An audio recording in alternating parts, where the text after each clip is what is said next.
here today is Kubani Mokoena. Mokoena, you bowled really well in that first innings as well. I mean, you must be really happy with how you really got through that spell there.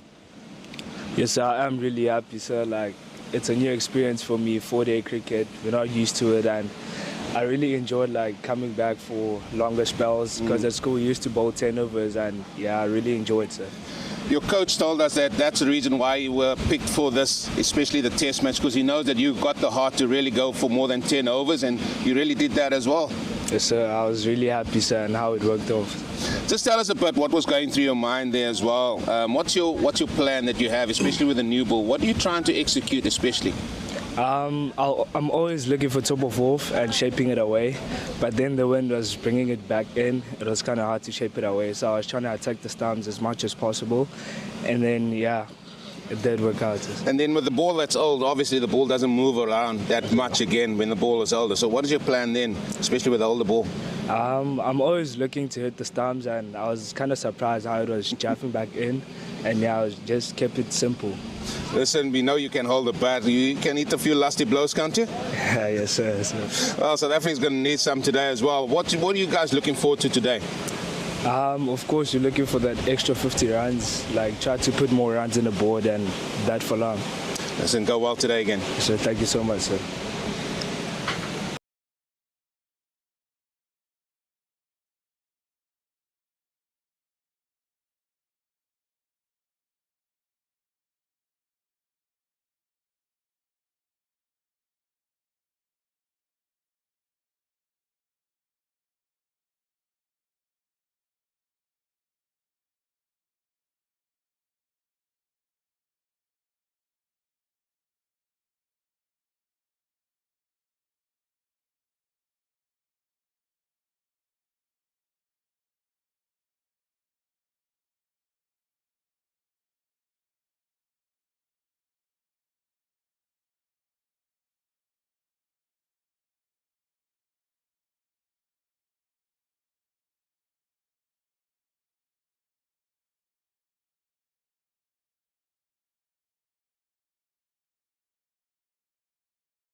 One.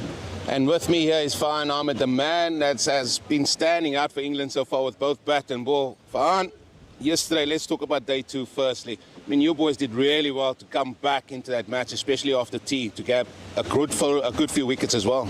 Yeah, definitely. I thought South Africa batted nicely. They were going well, had a good partnership, and it was very crucial for us to break that partnership, and happy that we did so. Yeah, let's talk about the bowling first. What do you look at as a spin bowler? You look at the pace you need to bowl at? Are you looking for turn? What exactly is it what you go out there, and what's the mindset as well? Mindset like me and Taz is always taking wickets plus Varney as well, and when we go out there we saw the wind was very strong, helped us with a lot of drift, and it's just try to hit the stumps as much as we can with the drift and spin as hard as we can out of our hands. You talk about drift. That last wicket last night, you were very happy about that one, coming around the wicket just to change it up and getting the ball edge to slip. Yeah, definitely. Been trying working on that over the overs I was bowling yesterday, and happy to get the reward at the end. Then now, just with the batting, you batted nicely as well. You got your team out of a big hole, have to be said as well, but just falling short of that 100.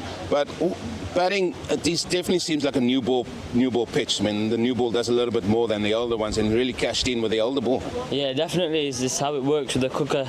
We always said at the start it does a bit with the new ball, and then as soon as the old ball comes in, it's cashing in as much as we can, and thankfully me and Naomi did that. How valuable is your senior experience? You were out here with the Lions not so long ago as well, and I mean you got that valuable experience about bowling on pitches here in South Africa. Yeah, no, it's been very good to experience that as well, and you see them ideas coming to this and how it helps and stuff. So it's been very good for the experience. 2 more wickets still to get, and hopefully feet up. Yeah, definitely. Yeah. Go well today. Thank you. Cheers.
With me now is Patrick Maroney, the convener of selectors for the South African Under-19 team. Patrick, it's good to get your time to come and have a chat with us. And firstly, just talk about the importance of the 4-day game, because we've seen these boys play the Coetzenburg, which is 50 over. We've seen them play at Cubs, which is 50 over. This is now the longer format. They've competed very well thus far. I mean, you must be pleased with the way they've shaped up here. Yeah, good morning. I think the 4-day game is absolutely important. If you look at our squad, we've had one player that's been exposed to 4-day cricket, and that's in our Division 2 with Martin Kamalo. So for the rest of the players, it's totally new. On day one, they have their morning session, come off the field, and all of a sudden you've got to go back on because the 50 overs isn't done. But the way our guys have applied themselves, and especially if I look at the experience of first-class cricket in the England side, and more so when we batted, having the ability to leave balls outside off, be more selective, getting that selective shot grouping of yours and working towards that. So, I think the boys have matured very quickly, and this is what that space requires to actually mature and come into the space, because there's no growing time, there's no waiting time, it's thrust upon you. Thus far very, very proud, of course, on the back of the ODI win. I think the boys brought a lot of confidence. But the learning school is now real, and I think so far the test is going well. I've been part of the Coetzenburg and the Cubs week over the last number of years, and I like to see the growing interest from our youngsters in those weeks and then going beyond. And I think that's where you as selectors are really keen on, not just at those weeks, but throughout the year, and looking how these guys are performing for their selection too, like the South African Under-19 team. Yeah, the one thing is, this is the pinnacle of our whole program. If you look at the whole talent acceleration program and bringing the boys through, these 15 guys get selected for South Africa is just the cherry on top. The rest is how many players we produce for the various provinces. John Bailey, that's our data analyst with our program, he's so good when it comes to us identifying the players and putting it for us in a program. Just yesterday, we started releasing the players that's now moving out of our program and telling our provinces, this is who's in your province, this is who you can use, these are the various skill sets, so that we can prepare them for that future provincial cricket. Let's go on the provincial system, and I think this is where you and your selecting staff is very keen on seeing these guys being incorporated, not just on the sidelines, but on the playing field as well throughout South Africa. And that's where you want to have these guys. We see now Luandre Petroy is doing really well in the SA20. These guys could be the next step up. Yeah, you get the outliers, and you've mentioned Luandre, Kwena Mapaka, and a few other guys. The big risk, though, is that we also shouldn't get into a position where we think everybody that comes out of this program immediately migrates to a provincial. And I think sometimes the patience of both the players and the parents are of such nature that they believe these kids should be incorporated immediately into a provincial setup. A lot of times we put them into a division where maybe they're not as comfortable. And the one thing that has been a reality in the last 4 or 5 years is it doesn't help those players move up to provincial and not get game time. Correct. And we also need to be logical about it. There's other players ahead of them, and cricket, other than rugby, I think, has a longer life expectancy. So we need to be our wits about of how quickly we release these players and actually anticipate that they need to be tomorrow's stars. They might be in the next year or two, but in our current system we have to get a plan, especially the age group 19 to 23, where we get them on the field more often in highly competitive cricket. Because as you mentioned, you've been to Coetzenburg, you've been to Cubs. The past weekend I was in Oudtshoorn with the SA20 schools. And if you look at that level, and then you take Coetzenburg, Cubs, and you come here, it's just amazing how those levels interact with each other, and actually you then see how much better a player needs to be to perform at this level than at his normal school 11. Just a little bit of tongue-in-cheek now.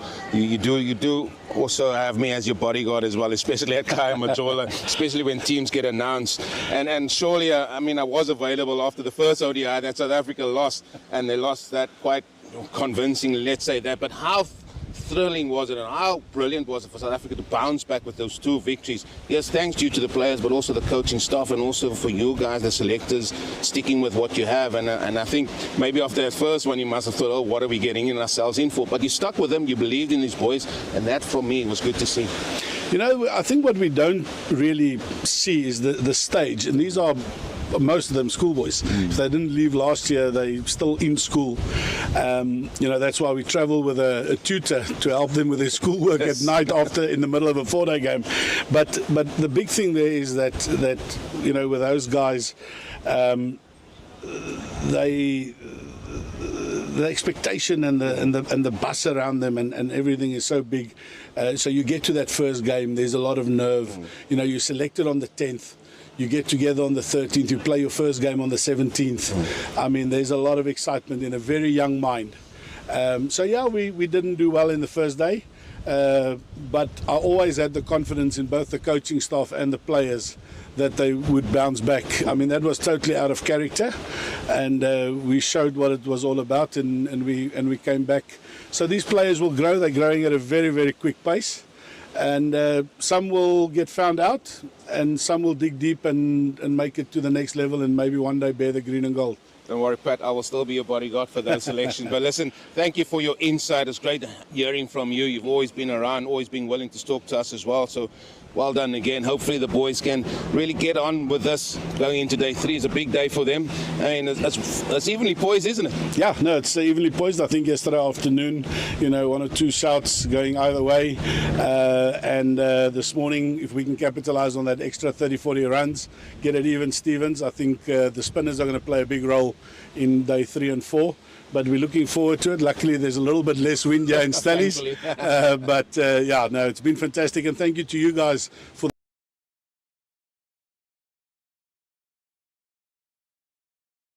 and now it's available to the world. So thank you to Super Sport Schools for that. We appreciate it. Patrick Maroney, the South African selector and convener of selectors, I should say, here for the SA Under-19 team. Good hearing from him. I'm looking forward to day 3 here at Coetzenburg.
Welcome to the Coetzenburg Oval here in Stellenbosch, and it is going to be day 3 of the first test between South Africa under 19 and England under 19. And this broadcast here brought to you by Cricket South Africa and with their partner Pitch Vision on the Cricket South Africa YouTube channel. I'm James King. With me here, Johan Ferreira, and Johan, the match evenly poised at the moment. South Africa going into day 3, 30 runs behind with 2 wickets in hand. Yeah, absolutely. Good morning to everyone watching this broadcast. Delicately poised and 2 evenly matched teams, and we find ourselves in a similar match situation than the way we started yesterday. England resumed their first innings on 275 for 8. The rear guard added a further 24, 299 all out, and now South Africa find themselves 269 for 8. So the big question is, what can our rear guard action do, and what's England's thinking process about how they approach day 3? New ball is imminent. Do they go with the spin that brought them reward? I mean, South Africa was so well placed. 212 for 2, lost their way.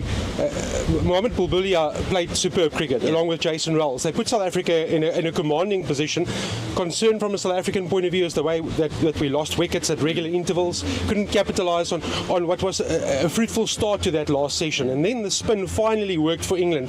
They didn't look that threatening until the wicket fell, and that opened the slide door, and with momentum comes confidence, and I thought they applied themselves really well. Archie Vaughan played a key role in the bowling department, the leadership department, and you have to give him credit for the faith that he kept with his young spin bowlers. Ali was superb, Ahmed was superb, and now they've put England right back into this contest, and it sets it up beautifully for the first hour. What's going to happen in that first hour, and do England go with that new ball, or do they go with what put them in this position, and that was the spin department? Yeah, I think just looking at the 2 innings, very interesting. I mean, contrasting, but they ended up at the same place. I mean, South Africa making inroads early into the England lineup, then that fantastic partnership that was put together between Home and Ahmed, and in South Africa's instance, very good up at the top of the order between Rouse and Bulbulia, and then they lost those 6 wickets, as you say, for 57 runs towards the end of the day. So very evenly poised, but the wicket is looking like it's drying up. It could take a bit more spin. Who does that play into the hands of better? Probably England, you would think, at this stage. Well, they loaded in their department. South Africa has various options as well, and you make a good point. We had wind for the first 2 days and sun, so it's no surprise that conditions have dried out. It's a lightning fast outfield. So from a South African perspective, if you started the day, you would say, right, let's see how close we can get. Mokoena has played aggressive shots. That's his nature. So if they can get a couple of early runs, try and put some pressure back onto England, maybe even get a first innings lead, that's going to put them in good stead from a confidence perspective. But this game is so close. These teams are so evenly matched. We saw it in the one-day international series, and we're seeing it in the first half of this test match as well. So it sets it up beautifully for moving day. Golf has a moving day. I think we've reached moving day in this specific match as well. Yeah, most certainly. We expect today is going to be a very interesting day. It is going to be South Africa that are going to probably be bowling for a fair portion of the day. Their strength, pace bowling. Seen brilliant work from Mokoena, Daniels in that first innings, and Khumalo picking up the 10th wicket. So all pace for South Africa taking the wickets. For England, it's been the other way around. 7 wickets to spin so far of the 8 that have been taken. So it's going to be fascinating.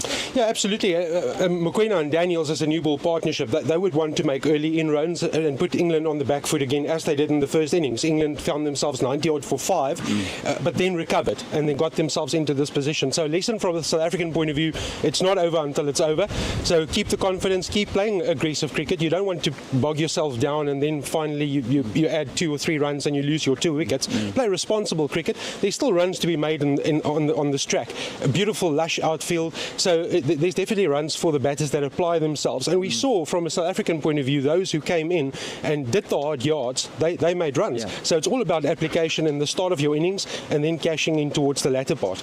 Building partnerships very important, and making sure that you're not exposing the new batter too much, so keeping that experience out there. It's going to be a fantastic day. We're expecting it to be a moving day, and we're looking forward to bringing that to you here on the CSA YouTube channel, and we'll be back with the commentary in a few minutes for this day 3 of this exciting encounter.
To Eugene, who speaks brilliantly. A very hearty good morning to one and all, and welcome here to the Coetzenburg Oval for day 3 of this youth test between England under 19 and South Africa under 19. What a day 2 it was yesterday, where South Africa seemingly in all control at tea time, losing just 2 wickets for 212. Since then, England have really fought back well, and they find themselves just 2 wickets away from batting again. They still got a 30-run lead.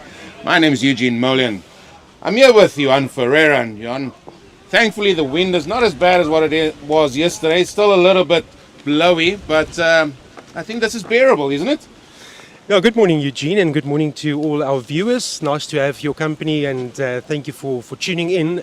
It's a great match situation, 2 teams evenly balanced, and we resume in a similar position than what we started day 2. England 275 for 8, finishing on 299. South Africa find themselves on 269 for 8. So the big question is, what can the lower order, the tail, what can they contribute towards the South African cause, and can the hosts take a bit of a lead even? But what's England's game plan going to be? Do they persist with the spinners that brought them the success, or do they go to the new ball when it's available? So little games within the game to finally decide from an Archie Vaughan perspective, what does he need to do? Where does he believe he can wrap up the tail the quickest? Is it with spin, or is it going to be with seam?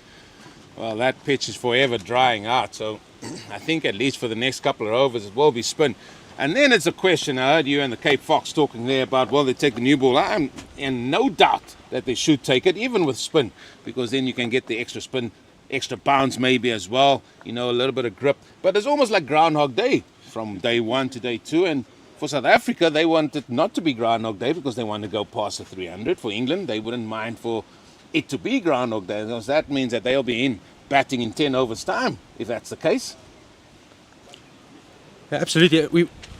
It's going to be interesting to see what the South African approach is from a batting perspective. We saw a bit of aggression towards the latter stages of yesterday afternoon. Do they persist with that approach? I think McQueen he won't die wondering. He's going to play his normal game. Of course, we have to finish the over. That's why Ahmed is operating from the end where they took the last wicket to fall on day number 2. So this over hasn't been completed as yet. And then the mind games start. What does Archie Vaughan do after this? He's forced into bowling Ahmed for now. And then all will be revealed in the next couple of deliveries. Ahmed, the standout performance thus far for England with both bat and also with ball. 3 wickets to him. He's going to come around the wicket to the new man, Raik Daniels. That's a nice way of just finishing off that over. Beautiful. And this is what happened last night. Second last ball of the day, just switched around the wicket. A little bit of drift, finds the edge. Dawson grabs it at the ankles. And what a fight back from England. I mean, South Africa was so well placed, 212 for 2, and then a massive collapse, 269 for 8. But it came about from Ali and Ahmed, and probably no surprise that Vaughan is going to bring Ali straight back into the attack. He started the collapse from a South African perspective. Yeah, that he did. Some indifferent shots as well, maybe just not applying themselves to the situation from South Africa's point of view, and a few men could have still gone on. Mokoena, he's going to be on strike. Spoke to him earlier. He is a very confident person, even though when he speaks it doesn't come across that way, but he's a confident lad. He's got 5 wickets, and certainly if you bowl the ball in his area, he'll give it some tap. And for South Africa's point of view, they want that tap to continue for as long as possible. So the question, your question, and the Cape Fox's question is at the end of this over, we shall see what Archie Vaughan does.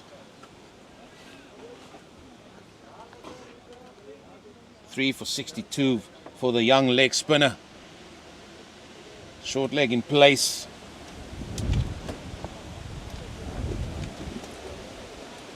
Well, there you go. Pushes this beyond point. It's going to be 3 runs as well, and that's a good confident start. I said he's a confident young man. And what better way to start the morning's procedure with a 3? Just pass back with a point. Yeah, we were talking in the build-up about the value for shot making, and the runs are there to be made. The pitch is still a good one. There's many runs out there for those who apply themselves, and you've got an outfield that's going to enhance your opportunity to score runs. You beat the inner ring, and chances are well, at least 2, 3, or then a boundary. So it's going to race along. We've had serious wind and sunshine in Stellenbosch in the first 2 days, and we've been greeted by, yes, calmer conditions than what we were welcomed yesterday, but still enough to be interested in. The wind is going to test the players throughout. Well, that's what it's going to be. As Raik Daniels, he gets off strike as well. So what you'll find with these two is probably the scoring rate will increase if they can stay out there for as long as they possibly can. I see a little bit of a in-out field now as long off is being posted just right in front of us. French, I hope you can look past him. He's quite a tall man.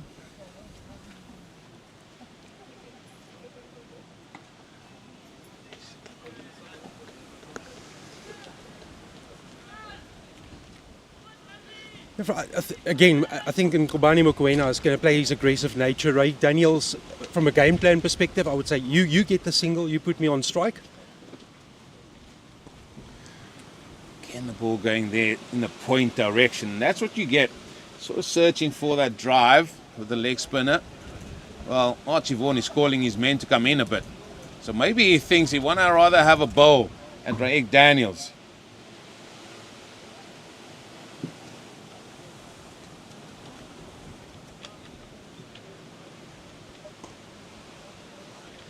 And that could also be sometimes dangerous as well. Let's not forget, Mokoena, he came in at number 9.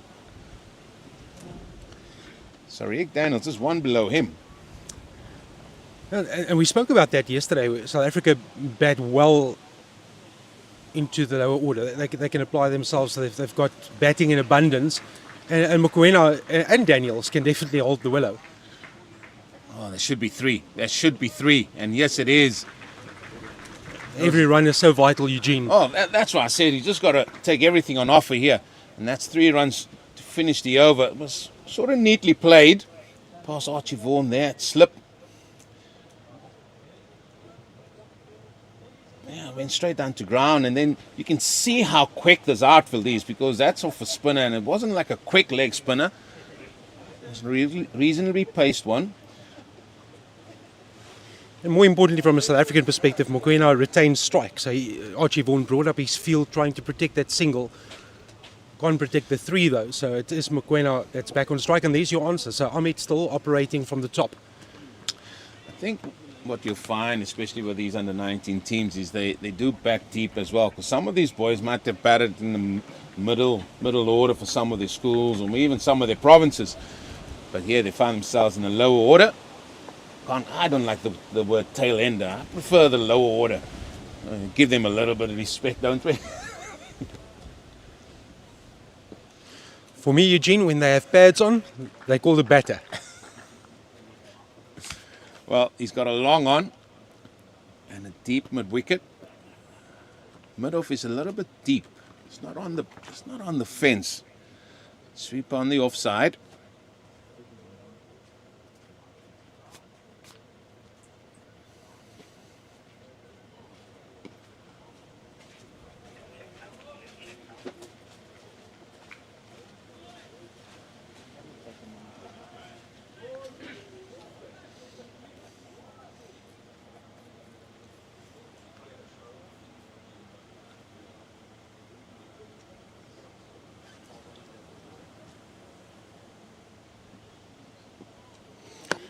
It's a great contest, this, because Mokoena smashed a big one yesterday afternoon towards the side screen.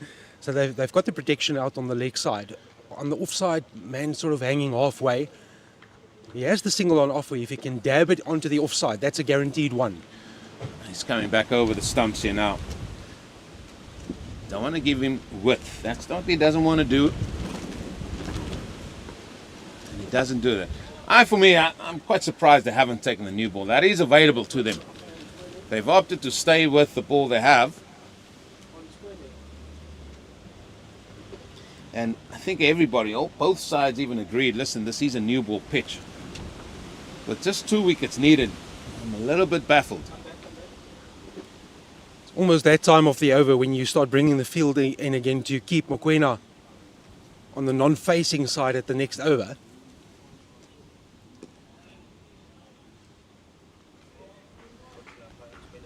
Well, yeah, somebody's going to have a talking to here as umpire shares. He comes and marches down and says, "Young Ahmed, can you please just keep off the danger end?" Umpiring Tule as well there. He's got the brim on. He's got the wide brim on. Didn't have it on yesterday. Well, umpire shares he did. He's got some glue stick onto his.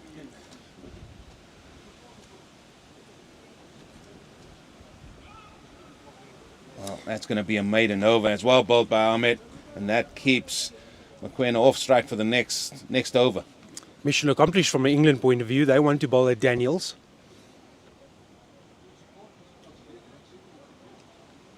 And still, it's going to be Ali.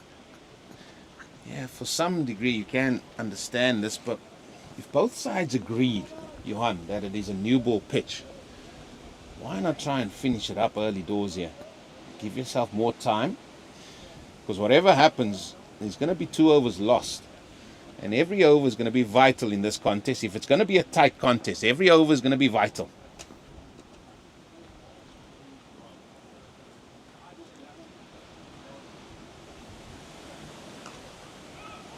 A little bit quicker through the air that time. He's no mug, is Raik Daniels. He's had a good day, or good match thus far, 3 wickets.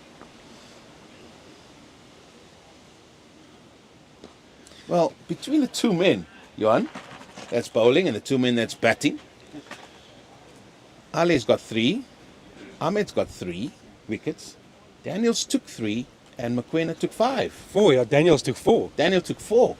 Well, This is like a double wicket contest. Remember the old days? Did you ever play double wicket? 2 against 2 and the rest of the fielders are supporting your cause? This is the 4 men that have taken the headlines in this specific fixture going up against one another. they've taken 15 of the 18 wickets to 4.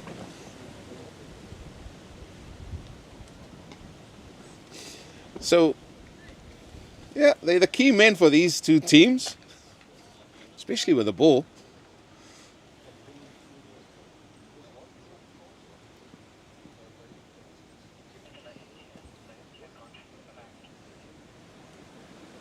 Oh, it's a ripper. Yeah, that was a ripper. That definitely bounced as well. Imagine you bowl that with a new ball. Just shows there's still something in this pitch here, Johan. Yeah, definitely. And to your point, I would have also been tempted to take that new ball, but maybe Archie Vaughan just believes that his real chance to take a wicket is with the spinners, and as I say that, there's a long up and it's smashed away, and you've still got to be alert to the loose delivery and put it away to the fence, and that's been done by Ray Daniels, a valuable boundary to the South African cause, which moves them on to 280. I know about commentators that come in and talk about a batter going well and then the wicket falls. Johan, you in the category where you keep saying the guys are bowling well and then the ball goes for 4. I should do that more often from a South African point of view, but isn't it amazing how many times that happens?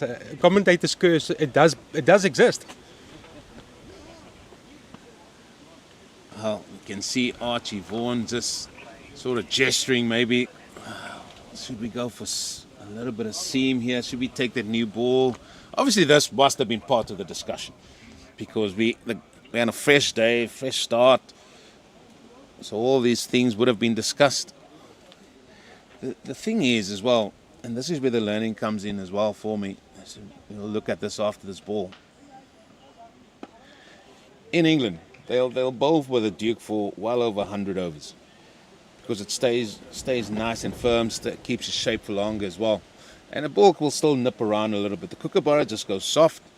And maybe it's a thought by England that maybe the harder ball is going to maybe go for runs a little bit more. We don't know. Maybe that is the thought pattern. Nice flighted delivery.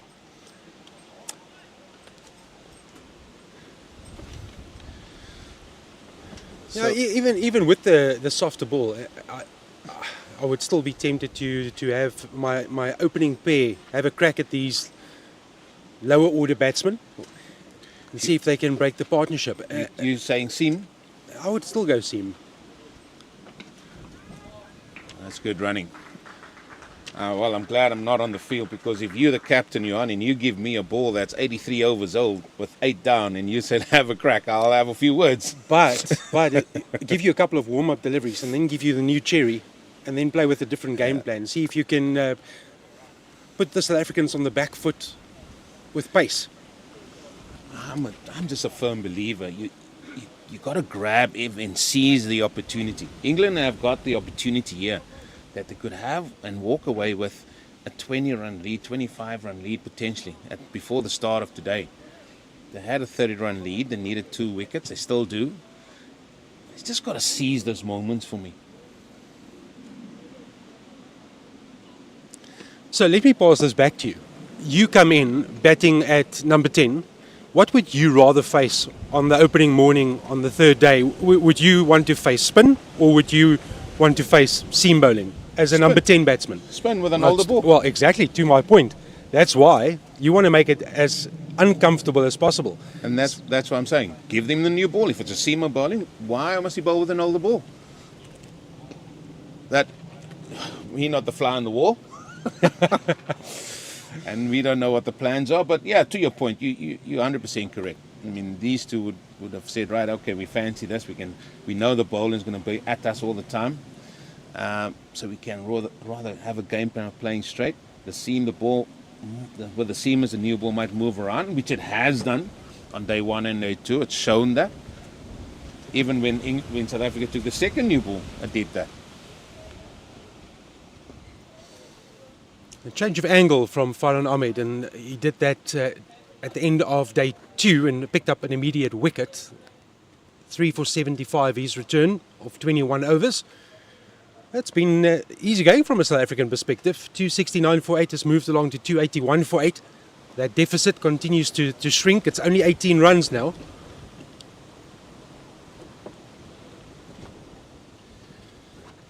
Yeah, that it is.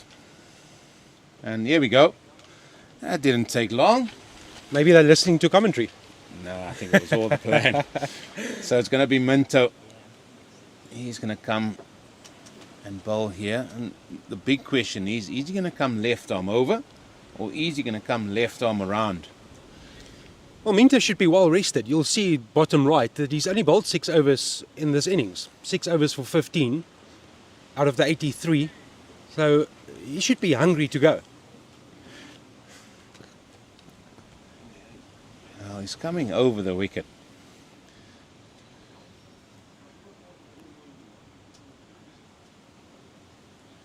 So this is another talking point. So can he get the ball to swing? What he wants the ball to swing back and nip back into the right-handers here.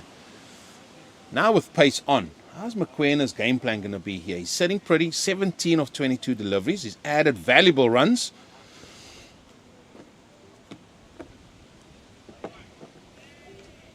Two slips and a gully. Man, that deep square on the boundary, on the leg side, and a short leg.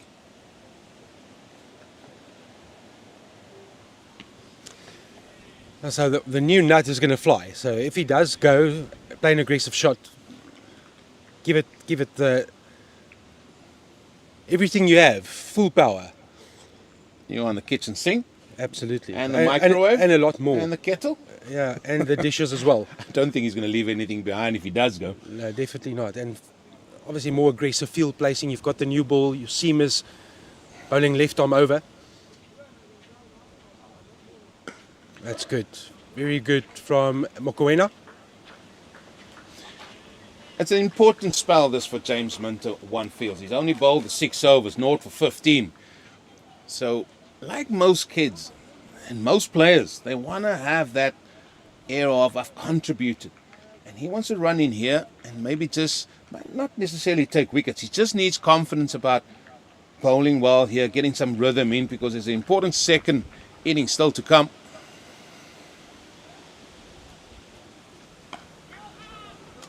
Well, his job is to blow the lower order away. That's what he's here to do. He needs to make it uncomfortable, make the lower order dance, make it uncomfortable, make them play a false shot. That's what he needs to do. He's only batting later down the order for England. So his responsibility now is to run in, full gas, give it everything, and try and break this partnership and maybe wrap up the tail. He's not here to bowl half volleys and onto the pads. It needs to be short of a length.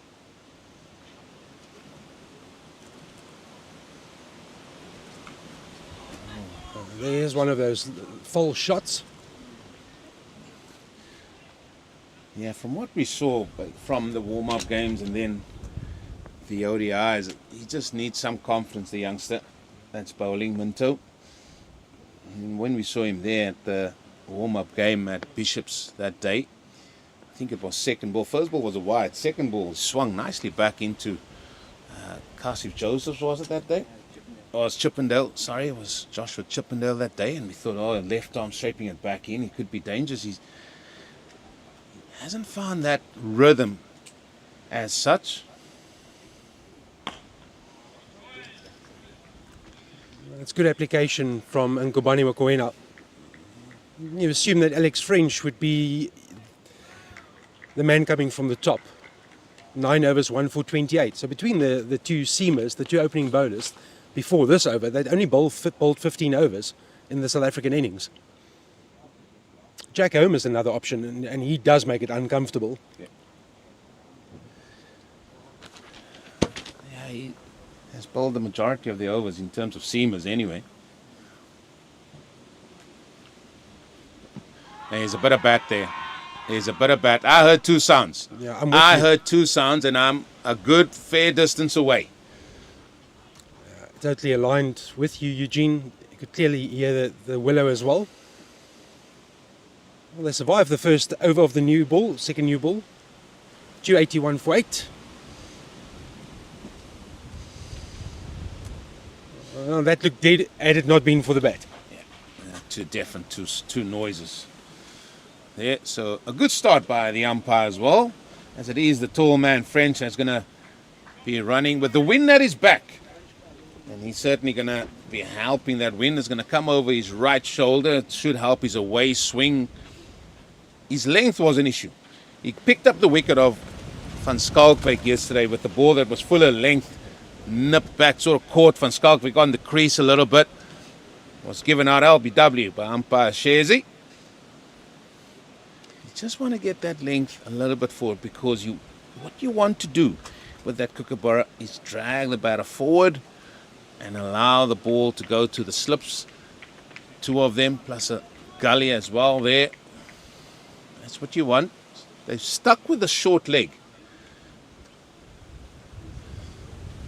He gets good bounce from his length. He's a difficult customer, and we saw a lot of balls. Bulbulia played him very well, and he played him on bounce. A lot of balls went over the stumps, but he applied himself. Lower order, maybe not as much. That length, he's been homing in on that. And that is just maybe a foot too short. Looks nice. But yeah, he's a tall man. And we also have to pay homage to Sasonke while we wait on French to bowl here. They are sponsoring this broadcast. There they are. Oh, beats the edge. That's beautiful. There. Beautiful from French. Yeah, but as I said, Johanna, it looks pretty. You know, you beat the edge, and it's just a bit too short, because the ball then travels. Because you must take it, the ball travels from where it pitches and then still moves. So if you get that a little bit fuller, it's less time to travel, and then that way you're going to get and induce the edge. So it's almost like batter's falling up, and sometimes the bat can't keep up with it as well.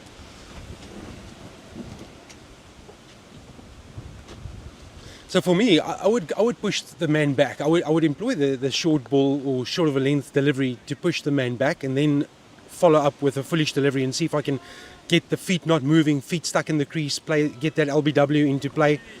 So maybe a clear tactic from England to say, you've got the pace, you're an imposing figure, push your batter back, Daniels, and then your unexpected delivery is the one that's full and straight.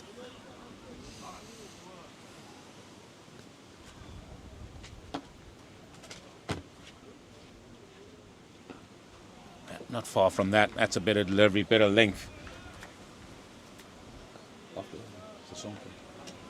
Sasonke after the there's no Sasonke.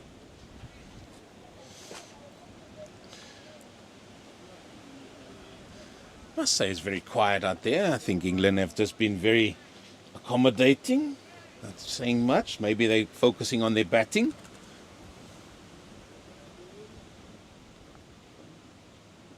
Beautiful. That's the length. Oh, Mokoena was not interested at all. Talk about someone sitting on his bat there. And he's still in that position. He hasn't moved. He hasn't moved one iota. There we can see him now. That's his position that he's been throughout. He's been standing like that since the call of yes. Rick Daniels thought he's got to run here, pushed it into the covers. Oh, body language. He doesn't want anything to do with French at the moment. Well, that beats the man at gully. And that's excellently done there by Sawant. Backward point. He come through for that single, and that's the end of the over. 282 for the loss of 8 wickets. And as we said, Johan, we must pay homage to the sponsors for this broadcast. Sasonke, tourism and event specialists.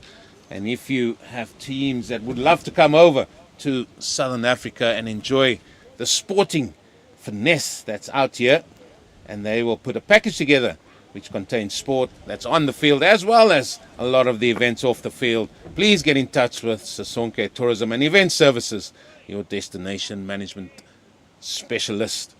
And you can find all the details at sasonketours.co.za. As you can see, specialists in leisure tours and logistics. Minto continuing.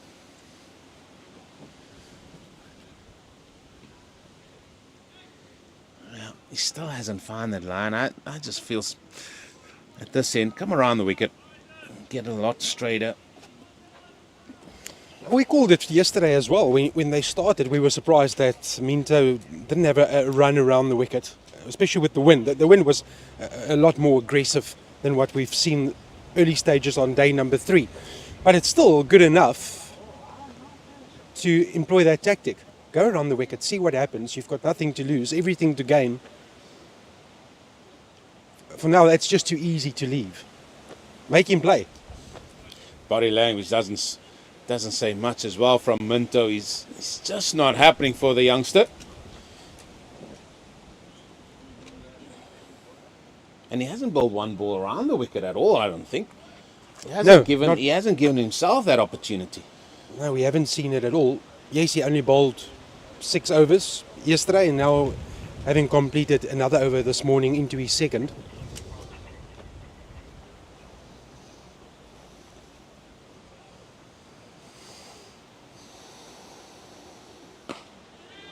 Lovely forward defensive approach from Ray Daniels, who gets off strike. We haven't seen a shot in anger at all. No, he's no mug with the bat. He's Daniels. I tell you what, if you bowl that length to Mokoena, it's not just going to be a forward press. It's going to be a shot with velocity, I should say. Yeah, absolutely. You give him that similar length, and I think he'll have a different outcome. Oh, how good is that? My word. I mean, that's just superb. Fonseca has been under the helmet for the duration of this innings, and he's pulled off some blinders.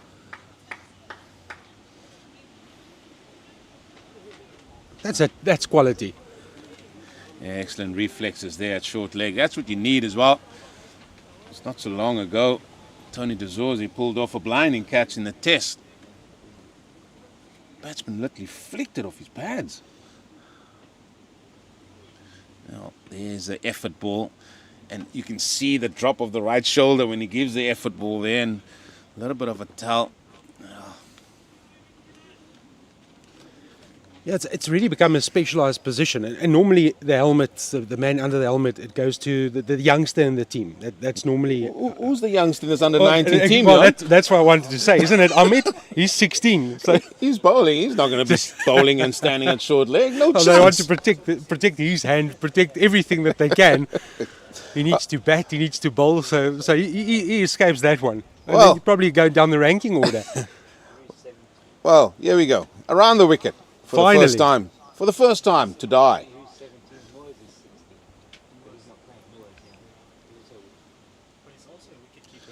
Oh, there we go, Eugene. First ball, and it's uncomfortable. I should stop talking. I mean, we could see that he was struggling with his line, especially to the right hand. So what happens sometimes with that is, especially if it doesn't come out right, sometimes you have a tendency it's going to fall away. I said the ball before, he's got that drop of the right shoulder a little bit. Now he's forced to. This was the ball before. And look at the right shoulder, literally too early, was a big effort ball. The next ball was really good because he's kept up taller, he kept his shape a little bit longer. And you could see the effort, and his lines got better as well. And if you can get that ball to drift away from the right hand, like it is there, that last ball, he could be really in business. French continuing. That's a glorious shot. Threw him on.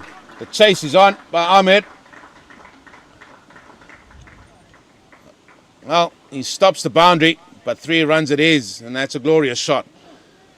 Well, we don't have the opportunity to go upstairs. I would love to see body and ball contact at the same stage. We'll have an opportunity to look at this. Ahmed is the one that's racing after it. Is there a better shot in cricket than a perfectly executed on drive? Now look at this. For me, that's contact. That's rope and hand and ball simultaneously. For me, that's 4. That's why you're a referee, aren't you, Johan? I mean, you see things. It does come out, unfortunately, Eugene. It does. Whoa! Oh, there we go. Well, where did that come from? Well, all of a sudden, that got us on the edge of our seats here. Mokoena decides, listen, he recognizes it. He's going to have a dig. Yeah, referees, we're a different breed. We look at the technicalities. We look at the mistake. So that's the way we're wired, Eugene. There's a place for us in the world as well. You see how worried about what you said there? We look at the mistakes. Why don't you look at the good things? You must look at the good things, Johan. Because we only blow our whistle when there's a mistake. Sometimes you don't blow your whistle. Leave it. Let it be. Yeah, we have no role to play. What's the point? We're not there to run around and compliment players on what they're doing well. All the referees out there, I do apologize for Johan Ferreira. Please, you can contact him on johanferreira.co.za. That's his email. Redcard.co.za. I've got nothing to do with what he just said. We look at the good things as well, Eugene. We're not there Don't to try and back it up now. No, You've said it. You've made your bed, as they say. Yeah, I have.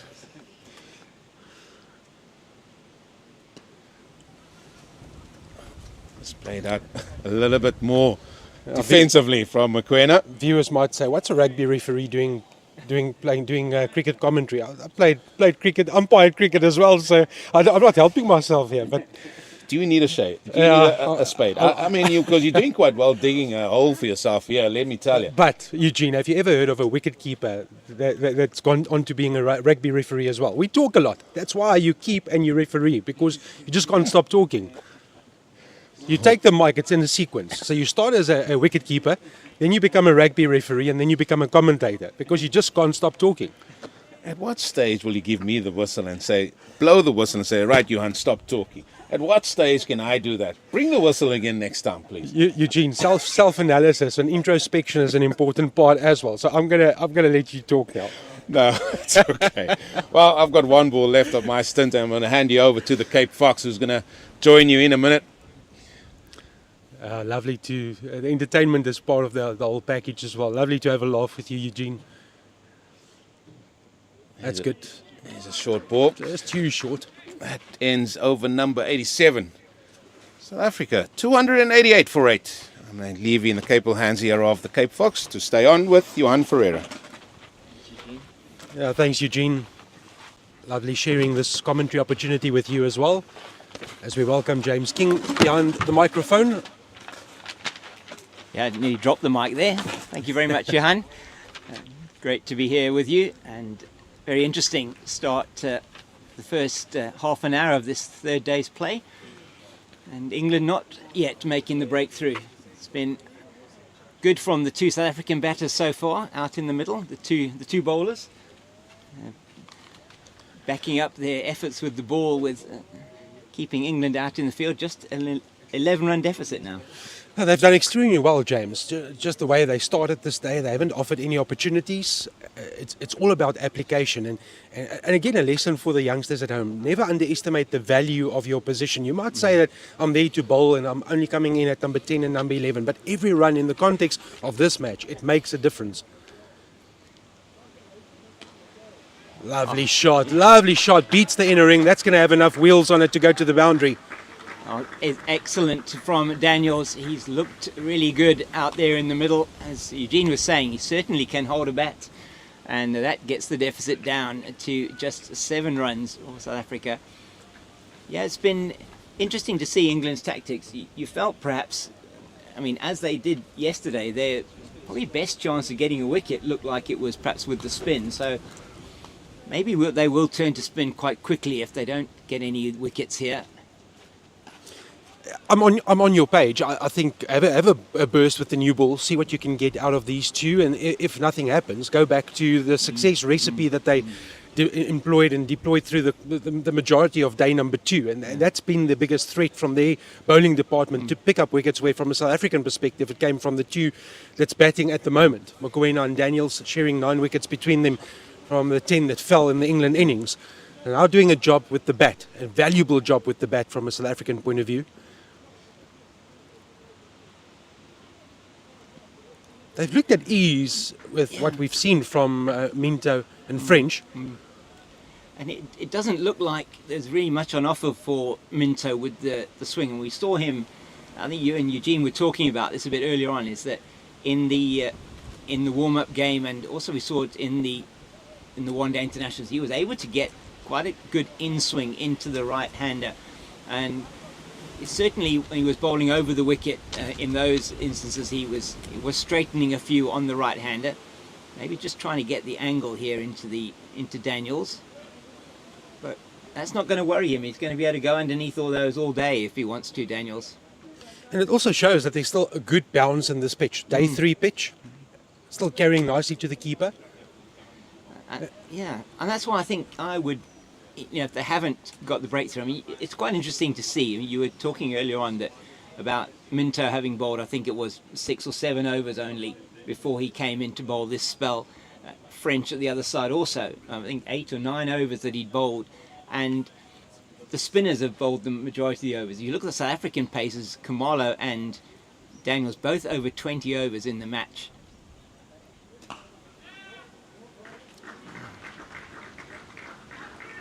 That's the old two-card trick. Short, full. Yeah. But he dealt with that really well. Daniels came forward nicely, and the longer they're out there, the more the chances for South Africa to get that lead that they will be looking for. Parity looks pretty close now, 6 runs, so it's virtually, if the wickets were to fall now, a 1-innings shootout in the second innings, which should also be very interesting to see.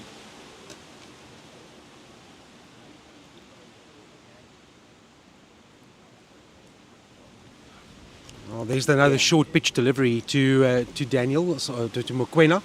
Yeah, they've done extremely well, and 6 runs is the difference between these two teams. And it's so frustrating, James, because the England camp, the top 3 will be starting to. The thoughts will be going towards putting pads on. What's the pitch doing? How do I apply myself? How do we do better than what we did in the first innings? Because that's where England haven't got going. Ben Dawkins made 10. Archie Vaughan felt the trouble. The scorers, Kesh Fonseca didn't make a run. Arian Sawan made 9, so they're going to think about that. They need to be better in the second innings. So you start drifting and thinking about your batting innings, and you look up at the scoreboard and you realise that South Africa haven't lost a wicket on the third morning, and suddenly you might be chasing a little deficit, and back you go towards your fielding effort. So need to be present in the moment. And it's been a trend. If you look at the youth ODIs as well, England, from a batting point of view, have been struggling to get the runs up front. I mean, apart from that first ODI where they bowled South Africa out very cheaply. I mean, England still lost 5 wickets in that chase of 87. In the second one-day international, I mean, they really did get themselves into a whole heap of trouble. 43 for 4 they were. So the trend is that they do lose wickets early on to the South African pacers. Oh. Yeah, shots like that won't help the cause. They've created a mini chance. There's no grabber in that department, and it's another boundary to Daniels, and he's moved quickly on to 20, and more importantly, it's 2 runs. That's the deficit between South Africa and England. Yeah, and he's looked very solid in defence. He's left well as well, and that one he did have a full go. It was short and wide, and the important thing there is have a full go. Don't hold back.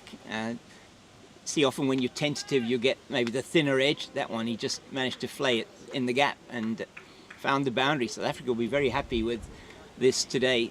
Already, the 28 runs that they've scored without losing a wicket.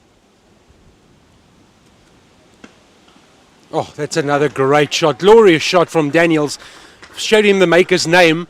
That's racing to the boundary again. Back-to-back 4s from the Daniels bat, and South Africa have a lead. Yes, that is really good from Daniels. This one probably a little bit over-pitched from French. And he just plays it into the ground, over the bowler's head. And here's a tall man, French, and down to the boundary for 4. South Africa get to their 300. And that is really, again, a psychological boost. They're ahead of England. And these two now will be looking at batting. They'll be thinking, OK, what are our targets now? We take it 10 runs at a time. How do we keep building this as best as they possibly can? Keep England out there for as long as possible.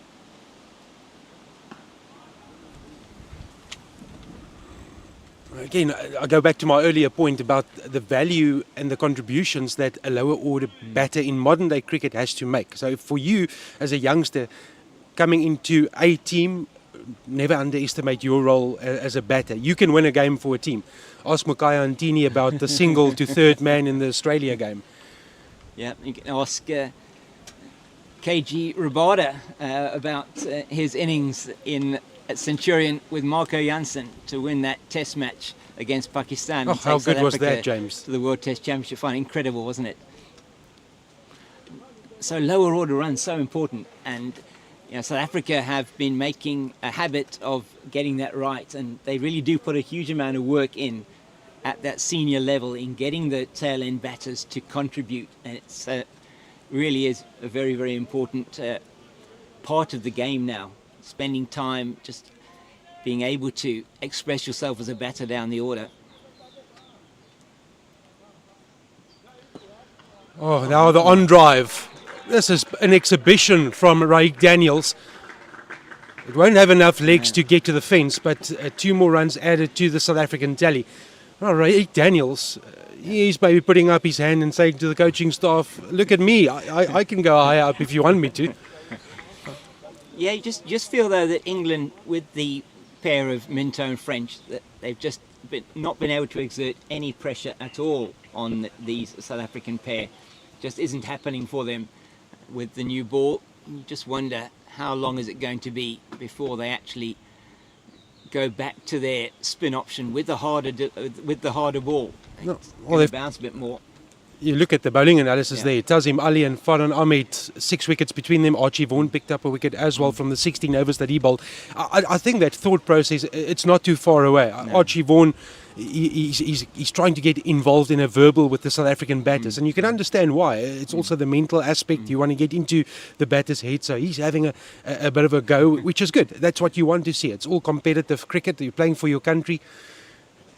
But now he'll look up at the scoreboard and he'll start making he'll start doing the maths. Yes, it's only 4 runs, the South African lead.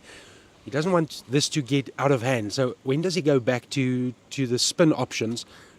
Yeah, he's very interesting field that he's set now for Minto. I think it's maybe he's going to play the 3-card trick here, but he's set the field for the short ball.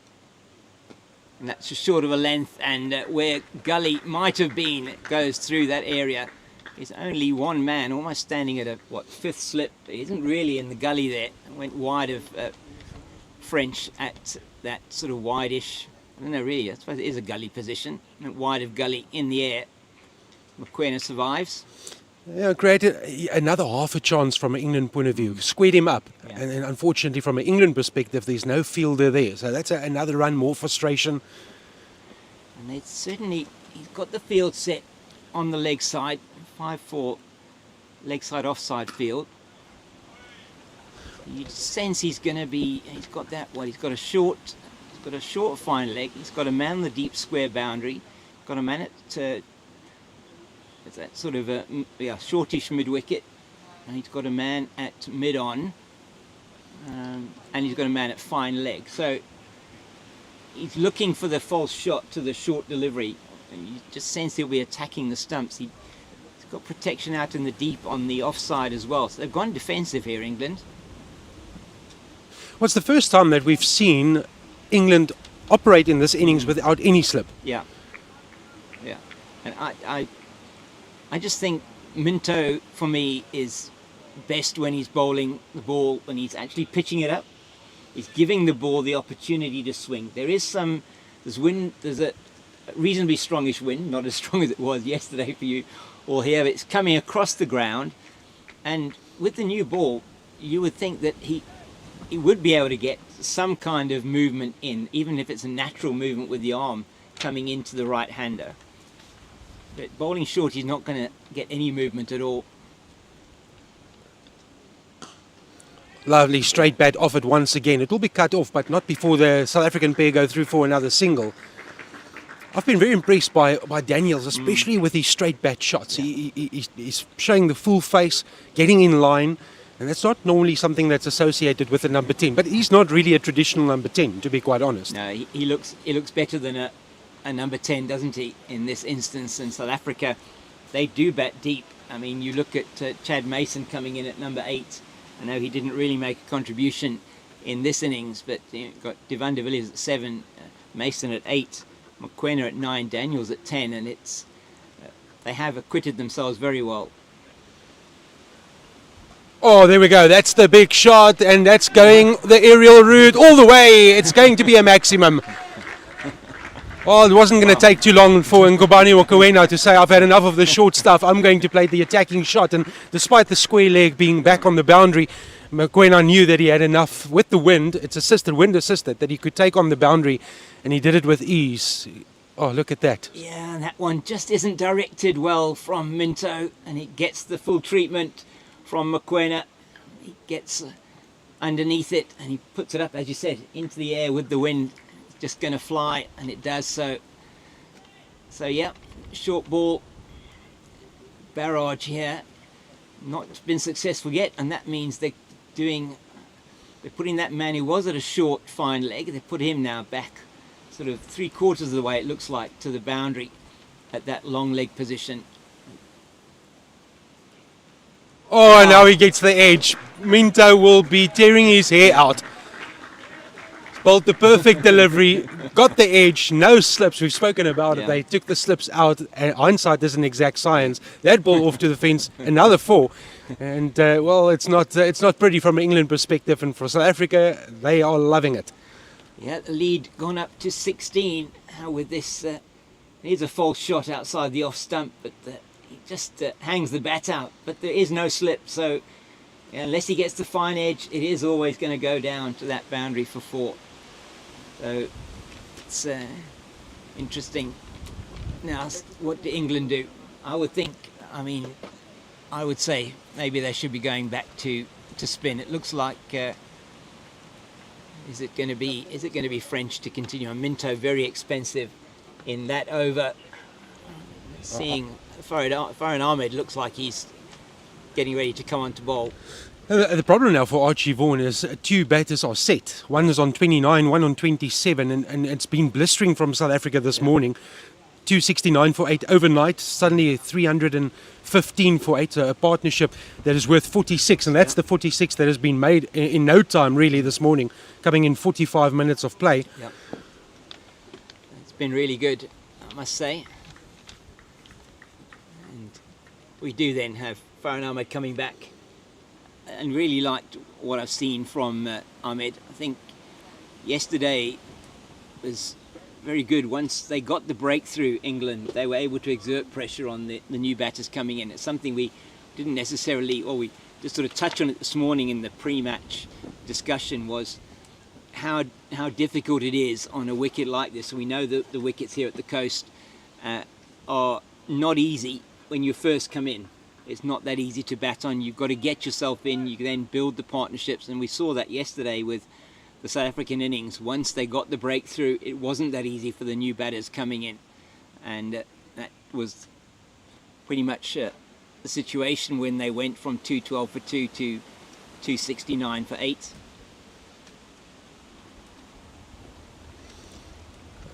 Or they've got to rush through, and finally the dive is needed from Nkobani Mokoena.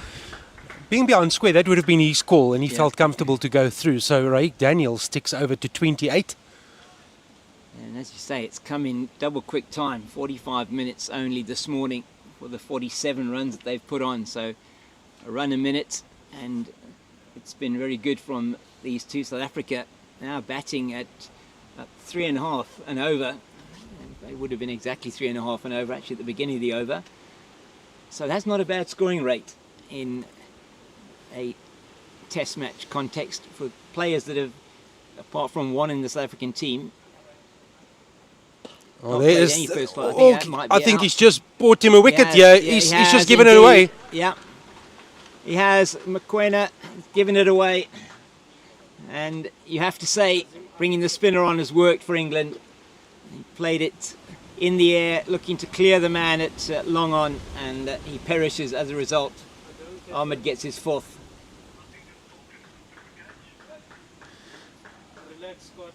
Well, Nkobani Mokoena, he'll look back at his dismissal and think that he's really given England a wicket there. Not needed to take on, again, hitting into the wind. So the chances that he would have cleared the boundary was minute. This wind is really strong.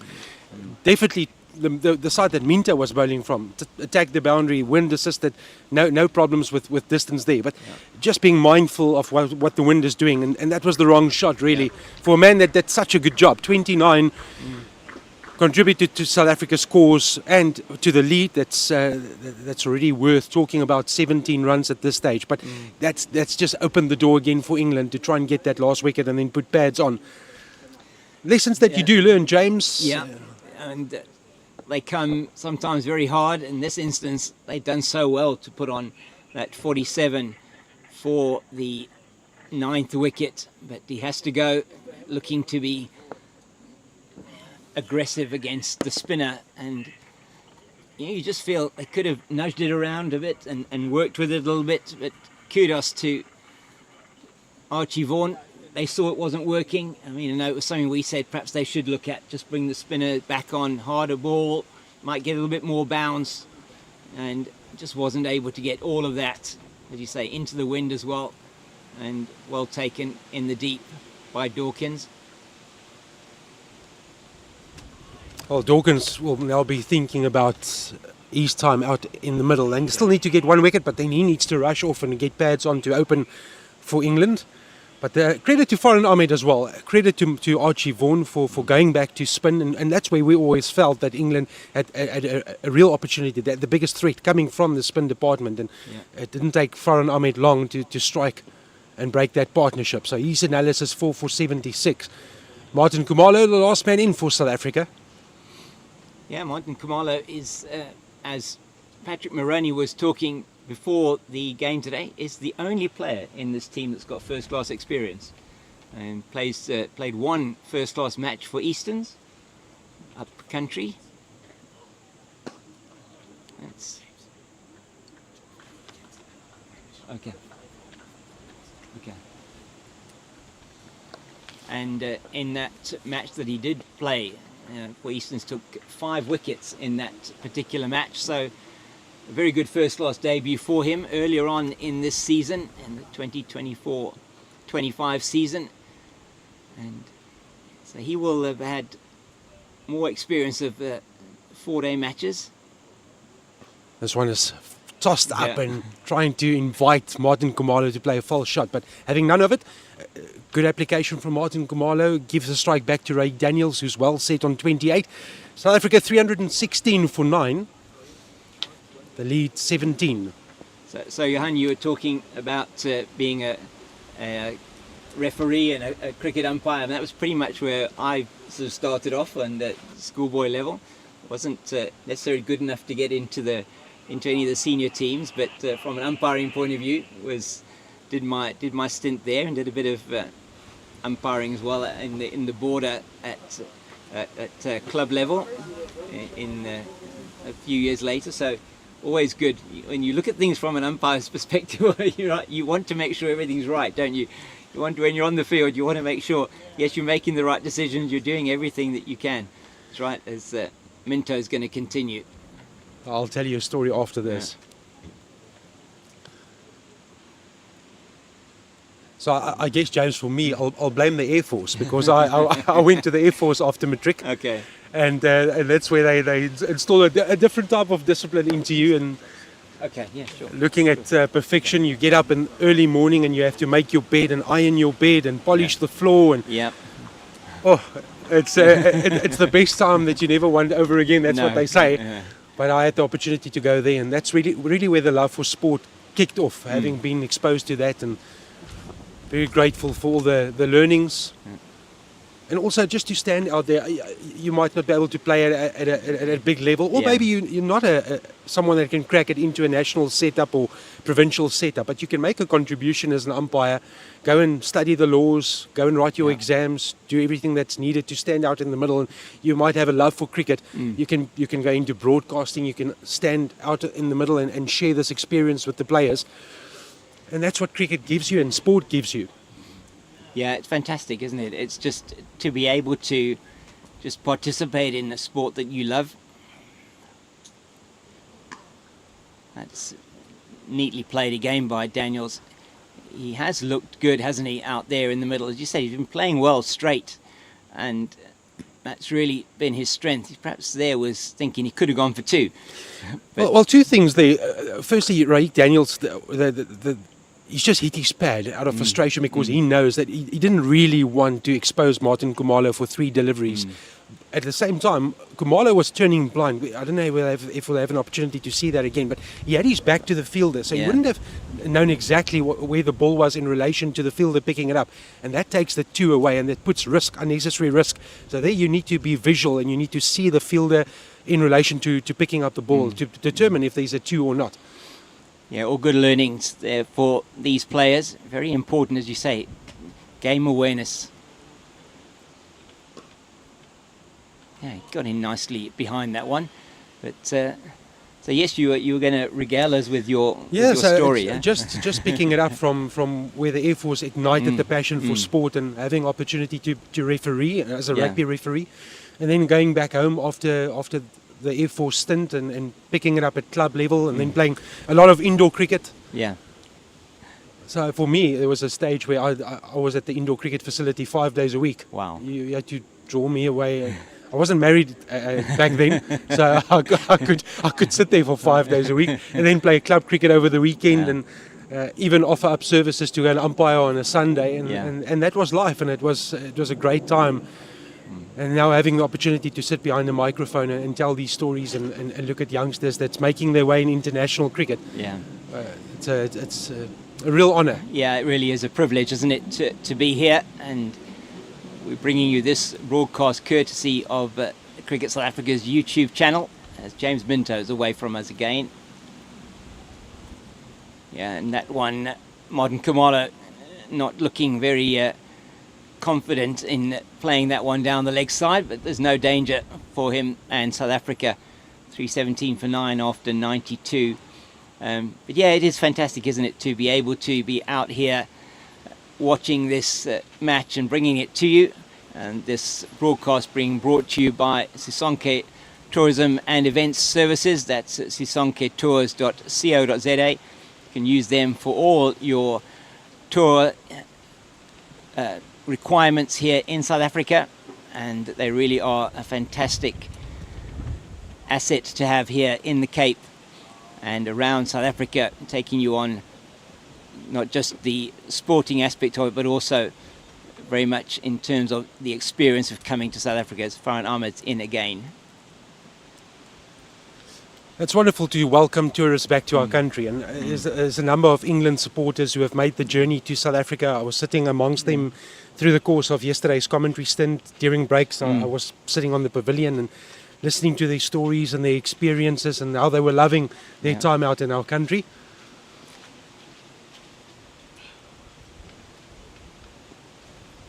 Not too long ago, that wasn't the norm, and now we're able to welcome people back into South Africa, and South Africans going abroad for tours and opportunities. Yeah, it really is fantastic, and you talk a bit about that, and just one. So there are at the moment 2 South African under-19 teams that are involved with cricket, and one here in front of us, and the other team, the women's under-19 team in Malaysia. Unfortunately, the match against the USA rained out, Yeah. but it's a valuable point to the South African cause in that Super 6 phase, and South Africa doing very nicely, Yeah, they guaranteed now, of a place in the semi-finals. absolutely, they end top of the table in that Group B, I think it is, or Group 2, should I say? And so will most likely, we don't know finally who they will face, but most likely will be Australia in that semi-final. As another good run there for Raik Daniels, and they've done so well in the tournament so far, unbeaten. And yeah, that game, their first one they've actually had rained out, but most of their games have not gone beyond sort of 10, 11, or I think the longest one was maybe 12 overs. The couple there, so actually was an 8-over game and an 11-over game, and the game against Samoa, which was the only one that was a full game, they bowled Samoa out in 10.4 overs and knocked the runs off in 10 balls. So haven't really had a full game in that competition so far. For me, it's just wonderful to see women's cricket evolving and the interest that's being shown from school level. Yeah. I love seeing that. I'm involved in Paul, and that's where my kids go to school, and a big emphasis being laid on women's cricket. Yeah. And then we played club cricket on Sunday, and next to us was a women's game.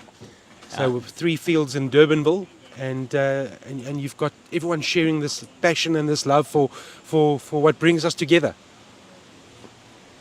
That's very neatly played by Kamala into the offside. South Africa just inching their way now to a bigger lead. But yes, it is wonderful to see, isn't it? It's certainly been, for me, it's been great to see the South African women's team, and if you just look at the domestic setup here in South Africa with that wonderful sponsorship from Hollywood Bets for the Pro 50 and Pro 20 series for the women this year domestically, and I've seen the standard of cricket locally in the provincial system has improved certainly markedly over the last number of years, and professionalism coming into the game now in South Africa at domestic level has really made a big difference. And as Patrick Moroney was talking about earlier on today, just about how these young men here get into the system, it's the same from a women's point of view.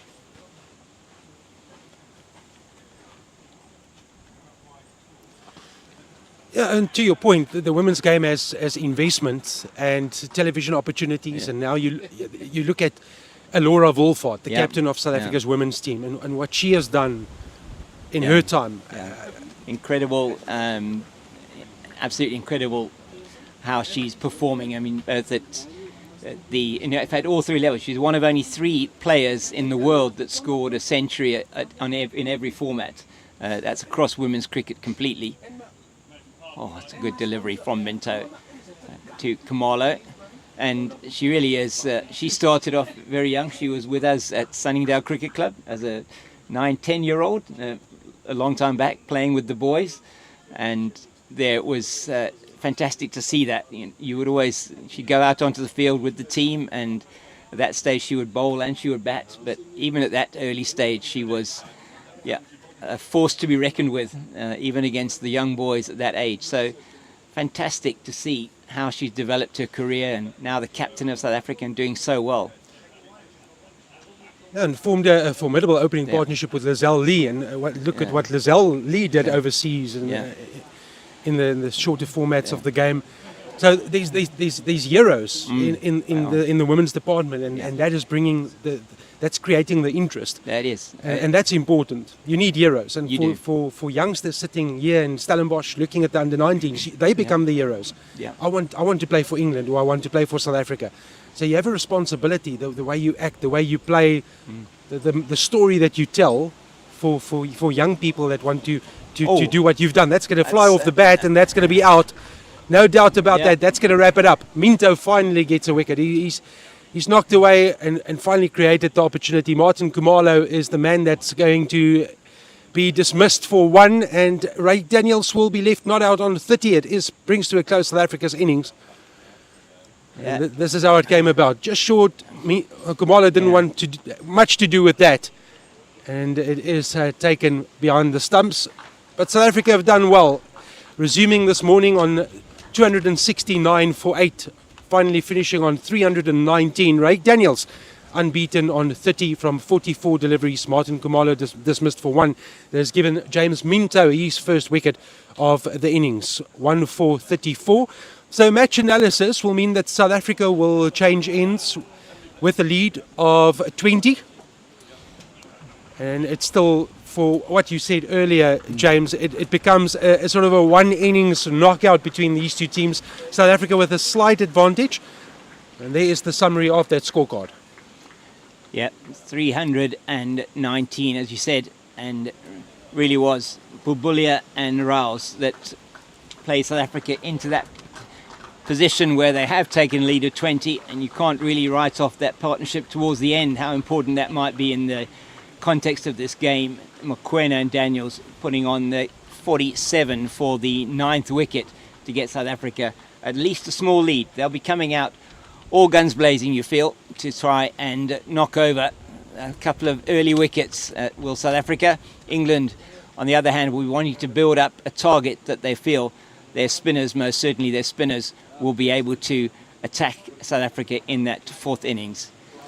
We'll be back with you in about 5 to 8 minutes, I think it will be, somewhere around there, with the England 2nd innings. It's goodbye from us for the moment.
So welcome back to the Coetzenburg Oval. You're with me, James King, and with me, Eugene Molion. Eugene, it is going to be a fascinating period of play now. South Africa taking a lead of 20 into this second innings, and it's virtually a one-innings shootout now between South Africa and England. Yeah, good morning, James King. Yeah, it's about the learnings for me now. Yeah, South Africa got a 20-run lead, but it's about have both these teams learn from the first innings, and that's what you want to see here. England, they were 4 down for 27 in that first innings. They would want to get to lunch. That's what they want to do now. Now it's a case of, listen, let's target lunch. Maybe not for as many runs. We just want to be unscathed going to lunch and then play the game from there. 20 runs, yeah, it's not an overly big lead, but you don't want to be 2 or 3 down and still having a deficit as well. So it's about the learnings, and this is, I think, the word for me today, going into the second innings, is have both these teams learn from what has gone before over the first 2 days. Yeah, it'd be very interesting to see South Africa's approach here in this second innings. So in the first innings, Gene, the majority of the overs were bowled by the 2 pacers, Daniels and Mokoena. Yes, they did get 9 of the 10 wickets to fall, but you just sense that South Africa are going to need to assess the conditions here. Their spinners not very effective, you have to say, in the first innings. Didn't bowl as many overs. In England's case, the spinners bowled the majority of the overs. So, interesting contest here. South Africa relying on their pace bowlers, perhaps. What do you make of that scenario? Yeah, it's an interesting one. The seamers have bowled a lot, but it's how they got those wickets, James, that stands out. England were more going at the ball around the 4th, even as wide as 5th, 6th stump at time, very wide, and that's how they got the edge. Do they have the capabilities of leaving that?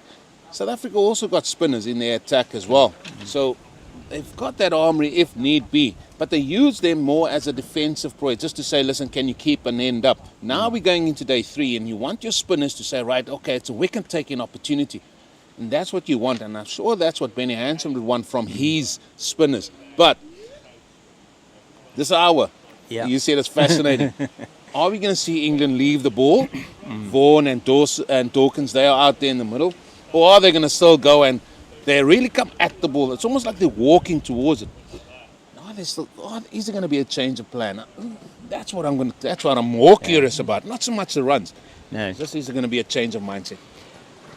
Yeah, it's going to be fascinating, and we saw that in the first innings. Just top order really fell away, and very important for them that they had down that order.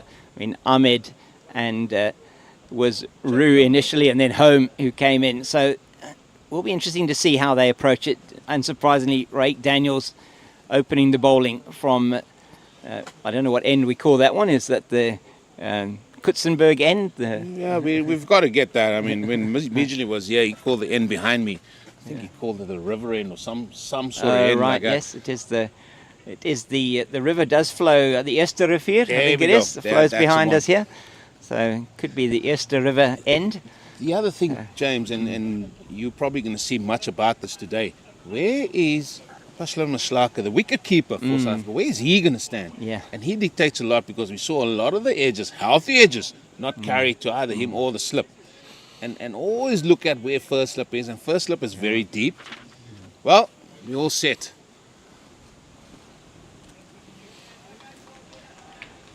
Yeah. So first up, just outside the line of the off stump and through to Pashla Maslaka, the wicket keeper.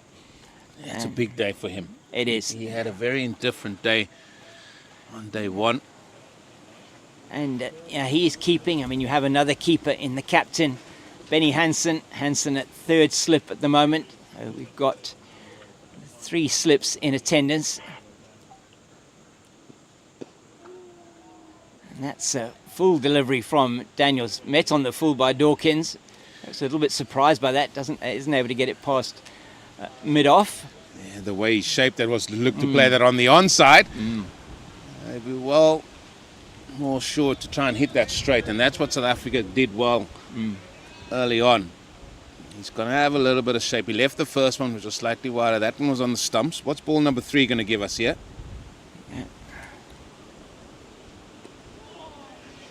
Oh, and that one, he gets the outer half of the bat. As a chase down there to the boundary. I think that's Devan de Villiers. They only come back for the 2 England run away in their second innings. Deficit of 20. And they'll be looking to knock those off without losing a wicket. South Africa, as you said, Eugene, well, look how wide that ball was again. That was they just want to feel the ball on the bat at times as well. Oh my word! And that he goes, gives it the kitchen sink, the microwave, the fridge, everything. I think on that occasion. Leaving balls, James King. It's not going to happen here. No. And you were talking about that, Eugene, saying how much are they going to leave? And looking at this one, it was really wide, moving away from the right-hander, and enough bounce on that for an easy take, just around a knee height by Pahlamahlaka. That's better from Dawkins, just forward and defending. It was on the line, the sort of line that Raik Daniels we know is really dangerous when he bowls that kind of line. I will be encouraging Raik Daniels to listen, home in just on 4th, even 5th stump. Just go there, because how many balls can they leave? They left the first ball. All the others they played at. Yeah, they certainly are not known for leaving alone outside that off stump. There we go. Yeah. As soon as you say it, James King, they prove you wrong. They do indeed. So he did leave 2 in that over, but it was more the point of the ones that he played at that will be concerning, you would think, for the England think tank. I mean, when they went in after that first innings, and if you're looking at the top order and just how they didn't manage to basically see off the new ball with they lost 4 wickets very early. What would you, as the management or the coach, be saying to them? Well, I had a chat with Michael Yari about this yesterday, and his case in point was a valid one. You know, they are youngsters. They're very attack-minded. They want the scoreboard moving along, and you don't want to take those attributes away from them. But I think it's a little bit of, you give yourself a little bit of time to allow you to do those things, to allow you to come hard at it. Because here we see the ball does go around a little bit more, and especially the new ball. And then you can cash in like Ahmed and Wallace, Jack Home did back then. And that is the key. And I mean, we saw it all around. I mean, we saw it in the warm-up games. We saw it at Western Province. We saw it at Paul Roos. And now we see it here at Coetzenburg. If you get past the initial stage with this new ball, I mean, you can certainly cash in. If I was here, I would say, listen, England, get through to lunch, to the lunchtime break. That's all I want you to do. I'm not even worried about what runs we score. Just get to lunch. It's not being negative. Still show intent to score, but don't give any risk. Yeah. As Mokoena's away from us now, the second ball of his spell in the second innings. And he took a fifer in the first innings. Ngobani Mokoena, you were chatting to him this morning, Eugene. A really very respectful young man. He is a man of not a lot of words, But he does. I think what I liked about it. The wickets here from Mokoena. That one was first one Archie Vaughan, second one Kesh Fonseca. We've got a first bowler, and this third wicket Dawkins just playing at one outside the off stump as he's away from us now. And another one left alone outside the off stump. So we looked at 3 of those wickets. Our producer Leah is going to give us the fifth one, the first one again. That's Archie Vaughan. Second Kesh Fonseca caught him, trapped him on the crease. Really good delivery. Third one Dawkins just getting the faintest of edges. Fourth wicket, very good take from Adnan Lakhdin, and the last one again through to the wicket keeper. Where were all those wickets taken? By the LBW? So, yeah, absolutely. And that's what you look at. Look at where the wickets were taken. Yeah, Archie Vaughan probably, he would not be happy with the shot he played. The others were all wide, except for Fonseca was trapped in the crease, as you rightly said. And those are the learning. And I think from looking at Vaughan here now, it looks like he's prepared to leave the ball and play his ball in his merit. If it's there to be hit a little bit better, that he can get over the ball. He's certainly doing that.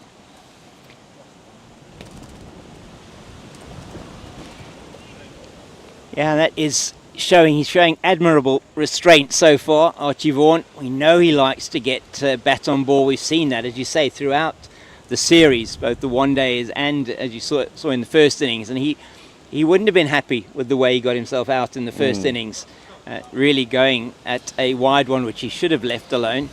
I think from South Africa's point of view as well, if we can just touch on that first innings.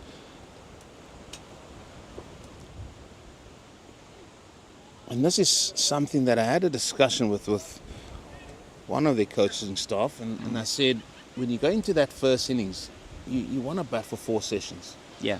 I think in time-wise, I think they batted for 3 of the sessions. And that's an aspect that you also got to look at as well. So how many they could have got to if they batted nicely and applied themselves to bat 1 more session. They got a lead of 20. If they batted 1 more session, that lead could have been where? 60, 70, maybe even 80. Yeah. Then it's a different ball game, different complexion on it.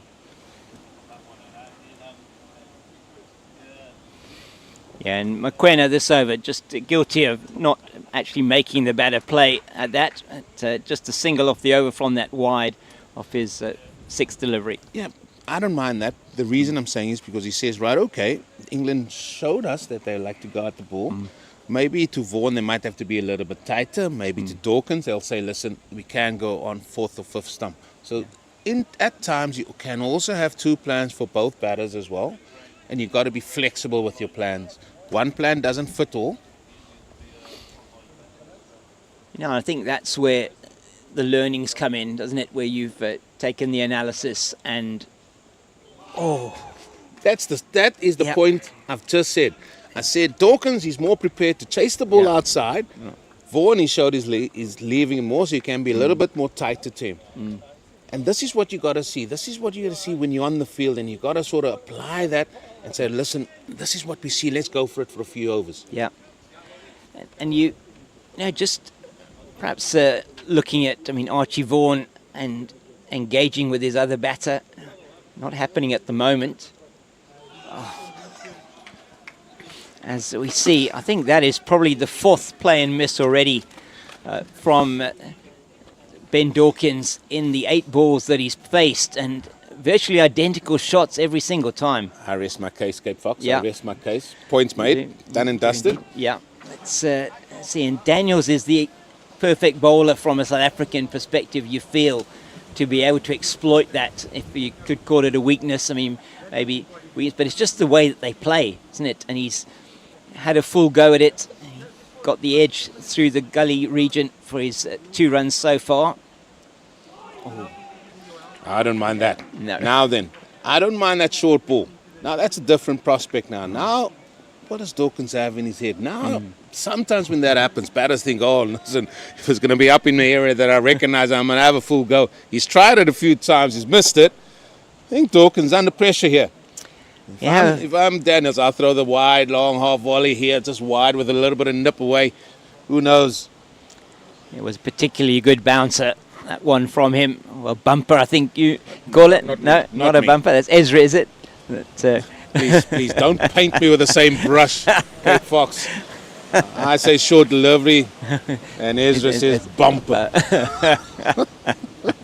It certainly is a word that was used quite often in a certain era, I would guess, yes. I don't need to say bouncer. What's wrong with bouncer? Bouncer's all right. Just bump him. I'm not going to knock him somewhere else. You're just trying to put him on the back foot.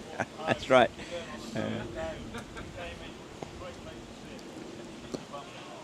He's too straight. So when he's straight, you see Dawkins is prepared just to get the bat coming down. If it's slightly just outside that hour line, and then he's got to watch it, he just gets the full hands going. If I'm those slips, get your hands nice and warm, fellas. Yeah, and South Africa has set the field to allow him to really want to think that he can go through that offside. So there's 3 slips, a gully, a backward point, almost a wideish, sort of a deepish backward point. And the man at point, so they've given him the gap to go for outside the off stump, and he's accepted the invitation a number of times. A good maiden over that from Raik Daniels. South Africa will feel that there is a wicket taking opportunity here for them in this opening stanza before lunch. It does give South Africa as well. You talk about England saying, okay, let's bat until lunch, make sure we don't lose a wicket before the lunch and interval. 35 minutes to lunch, and South Africa will be thinking, okay, one could bring two, let's get our disciplines there and really work through how we know England have lost their wickets in the first innings. Oh, there he feels that one. And just to come back on that point, so I'm sure there's all these KPIs that teams have now and all sorts. They would have worked out there's only an hour when this inning started to go to lunch, and they would have said, right, okay, we want to be X, Y, and Z. I think from South Africa's point of view, they would have had a couple of KPIs in terms of runs where they would not like to concede as many. And then obviously if they can bag a couple of wickets, let's try and get 2 wickets before we get to lunch. From England perspective, if you're asking me, I'd just say, listen, not worried about the runs, just stay there. Yeah, I mean, understanding that this is a 4-day test match, you've got still plenty of time in the game. We're only literally just over halfway through the test match, and this pitch is going to deteriorate more with the wind, with the sun baking down on it. Expecting the 4th innings to be difficult. England want to get as many runs as possible. Yeah, and that brings us to a different part of that game, and I think that part we can discuss after lunch, because then the question is, how quickly can England score to give them enough runs or enough time to bowl South Africa out? Yeah. And they are probably working that out as well. We've seen both teams collapse. Yeah. That's what we have seen.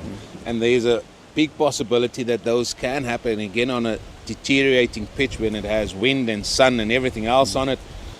So a lot of aspects to think about. Yeah, Mokoena steaming away from us now.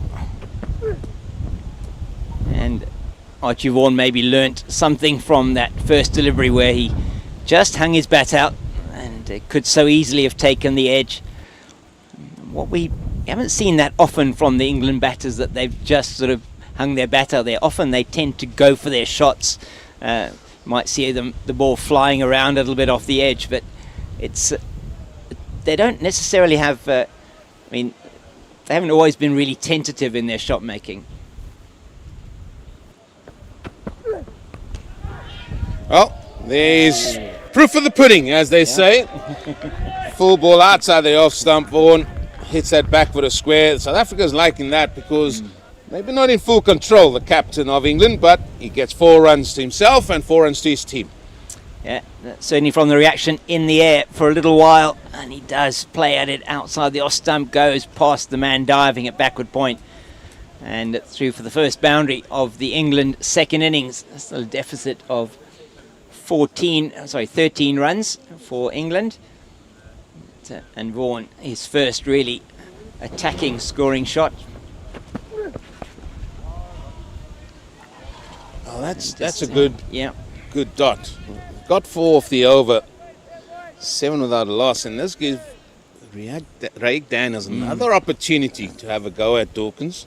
Dawkins just got that 2, and that was scored behind square on the offside. So sometimes you just wonder what they're going to do. I would love to know how are you going to put this over together? Because you've got to string an over together. What's your plan here? And this is where this format of the game is so good.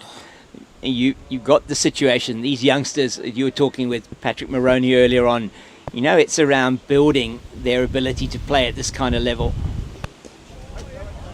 Oh, that's excellent work by Chad Mason. Stops a certain boundary. Just the one. So let's see if there is a different sort of game plan here, Cape Fox, because now I almost said Michael Vaughan. Archie Vaughan that's back on strike now. I had to stop myself a couple of times. Yeah, it's going to be interesting, isn't it? Because Daniels hasn't bowled to Vaughan yet. We know Mokoena got him in the first innings, playing a really rash shot outside the off stump, it has to be said. And how is he going to deal with Daniels? Daniels will test him possibly a little bit more than Mokoena has already in this innings so far.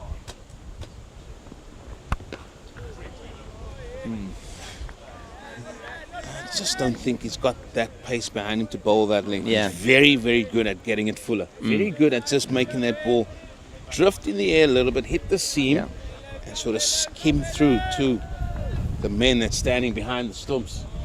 And I think you were talking a bit about this. I know, listening to you yesterday on air, was just saying perhaps the England seamers, from a length point of view, were just a little bit too short. They were sort of hitting hard lengths and were not getting the reward. That's a better length from Daniels that time. But you also got to admire, I think there's a lot of learnings from the first innings here, because Archie Vaughan has left a lot of balls already in this innings, and what he did in that first. I mean, he has already, I think, faced more deliveries than he did in that first innings. Just the 6 deliveries that he faced for the duck that he made in the first innings. He'll be wanting to get a big innings here. It looks like he's shaping up a lot better here, so it could be a little bit of a grove, especially if you're bowling to Vaughan for South Africa. Dawkins, he looks like he's a little bit loose, and if they can keep Dawkins on that side and get Mokoena to bowl to him with the lines that Mokoena has bowled, I think they could be in a little bit of trouble, or could be in business here, South Africa. But this has been a better application from England thus far. That one just angling into the England captain, and it comes down here to Mokoena at long leg. They go through for the single. So that time just aiming at the stumps, just got the inside half of the bat. But as you say, it certainly looks like the England batters have learnt something. With Archie Vaughan particularly, he's leaving better. He's not going at the ball as hard as he was in that first innings. I'll bowl a wide half volley Here we go. I will bowl a wide ball and say, listen, Dawkins, have a chase. Oh, that's good discipline. That's good discipline. Yeah, that was good from Dawkins, just letting that one go through his first delivery and it was the last delivery of the over, first one for him in that over. As we talk about now our sponsor, Sisonke Tourism and Event Services, your destination management specialists. Visit them at sisonketours.co.za for all your requirements, as it's going to be Johan Ferreira going to take over from me. Oh, thanks to the Cape Fox for his stint, and back for a second spell. The umpire, referee, whistleblower, Johan Ferreira is back. I'm not going to hear the end of this, am I? No, you're not. You let it in. And when I say whistleblower, I mean an actual whistleblower. I don't mean... Yes, please. Just define that. I don't mean that you told something, a story or something like that. You were an actual whistleblower. You were a referee. You blew the whistle. That's what I'm talking about. We got that. Please, let's just move the boundaries. It's not going to... We can't. I'll tell you what's nice is the man standing left to my left here in our commentary position. What an honour to see him again. Paul Adams. What a contribution to South African cricket he has made. You know what I saw the other day pop up? And I can't believe it popped up. Saw the old Paul Adams bowling. It was in a one-day game, obviously coloured clothing and all sorts. Right? He's standing next to you, right? He's got a smile on his face, and that's nice. But when he bowled, he was angry. He was extreme. I was like, he never smiled. You are bowling spin. Why are you so aggressive? It did start.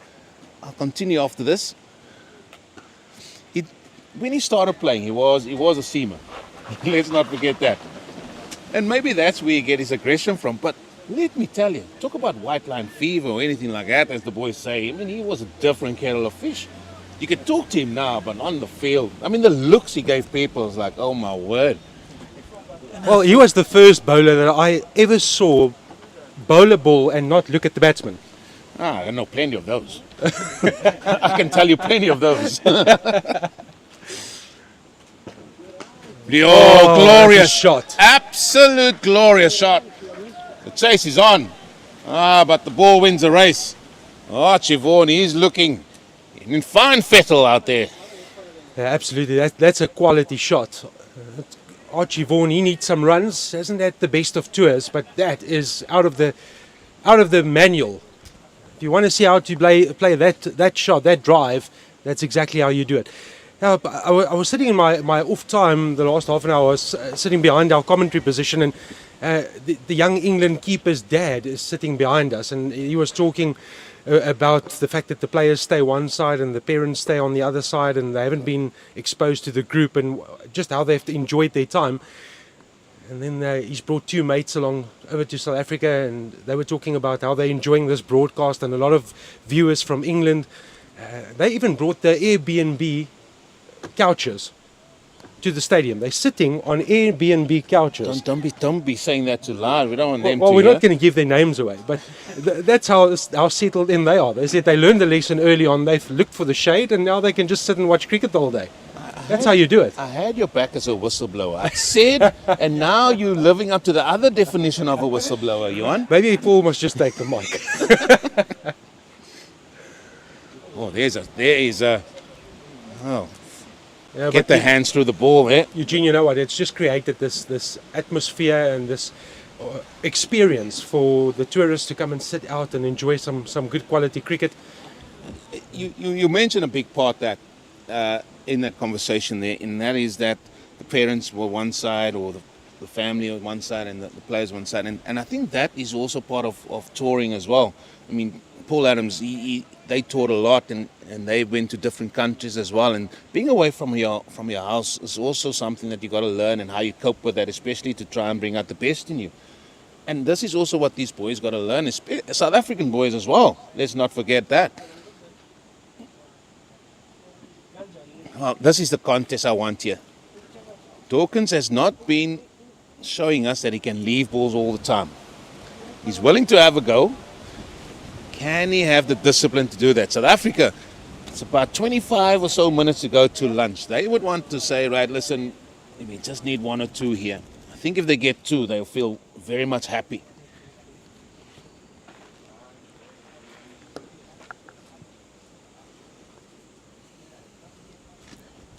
Oh, that short, he's gone for it, but no, there's no field there that's positioned there. That could have worked out for South Africa, but not on this occasion. But he was willing to take on the short ball. The willingness of leaving a ball doesn't seem to be with Dawkins. No, not at all. That is what I've seen. And until I'm proven different, I would still be saying, listen, he's going to give us a chance here. And when I say us, I mean South Africa. I'm going to be very down the line. I spoke about this yesterday. So now, how do you react with the willingness to take it on? Do you take someone out of the cover region and put him back and try and lure him out again? Well, that's a tricky one, and that's a good question, Johan Ferreira. And do you say, okay, forego one of the slips, which as the ball's new, you don't want to do that? Do you want to forego one of your men in cover? Because now the bowler said, listen, but what if I do get it in that area that we want to go, and he edges it? So it's a little bit of a catch-22. So it's what he's comfortable doing there. And this is what they've got to think about a little bit.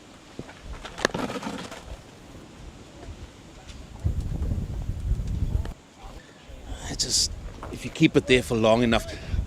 James King was saying about it, and I think you alluded to as well when you started this morning. It's a game of patience. Right? There are plenty of balls. There's 90 overs in the day. Have you got the patience to just say, right, okay, leave? Like Babulia did. He just left balls, and when it was at him, then he played it.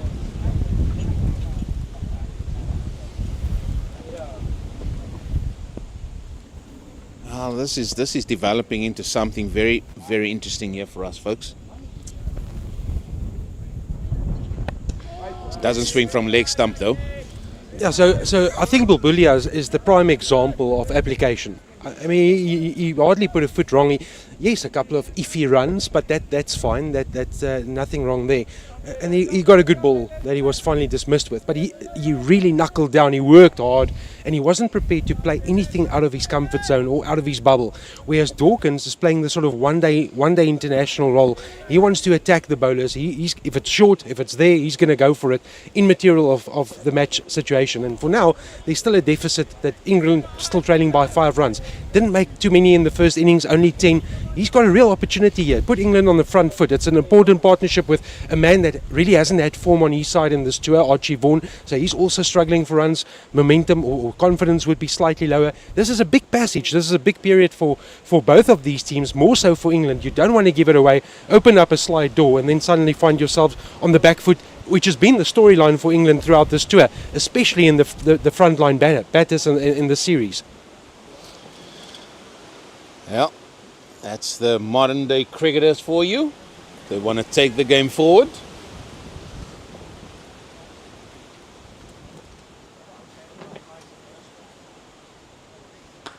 Oh, that is beautifully put away.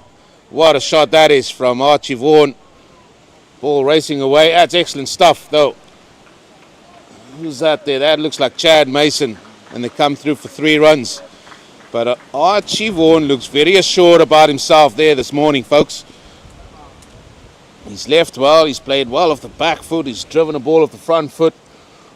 Well, that's one of the rare gifts that Raheem Daniels has offered. Short and wide, it needs to be punished, and it was not to the boundary, but still, you're getting runs there, and that's the other thing as well. You can't be in your shell. You must be alert to the opportunities that comes your way. That's going to keep you ticking along, because you might get something like that. It's a big shot from South Africa. Now they scamper through for a single. It's all happening in Stellenbosch. I just feel you clutching at straws there if you want to appeal for that. Nothing going for him there. Umpire Shazi, he's just... I don't know, what type of walk would you call Umpire Shazi?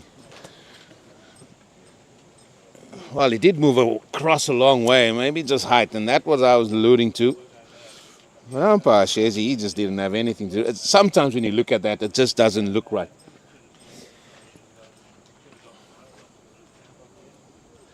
So I'll tell you another a telltale sign is the keeper. If we have an opportunity to look at that again, that LBW shout, the giveaway, look at what the keeper does. Now this is a clear indication. The keeper knows the line. He sees the line early. Look at where he goes. He's outside leg stump. And that, yes, sometimes keepers go. But if you look up from a visual perspective, what you're seeing in front of you as an umpire, you see the movement, the anticipation, and therefore the angle, and what you are visually seeing is something going down leg side. Yeah. The only thing I'll say there that I think umpire Shazi gave that one out on height, because that did have a little bit of steeping bounce. What kept South Africa interested there, Johan, was he shuffled across his stumps there. That's what kept them interested. And full right to appeal, because it's exactly what you've said. The movement in front of the stumps would have created a chorus wherever you picked it up. It would have been a ticket. Yeah, absolutely. You've got to buy a ticket.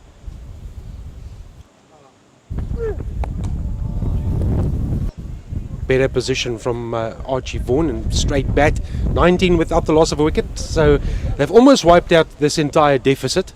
So we're going to be on level terms pretty soon. Next time you and the Cape Fox will be on, you're going to be talking about a game being level pegging. One inning shootout, is that what you guys called it? Absolutely. And there's more than enough time to get a result. 5 sessions still left at the end of this one.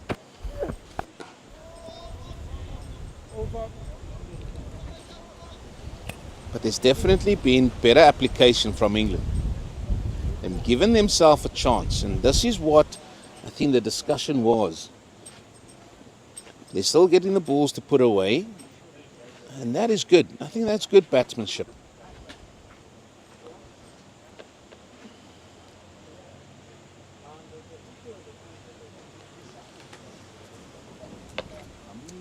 You talk about, we spoke about it yesterday, small wins within sessions. You don't want to go too far ahead as well. You don't want your thought process slipping away 20 minutes in advance. That you want to be in the moment, but at the same time you want to be mindful about the match situation. So that is 1 run behind, 16 minutes to lunch. Want to get the lead, consolidate our position from an England perspective, and make sure that we don't lose a wicket.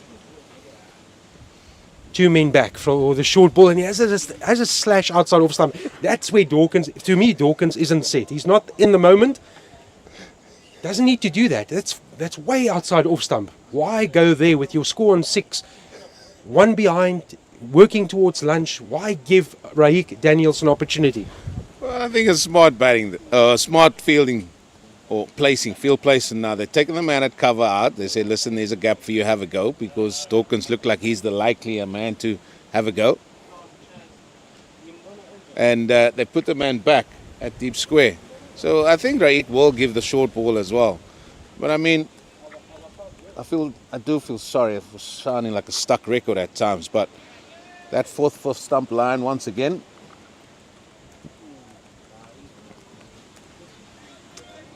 Just needs to take a breath, Ben Dawkins. Reset. Go back and reset your mind, the programming.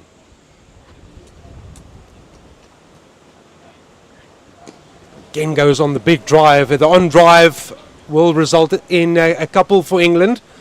And that means that they have taken the match lead. They've wiped out that deficit and they've overturned it into a lead. So we're not on level terms. England have started batting. Well, it wasn't a short shot, I have to say that. But, as you rightly said, a lead is a lead. And that's where they're going now. So everything that happens from here on in is all in the positives, as they say. South Africa would love 1 before lunch. Very straight, and that's good running. Of course, they've moved that man away there. There's that gap there for them. I don't think it's a bad idea. That's a good outcome for England. Dawkins has looked unsettled and flashy. Get him to the other end. That's a safe space. Now, Might be flashy from the other end. What happens then?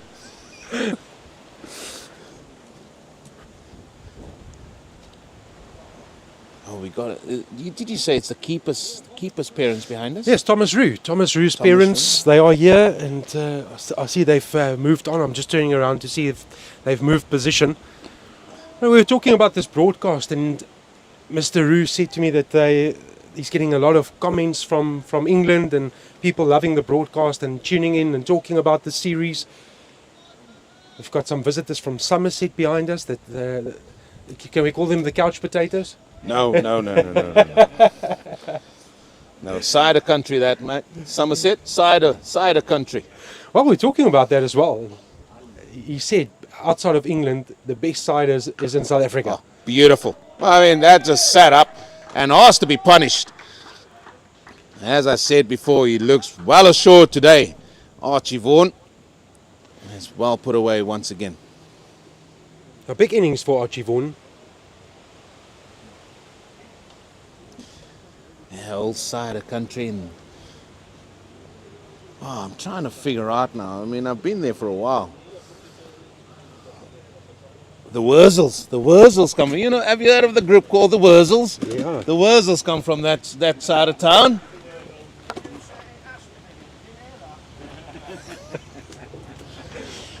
Oh, brilliant. I went to a concert where the Wurzels were taking part. It was in some venue, let's just call it that. Wurzels. Combine Harvester is one of their songs. Combine Harvester. This is the advantage of sitting outside and you amongst the travelling supporters and a bit of banter going on, interaction. This is great. It's just lovely to talk through the mic to them as well, pull them into our broadcast. Well, it's a new bowler now. It's Kamalo, I should say, coming in here or running away from us. I'm going to go look up. YouTube is so great now. You can get all of them, get all the best of the Wurzels on YouTube. That was brilliant. What a place, Somerset.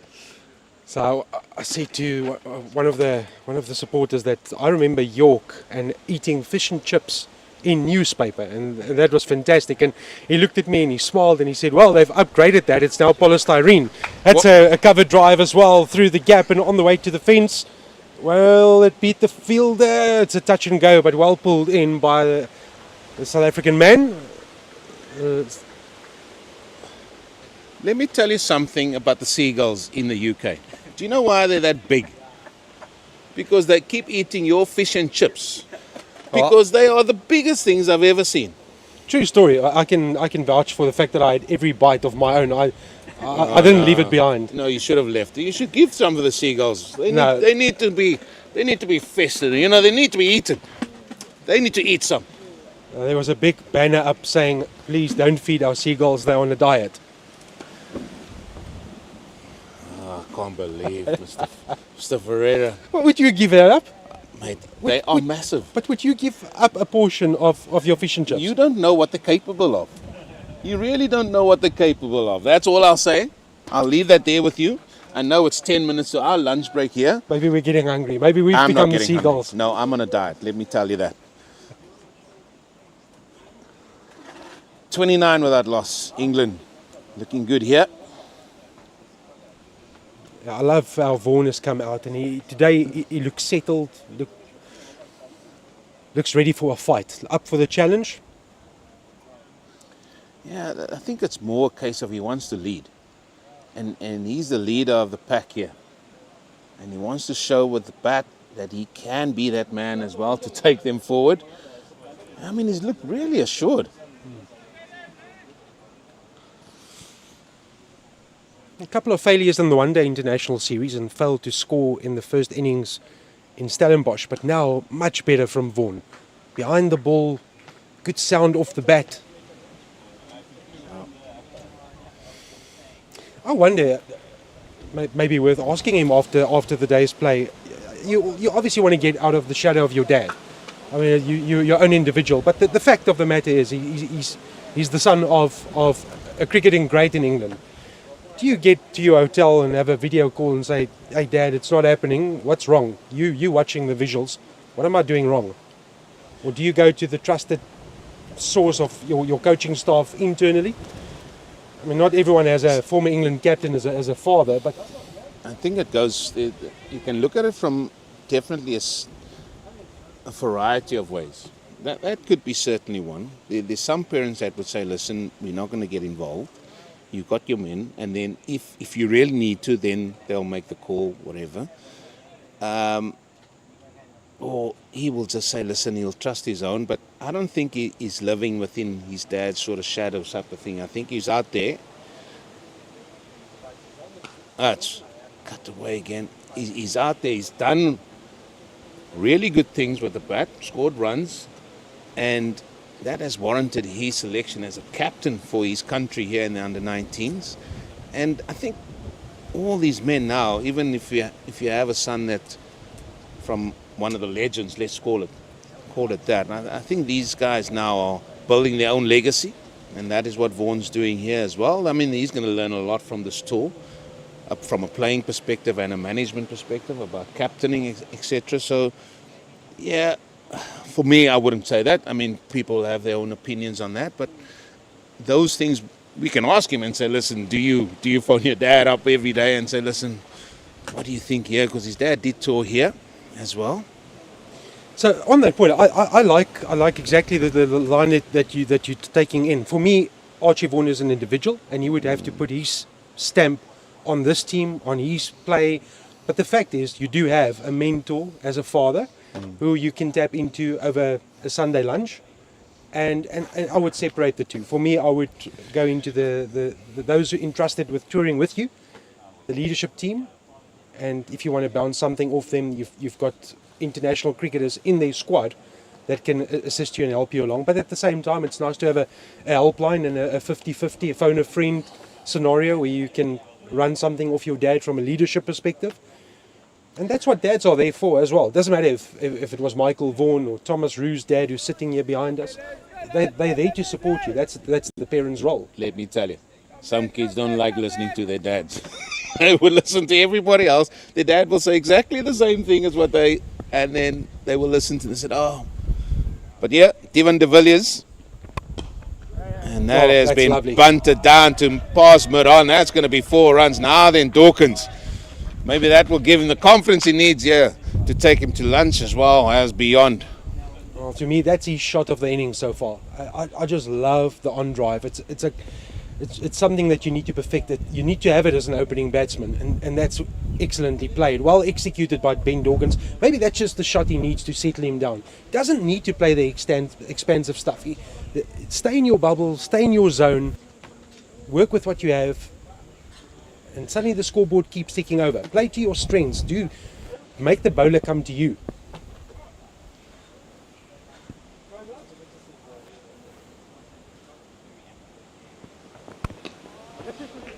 Well, now he does seem assured because he can get a single after the boundary's been hit, and this is what you want. This partnership is growing a little bit now. 34 runs. We are about 5 minutes or so away from lunch.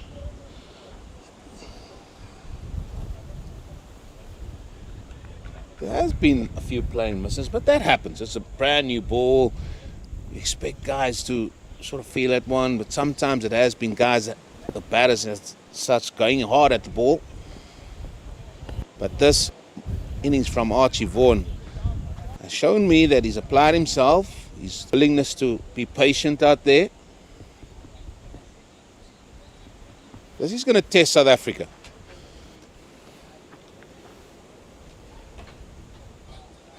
Yeah, and interesting to see the introduction of Divan de Villiers, especially before lunch. Raik Daniels has bowled 5 overs, 1 maiden, 0 for 13, and Kobani Mokoena, who took the majority of the wickets in England's first knock, 4 overs for 13. And now we've seen Martin Kumalo bowl 1 over, Divan de Villiers about to finish his first over. And remember, the wickets came from the seamers in that first innings, whereas England, the majority of their wickets in the South African knock was from the spin department. Yeah, spinner's going to play more and more role, and that is what we expect anyway. Going in a 4-day game, this is day 3. This is the first session on day 3. Nicely driven again by Archie Vaughan. Fielders have given that up early doors because that ball has raced away across his outfield. That's another boundary. Now then, this partnership is growing. These two men looking more and more assured out there. Well, it's full and wide and outside off stump, and that's an invite that Archie Vaughan is more than willing to accept. You still have to execute it though, and he did that to perfection. They've raced along. Good, healthy run rate, over 3 to the over, wiped out the deficit, building on this lead now and setting South Africa a potential target. The home team will be desperate to get a breakthrough, and we've spoken about the spin department. And here we go. Chad Mason, the leg spinner. He's going to be the first spinner on show here for South Africa in this second innings. He's going to be bowling to Ben Dawkins. This might be the over to take us to lunch. It looks like everybody's wanting to get to lunch because there's no haste out there. I'm sure you're looking to get a few more stories from Thomas Roux, because by the time he comes to bat, we might hear some more stories. But for now, we'll see how this over takes us to that lunch break, as it is Van Schalkwyk looking to getting on the sort of pads as well, and the helmet and the box, because he's going to be going into short leg or silly point. I would think it will be short leg. His turn on offer. Chad Mason needs to land it immediately. Apply the pressure. We'll definitely have our last over before lunch, so it's an important 6 balls.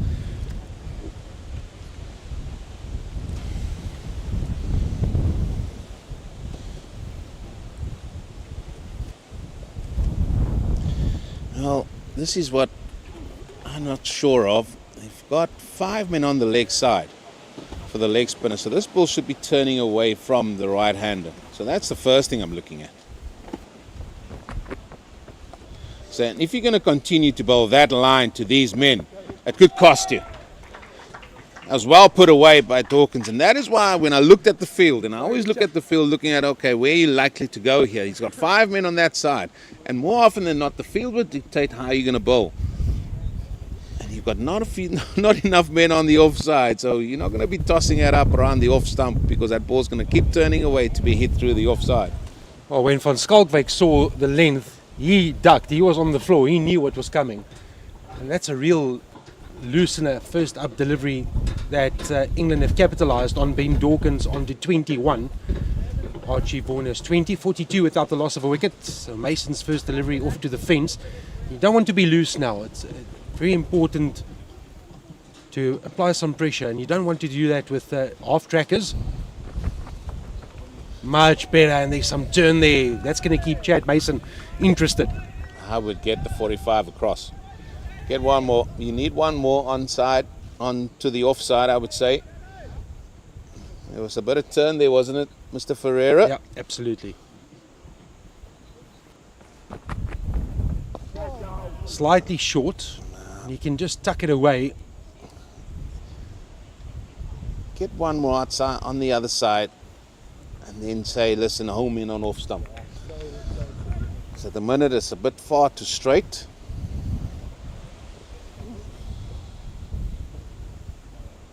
Now, Chad Mason will be encouraged by that second delivery, and that's where you need to be more frequently. It's lucky to get away with that. That sat up, and on a different day, that could have been put away as well. Archie Vaughan maybe missing out. Only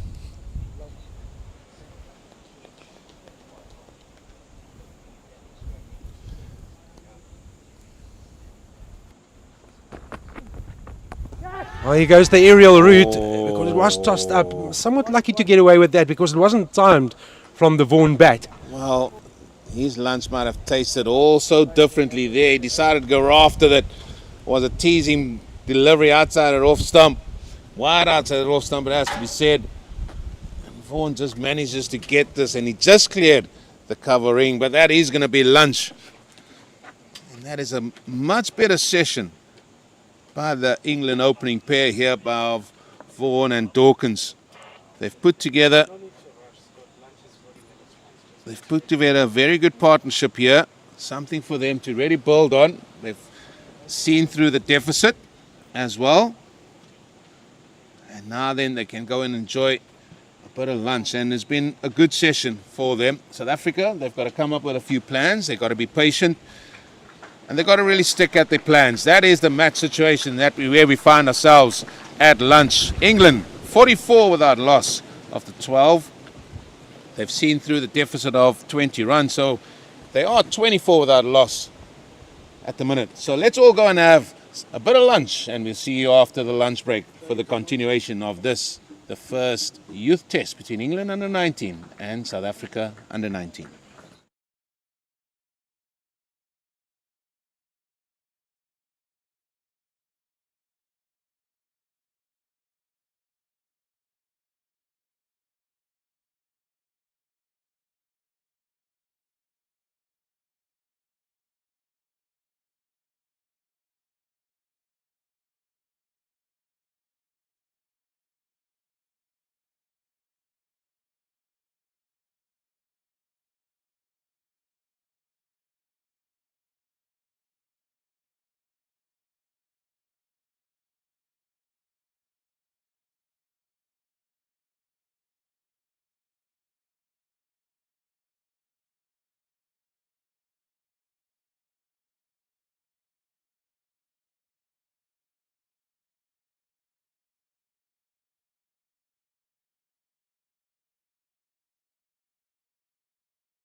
Good afternoon and welcome back to Stellenbosch. It's the third day of the youth test match between the under-19 teams of South Africa and England. My name is Johan Ferreira and with me in commentary is James King. England resuming their second knock with a lead that is starting to grow, with the openers still untroubled at the crease being Dawkins and Archie Vaughan.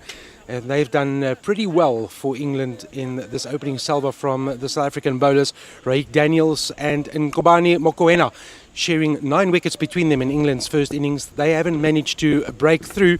We've seen 1 over each from Martin Kumalo, Devan de Villiers and the spin of Chad Mason. So 44 without the loss of a wicket and a lead of 24 runs. It's going to be an entertaining and absorbing second session. The post-lunch session is underway in Stellenbosch.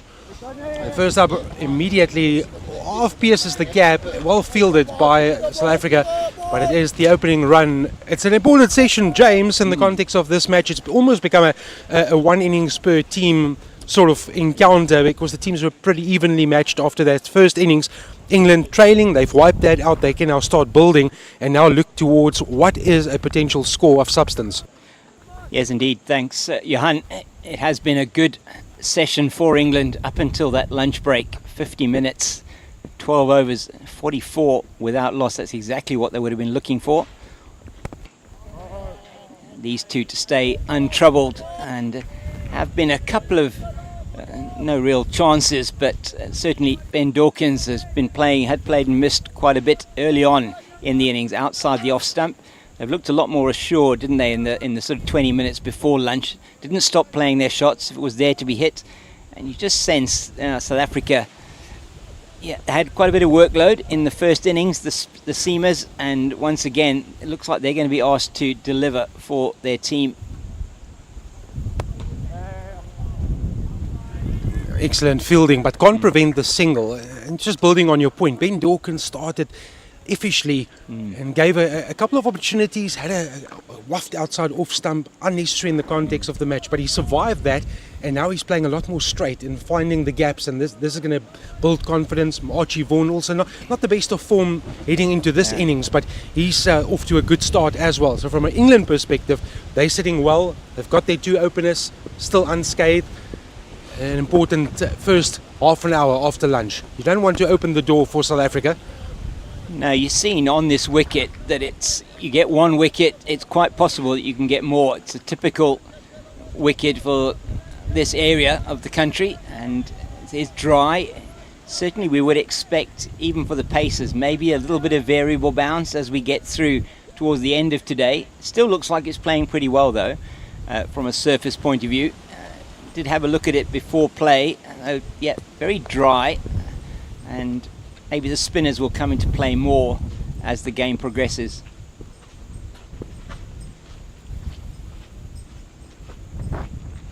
It's down the leg side, but I guess that's the story now, because if you think about your surface and what could potentially lead to a victory, you would believe that the spinners hold the key on a dry surface that you've alluded to. South Africa, the majority of that England first innings wickets tally or column, but belongs to the seamers, where England the reverse. So the spinners in their camp will be full of confidence. They've picked up wickets on the second day, and then going into the third day they wrapped up the tail, and now it's a new ball game. But you probably feel that England are slightly ahead, and the pendulum is gradually shifting in their favour. You would feel with the lead now going on to 26, they still haven't lost a wicket at the end of the first Martin Kumalo over after the luncheon interval. You just feel that they've got the advantage. I say that as well because the bowlers from South Africa, just understanding what they've come from, they're not used to bowling these kind of long spells. You had Daniels and Mokoena in the first innings that both bowled, I think Mokoena 24 overs, Daniels 25 overs. That's a lot more than they would have probably ever bowled in an innings before, particularly, especially at this high level. They're used to playing 50 over cricket and 20 over cricket. So you just sense, I think, as well, towards the end of that innings on the first day, as we see Chad Mason into the continuing, shall I say,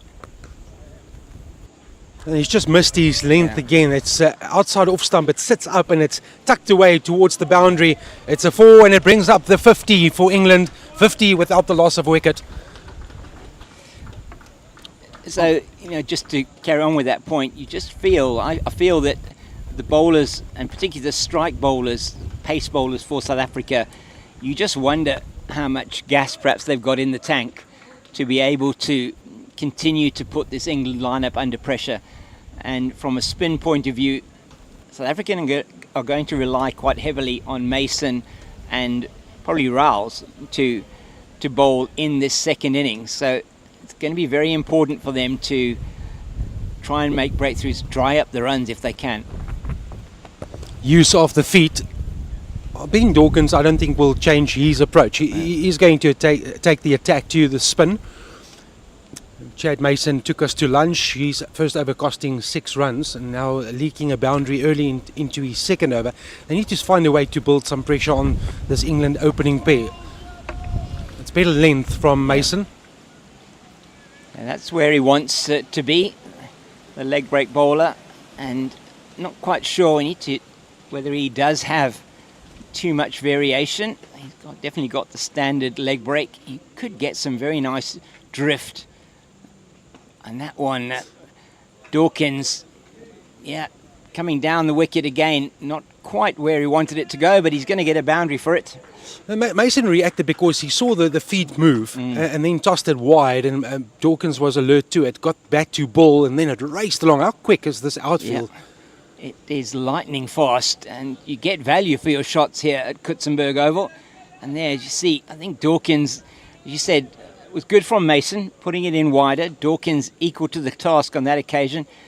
Certainly, I would think that Pahlamahlaka behind the stumps would have been interested had he missed that one.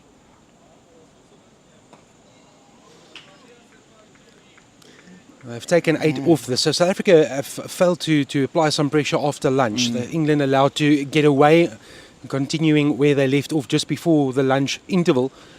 From a South African perspective now, Benjamin Hansen will be thinking, how does he play a containing role and an attacking role all in once? Because he needs to find a breakthrough and probably needs to bowl England out to have a chance of winning this match and chasing. He'll also have a score, and the South African camp will have a score that they feel comfortable chasing in the last innings of the match. There's still plenty of time. We've got the best part of 5 sessions to play to get an outright result. But the longer this continues and the more runs continue to be piled on, the more pressure will be shifting towards the South African camp. Certainly you feel England, if they can build on this partnership, and as you say, Johan, they will be looking at a sort of maybe a run total, but also time. They'll be looking at the sort of time that they're going to want to be able to accumulate these runs in if they are going to declare. If that is going to be a possibility, they're not bowled out. Kamala's in towards it, just pulls up off at the last minute. But they're going to be looking at a target, you think, that they would be wanting to give themselves enough time to bowl the South African batters out for the second time, if it gets to that. So both teams will certainly have those sort of things in mind.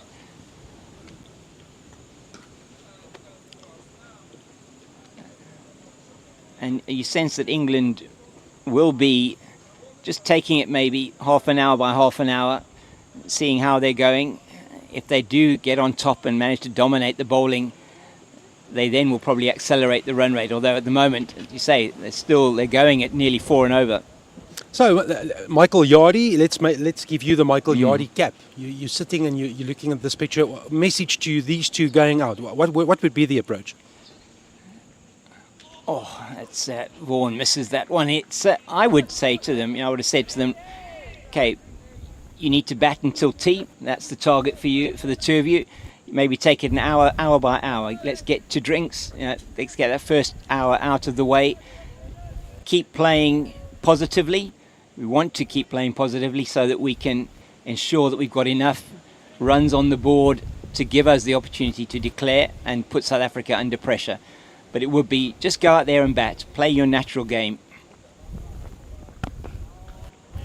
That's a better line from Khumalo, and also good batting by Archie Vaughan, and he's on 22, Ben Dawkins on 30, so both off to a good start.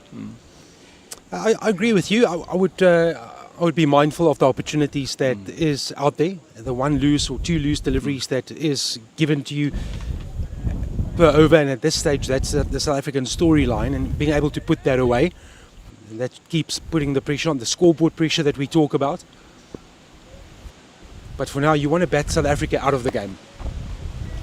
That's easily tucked around the corner and will race towards the fence.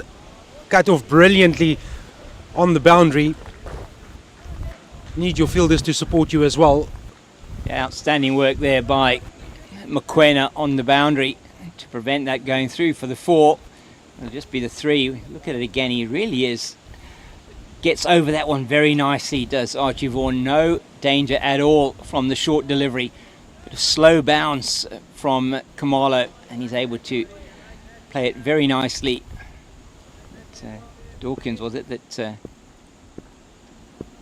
play that? So Vaughan on strike again.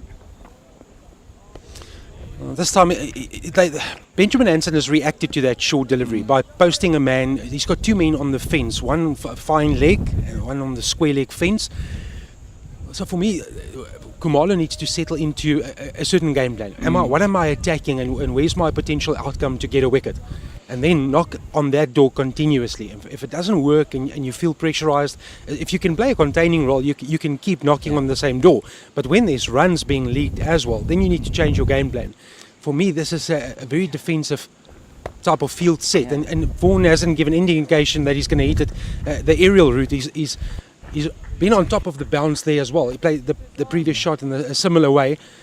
Really good batting by Archie Vaughan, appreciating that there's 2 fielders back. So instead of maybe the ego getting the better of him, challenging the boundary into the wind, might it be said as well, which would be a heck of a shot to pull it off. Mindful of that and just riding the bounce straight to the fielder, pick up the one, get to the other end, and it's untroubled and no damage done. Now, I have to be with you on that, Johan. I think that sort of field setting for the last delivery or so of the over was really not giving his bowler any kind of message as to where he wants him to bowl. He had a 6-3 offside leg side field. There's 3 fielders on the leg side, 2 of them out behind square on the leg side, and the only other one was at mid-on. So, and he had those 6 fielders almost in a ring at a slipper gully, and then the 4 fielders that were in the ring on the offside. So the bowler doesn't really know what he needs to bowl there, and you've got the catching fielders in the offside. Mason's in.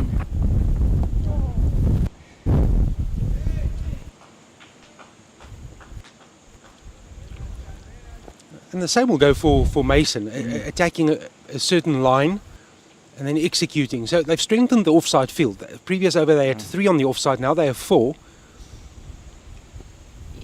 And I think that's right. I mean, he's taking the ball away. If there is any turn, he's taking it away from the right-hander. Again, the use of the feet from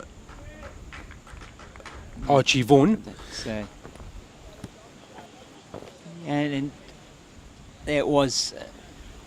Again, it did see him coming, put it in a little bit wider.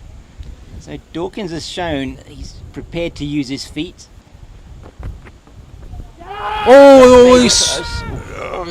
He's got to be mindful of that, Archie Vaughan. So the previous run, of course, going to Ben Dawkins. But that's the one area now. Archie Vaughan doesn't need to do that. No. He's played so well, or he's looked so accomplished and settled when he's gone straight. Maybe a little scratch on that. Let's have a look at it again. It actually hit him outside the line. That's why there wasn't an even bigger appeal from the South Africans. That's better. Straight bat into the covers. Yeah, and I like that as well from Chad Mason. This has been a better over from him. Previous over, just you would say it was maybe a little bit unlucky with the one that went through the sort of third area for 4, but he did get to bowl them a 4 ball. Again, that's just picked off it's just too short, so he's allowed time to work it past the square leg, and the square leg is the only man protecting a single in that region. So you get it past him, it's a guaranteed 1. Yeah, that's purely on length, just the wrong length. Yeah, absolutely. And he's not fast enough through the air to be able to bowl that one shorter. That's better. Played well by Dawkins. I'd like to see him, as he's doing there, just give it that little bit more flight. Give the ball the opportunity to get that drift, the dip, which you know a leg spinner is going to have. He's got the wind blowing across the ground. It's almost coming over his left shoulder as he's bowling. So I think important for Mason to try and just get into his work here. I think that's what is... how many overs? He's bowled 2 overs since the resumption. So now it needs to be given a bit of a longer spell, you feel, here. That over was a better one from him. And if you're Benjamin Hansen, you want to give him that spell, but at the same time be mindful of the fact that he's going at 5.7 to the overs. You don't want to be going at a runner ball continuously, because then again the scoreboard goes against you. Yes, they're 60 without loss, but remember there's the minus 20 that you have to take into account. So in effect it's 40 without loss. But Benjamin Hansen he's got to think of various aspects now. He needs to get a breakthrough. Yeah. What's the scoreboard telling me? What's the pitch doing? How can I break this partnership? How can I get into the middle order?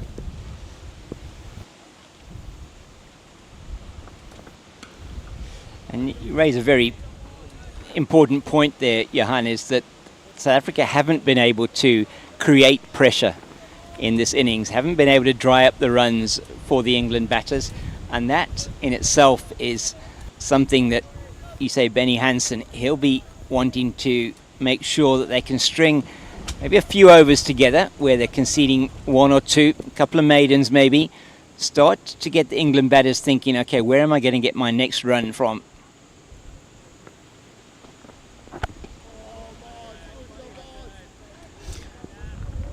And it starts with pressure from the one end. And if you put a good over together, then it brings confidence to the bowler following up from you. And say you work in partnerships, batting as a partnership, bowling as a partnership. For me, I'm just still not convinced. If you're going to go on the short route, then I understand the 2 fielders back. But again, I look at who's batting. I would use the approach to Ben Dawkins. He's been more willing to attack the short ball. Archie Vaughan has played it on merit. Yeah.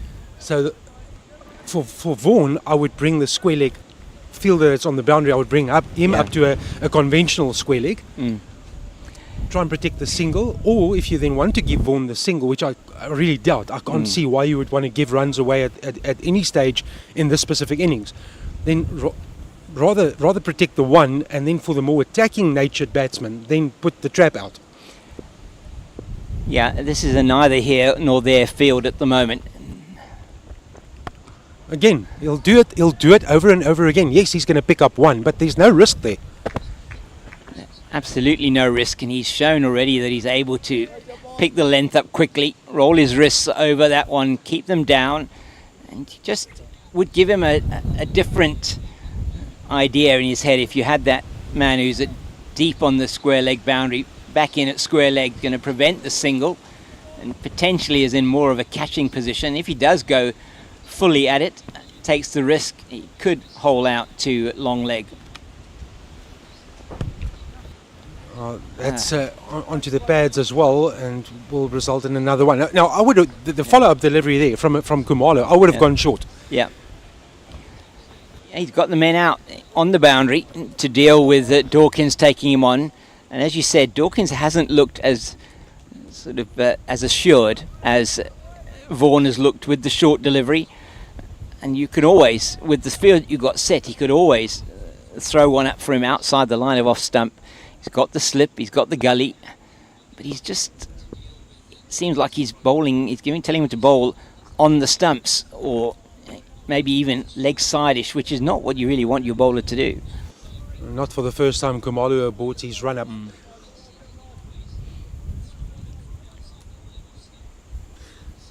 Yeah, I totally agree with you. You've got to look at your field placing and realistically bring them into play. But at this stage, it's too much here and then there. There's no continuity building at this stage. That's better. That's where you want to be. Good channel by Khumalo. Yeah, the end of that over. So just the 2 off that over, but still, again, feeling most of those deliveries were angled in towards the leg stump, and a couple of short deliveries which were well dealt with. So it hasn't looked that threatening, and now with the ball 17 overs old, not really giving the opportunity for the bowlers to have two bites of the cherry. It was 12 overs at the lunch break, and we've not really seen any movement to speak of after lunch from Khumalo, from the Coetzenburg end of the ground. And Mason will continue. Let's see if he can land a few in the right area. Well, that was better, and short leg was interested for a split second, but good control shown by Ben Dawkins. So he's moved his feet, he's come out of the crease, he's tried to meet Mason on the bounce, had success as well. So they're still operating South Africa with 4 men on the offside. Again, he goes down the track. Oh, he's lucky to get away with that. But you make your luck as well as a batter. He'll get 2. He could have been so many ifs there. Yeah, plenty of them. And that's the third time since lunch that we've seen him come down the wicket. He got the bat just down on the other 2. This one he gets the thickest of edges. And that's... He has got a slip in place, but that one flew very wide of that slip. This is better from Mason. Oh, he's got him! Oh, we called it, and you have to say that Ben Dawkins has left a bit of a charmed life out there. And now, perfect delivery from Chad Mason, gets the edge, and credit to Benjamin Hansen for keeping that slip right there. In the previous delivery, Dawkins came down the track, had a bit of a wick, was lucky to escape, and now he loses his wicket. And so many times, we saw it as well with Rowles, the way he went out. Escaped a leg side stumping. Next ball went the aerial route and he was caught by the keeper. This is a nothing shot by Ben Dawkins, almost hanging the bat out to dry. Yes, he maybe thought of guiding that down to a third man position, but first slip was right there, and the edge goes straight into the hands, and Ben Dawkins is the first man to walk back for England. Yeah, and it's, looking at this again from Mason, a little bit of drift in the air, and you see it go in towards the batter. He was trying to set himself up to play that one, thinking it would actually move away from him, and it didn't. It sort of held its line, and he was playing with an oblique bat, and a catch really well taken by Bubulia at slip as Kesh Fonseca now comes in. He's on a pair at the moment, and as we say, one wicket can lead to another. Chad Mason gets his first of the match, and South Africa will be happy with that breakthrough. And that's also the first time that South Africa have picked up a wicket in the spin department in this entire match. It's all come from the seamers in England's first knock, and now Chad Mason breaks through. I was having a look at Paul Adams. He was working with the spinners during the luncheon interval, and the seamers were also going through their paces. So they had a couple of overs before the lunch break, but they came off the field, took the whites off, back into their training kit, out onto the field, and they were going through their run-ups, going through lines and lengths, and Paul Adams was working with the spinners. So a lot of work being put in during the luncheon interval. It's not a let's go and sit and have lunch. There's a job to do, and you can have your lunch slightly later.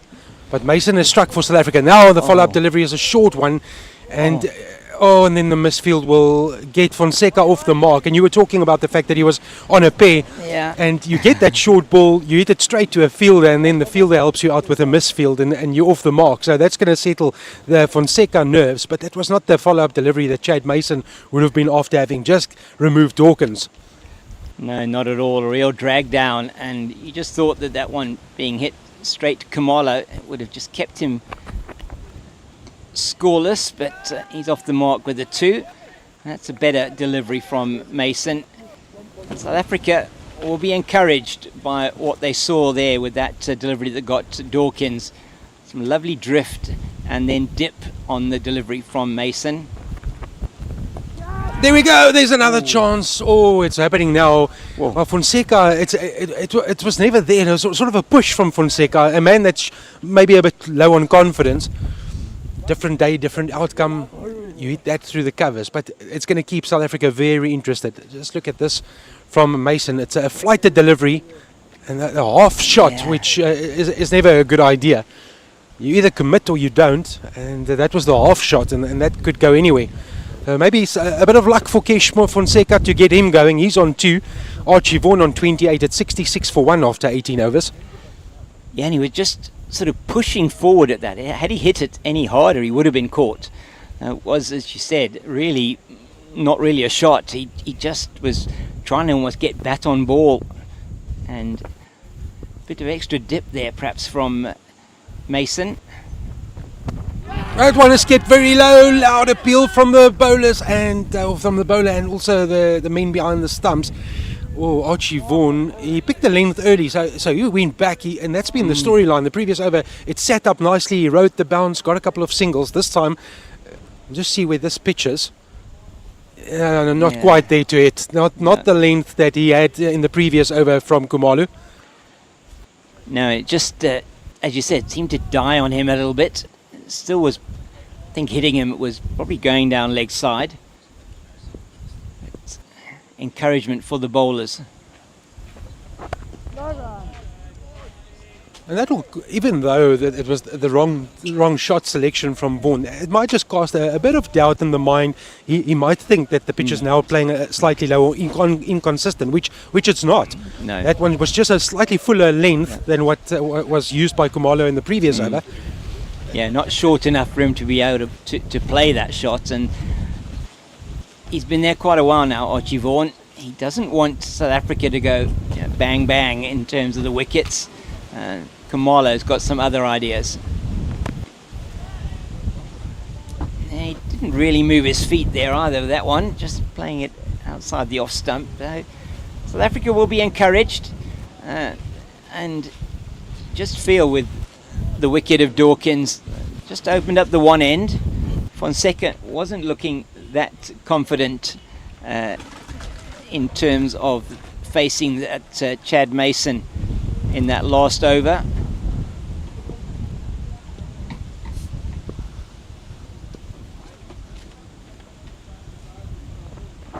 Again, the fuller length, but it's slipped off the pads by Vaughan. It's coming down to our commentary position and is a boundary to Vaughan. So he's into the 30s. Did he signal that as leg byes?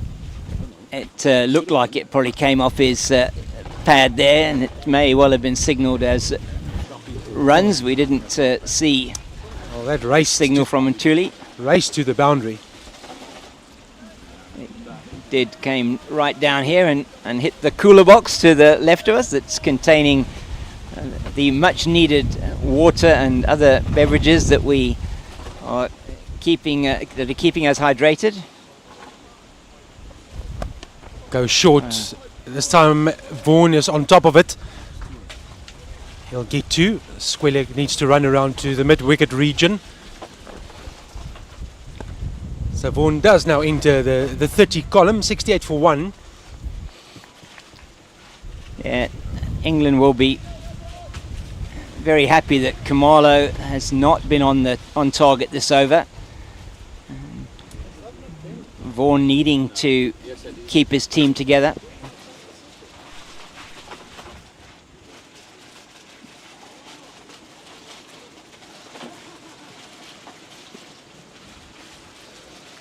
For me now, if I was Benjamin Hansen, well, it's over. It's the over. I wanted to say now you want Vaughan to stay exactly there. Yeah. So that Mason can have potential 6 deliveries with Kesh Fonseca. Now you need to be attacking, have the attacking mindset. Bring more fielders in. Make it more difficult on Kesh Fonseca to get to the other end. Yeah, I would like to see that as well. I agree. You've got a man in there that didn't look that comfortable in the first over. Just wondering whether they shouldn't have a catching short cover in there. I think they're looking at that at the moment. It is going to be, I think is that Devan de Villiers that is coming into that shorter catching position. That's sort of where Fonseca hit that delivery earlier when he was early on the shot in the previous over. Let's see if Mason can continue to get that drift and dip. It's a flighted delivery, and that's what you want. You're going to encourage Mason to continue that game plan. Pace also so important, James. It's not just run up and bowl flighted deliveries, but you need to vary your pace. Better from Fonseca. bat and bat close together. But really enjoying this from Chad Mason, just the work that he's getting into here. He's getting a little bit of drift, and the dip here, it's going to be, I think, very important for him. Is he going to be able to get enough dip at the last minute like that just to get Fonseca thinking about it? He needs to probably start it a little bit straighter or more on the line of the off stump.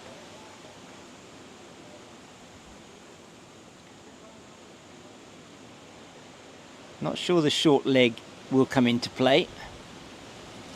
Oh, now he offers the short and wide one. Lucky to get away with that. It will still cost him at least one.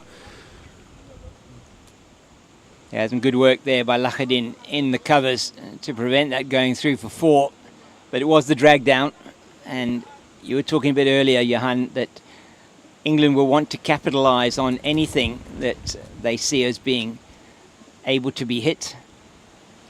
Oh, that's lovely. That's a great nut from Chad Mason.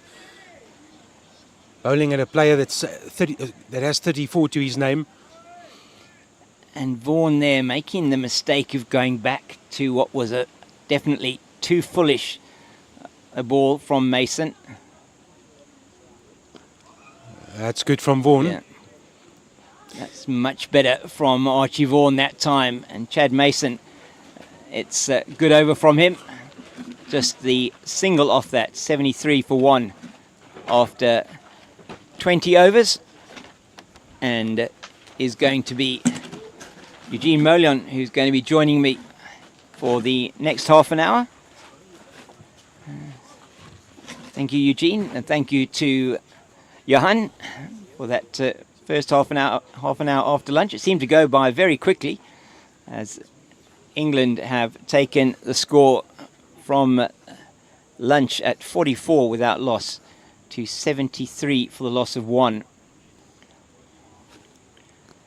Interesting post-lunch session so far, Eugene. Just the 1 wicket, and Chad Mason, you felt there with Dawkins, who was trying to be aggressive. That was always going to be the opportunity for a wicket to fall. Yeah, that there was, but it's not surprising to me how England have come out here. I thought they were going to go to lunch, and they batted well up until that stage as well. And then something in the back of my head said England were going to be a little bit more positive after the lunch break. And that they showed, and they're still showing that as well out there. They're looking to score quickly enough to give them enough time to potentially bowl South Africa out again. Khumalo, that's not going to be at all what he wanted. It strays down the leg side and it flicks the pad of Fonseca and goes down to the boundary right in front of us here for 4. This is a very, very important spell for Khumalo. He's bowled 5 overs for 15 runs and gets a full peak down the leg side, easily put away. And he hasn't shown any bit of control out there for Benny Hansen as well. So he's struggling to find a little bit of rhythm. He's struggling to get going in this match as well. We've seen little of him in that first innings. But, just your comment, Eugene, here on the field that's been set. I mean, Johan and I were talking about this before you came on air, and just it's just, you would expect that you'd be asking him to bowl in that sort of off stump or just outside off stump channel, and maybe with a surprise short delivery. Well, we haven't seen anybody being dismissed with a fielder catching a short leg, so I'm not sure why he's there. And especially with the bowlers, the type that South Africa have, I'm not sure whether we should venture that way. So there could be better use of that fielder straight away for me. Yeah, and I said at the start, I said this when this inning started, I said it's about the learnings. Yeah. And have South Africa learn to be a little bit more patient, because that's what you have to be as a bowler. Be consistent with your line and length and just be patient for a while. Can he keep doing that? That is the question you should keep on asking. Can you keep doing that more often than not? Yeah. And if you can do it more often than not, that's a time you will get into business, I feel. Yeah. Because I think my gut feeling is saying to me that England are going to come at South African bowlers here. And that's exactly why, as you're saying, they need to be consistent with their lines and lengths. They need to be bowling to a plan. You just sense with how they've been moving the leg side field. Oh, don't mind that. That's one side of the wicket. Yeah, absolutely. That's fine. Very happy with that. Yeah. I think what happened in the previous over was that he was bowling too straight, and to Vaughan, he's able to pick him off quite easily, just down the leg side. Shown that anything short, he's been able to get on top of it. So having the man set out at the deep backward square or deep square boundary, and man at long leg, he wasn't giving any opportunity for the chances there. Well, that's good. He's got 3 balls in good areas. One side of the wicket, that's what he wants. Yeah, he's asking Fonseca to have a go at him. He's got the man catching in at a sort of short cover position. He's still got the 1 slip, and not quite a gully, is it? But it's almost like a 5th slip. Maybe it is a sort of finish gully. Yeah, this is where we're going to see how South Africa's planning goes. Because the new ball period is almost done away with, as this is the 21st over. Now, you see, down the leg side again, and that is just, he's that mindset, or he's just lost it, but he's missed his mark by a long, long way there, as over number 21 comes to an end. Yeah, maybe a little bit fortunate to get away with this one down the leg side. We look at it again, just coming in. Well, for starters, he started out wide, so maybe he wanted that little change. But he pushed it down and lost his wrist as well. As that's our man there. Yeah. Is that Scotty? That's Scott, yeah. It is indeed. Good man Scott out there bringing you the pictures. Say thank you to the team here from Pitch Vision. And that is meat and drink to Archie Vaughan. And probably lucky to get away with just the 2 runs. Chad Mason, bit of a drag down. He has bowled the odd short ball. There's Shoaib up there. That's a lonely place for Shoaib to be. He's up there for 2 hours at a time. And believe me, it's warm and windy here in Stellenbosch today. Should have seen him yesterday. I think he was on with harnesses and all. I think so. Not to get blown away. Asked him whether he had his lead boots on yesterday to keep him up there. Certainly, you never know. Get him tied down to some bricks or something. Keep him up there. I tell you what, you would not have gotten me up there yesterday for no love, no money. The wind, you missed a good one yesterday. I did. Mr. Cape Fox, you missed a good one. It's today just a light zephyr compared to yesterday, it seems like. Zephyr, there we go. Well, there's a man, hopefully he's still listening on comms, because he just sent me a message. Okay. I can honestly tell you, this gentleman, Mr. Barnes, he would not be anywhere near the golf course with the wind that was blowing yesterday. I'm sure not. Or if he was playing, he would certainly just be hitting it downwind, and then he'll decide to stay in the cart and drive back. I'm going to say that, yes. Maybe play 9 holes. There we go. We're in the elements here. We are absolutely in the elements. Out under the shade here of these Cricket South Africa gazebos, enjoying being at ground level. Oh, there's a chance. There goes a chance. You said bring in the short cover. They brought in the short cover. There's a chance. And Devon de Villiers has put it down. It was a sharp catch. Was driven quite hard by Archie Vaughan, but a chance nonetheless. Yeah, and that's, you have to take them, don't you? Those are the important catches. So de Villiers dropping Vaughan on 36. How important might that be? You find in this format, chances come few and far between. It's not like the red bus there in London that you can get one ever so now and again. Yeah, you got to really work hard for your wickets.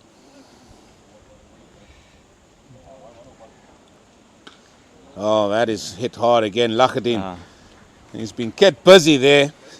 And that was some excellent fielding done in the covers by Lachadin.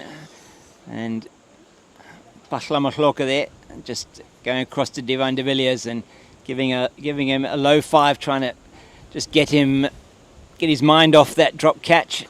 very important to take your chances. Chad Mason, he's getting into his work now, though, Eugene. He's getting nice drift and a little bit of dip. And that one looked, again, dipping on Vaughan, just playing it forcefully into the offside. As you're saying, going for his shots and should have been taken. Yeah, he's going at fours. He's a leg spinner. He drops the odd one short as well, but he's creating chances. And it's just how many of these chances South Africa can capitalize on. We've seen one go down now. What was that, 36 you said? Yeah, 36 for Vaughan when that one went down. And it's going to be Ray Daniels now from the Coetzenburg end. Well, that's a ball on the leg stump, and I said I'm yet to find the bowler that can swing the ball from outside leg stump. Yeah, you have mentioned that a couple of times, and that's absolutely right. But let's forgive him. It's his first ball back. Let's forgive him for that. Yeah, Benny Hansen now turning to his premier strike bowler. He gave Martin Khumalo 5 overs from the same end that Daniels is bowling now. There he's on the money there, Eugene. Yeah, it's much better.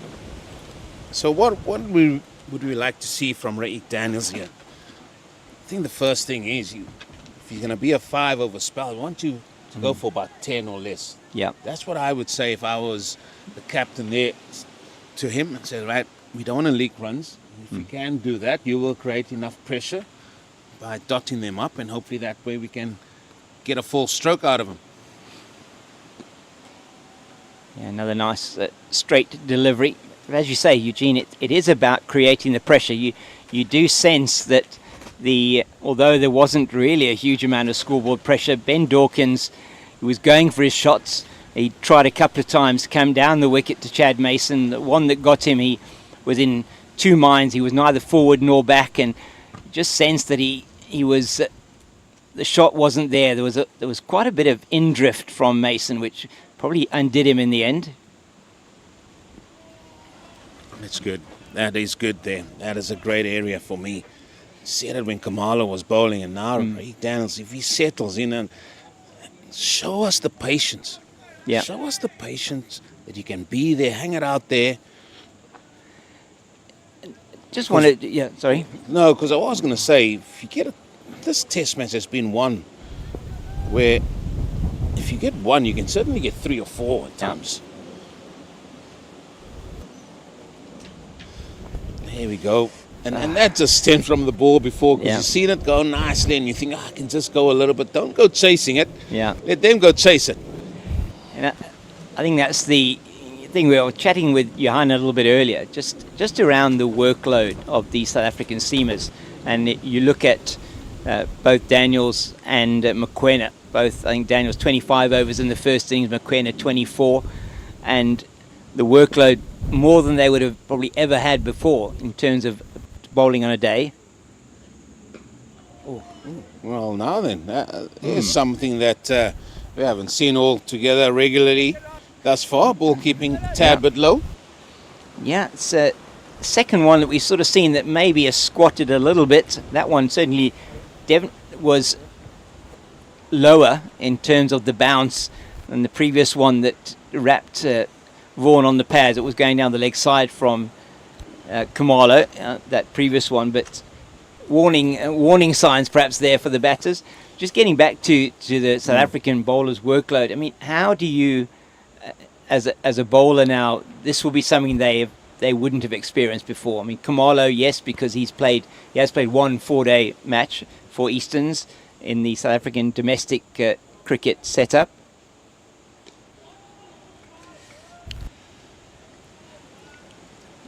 But looking at Daniels and Mokoena particularly, 25 overs in that England first innings on the first day of the match, coming back today, again, virtually a full day's play that they're going to be in.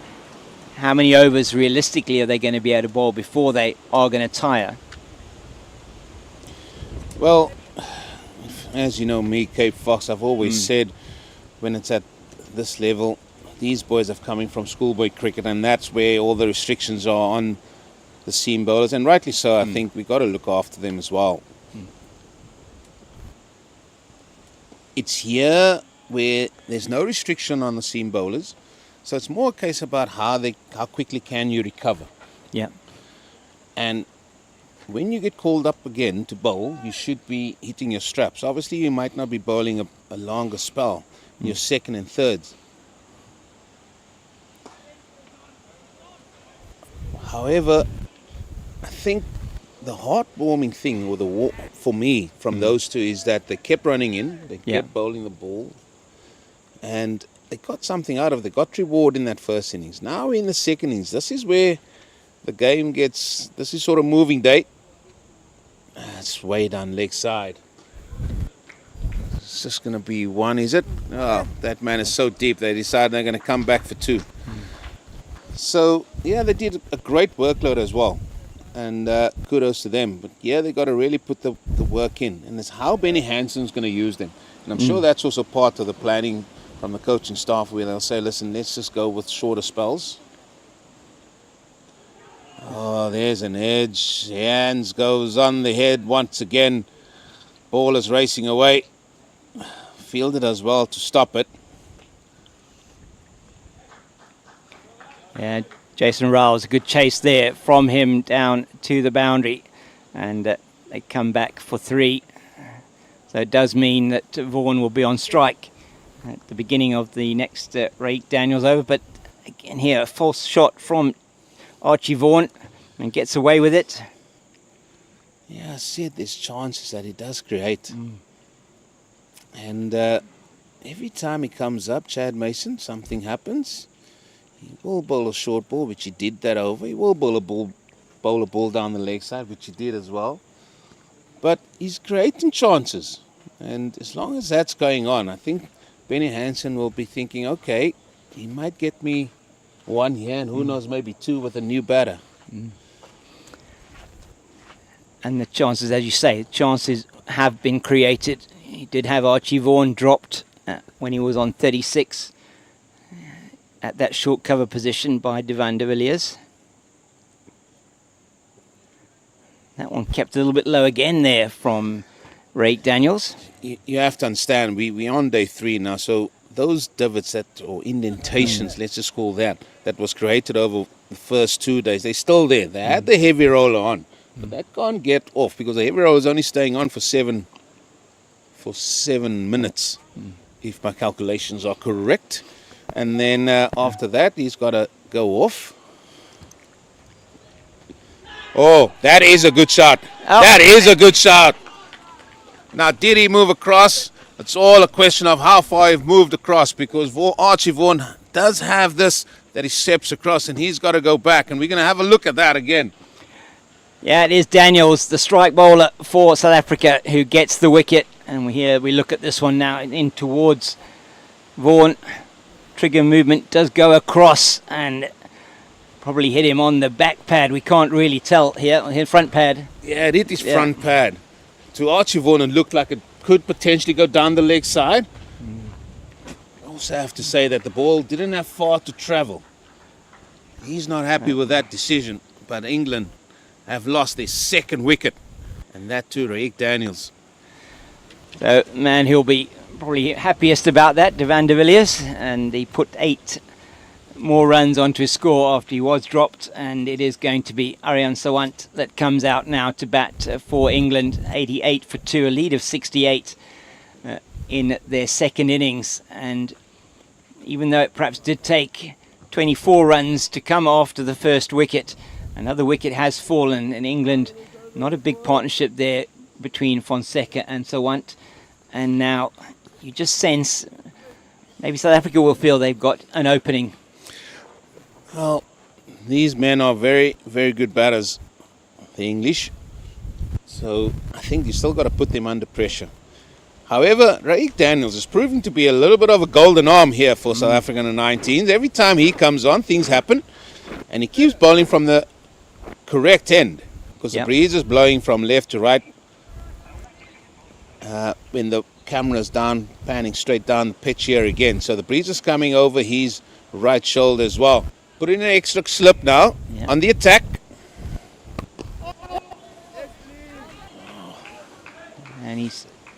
straight again. Daniel's looking for that delivery that perhaps just will maybe hold his line and move slightly away. So Ant is up to it, gets a single to get off the mark. Yeah, I would have just said, and this has been me, I think, throughout. Just that first ball, with the way England just want to feel bat on ball, just throw one on fourth stump and say, listen, have a little nibble outside that off stump a little. That's what I would have said. However, we now got two men, and relatively new at the crease. Fonseca, 4. So he got off the mark of the first ball. A lot of chat now. 10 minutes to go to the drinks. Yes, and we were told by our English supporters behind us when we were chatting to them that South African players are pretty good with their banter on the field. Oh, and that's very well fielded in the gully position. You mean the welcoming committee? The welcoming committee, yes, indeed. Well, every team has a welcoming committee. Sometimes it's one just a liaison officer. Sometimes it's a group, an entourage. Right. It is indeed, and they made up of those that can converse very well with the opposition team. Well, that is absolutely spanked away. Oh, that was sort of a nothing delivery, that. Yeah. And that's beautifully put away by Fonseca. He no doubt will have a few words to say now, and to those that have... He won't say anything. Come on up. Cape Fox, he's just going to bat away. That's what he does. Yeah, just... I will say, these must be two of the shorter men in the England team in terms of batters. Yeah.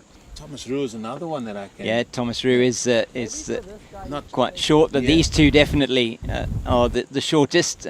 Kesh Fonseca has spent quite a bit of time under the bucket at short leg for the spinners as well, and Aaron Sawant out at that backward point position where he does fielding. So often it's the shorter men that are very good fielders in those positions. And the point I want to make with that is you've got to get your length spot on with shorter batters. And they're very good off the back foot, potentially.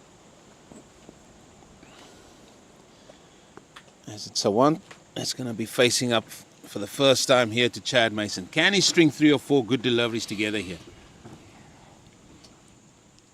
Yeah, he certainly has looked like he's got the opportunity to take some wickets here today. And Eugene, what I'm liking here, I've probably mentioned it a few times already, is just the way that he's flighting it. He's just getting, with the breeze that's blowing across the ground, he seems to be getting some really nice drift. Yeah, and that drift is assisted by this breeze, as we spoke about for a long time. I'm just looking at, I like to look at batters and see what they're doing. Batters are very fidgety, and that's a tell for me. That's a tell that they don't like playing dot balls. No. Is the old look around, the hands go to the gloves again, the helmet gets touched.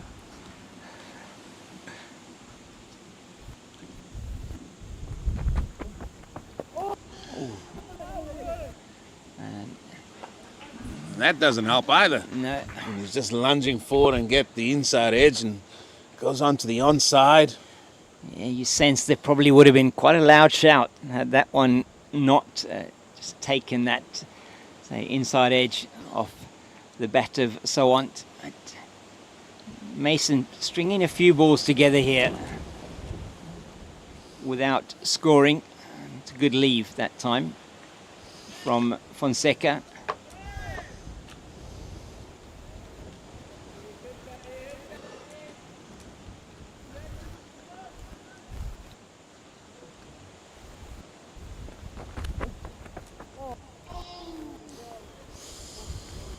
Yeah, interesting passage of play here at the moment with England 2 down, having just lost the wicket of Archie Vaughan. So in the period since lunch, losing the 2 wickets for the addition of 54 runs. Just another 5 minutes or so to go before they go to drinks. Well, there's a few of the spectators. They're looking for some shade, but if I'm them, I'll be careful where I go. Yeah. One of the coaches as well, sitting there in the shade. Yeah, it might be shady, might be nice, but there's also snake territory up there. That's good. That is good there. Yeah. Exactly where he wants Sawant to be. But Eugene, we haven't seen too many spitting cobras or anything off the pitch, certainly today. There's no such thing here. Not yet, anyway. And I tell you what, it was Cubs here not so long ago, and the USA was playing a game here. I can't remember who they played first up. In fact, I know who it was. I'll tell you now. It was the Superstars, team from the Western Province, Boland and the SVD area. They were playing against the United States of America in that first game here. Oh, yeah. It was a Cubs tournament. It was a 50-over tournament, and the Superstars, one of the Superstars men, hit the ball about a quarter of the way up that hill. Okay. To which the American fielder just walked up there as if nothing was wrong. I can tell you, I would not be venturing up there. No chance. New balls, please.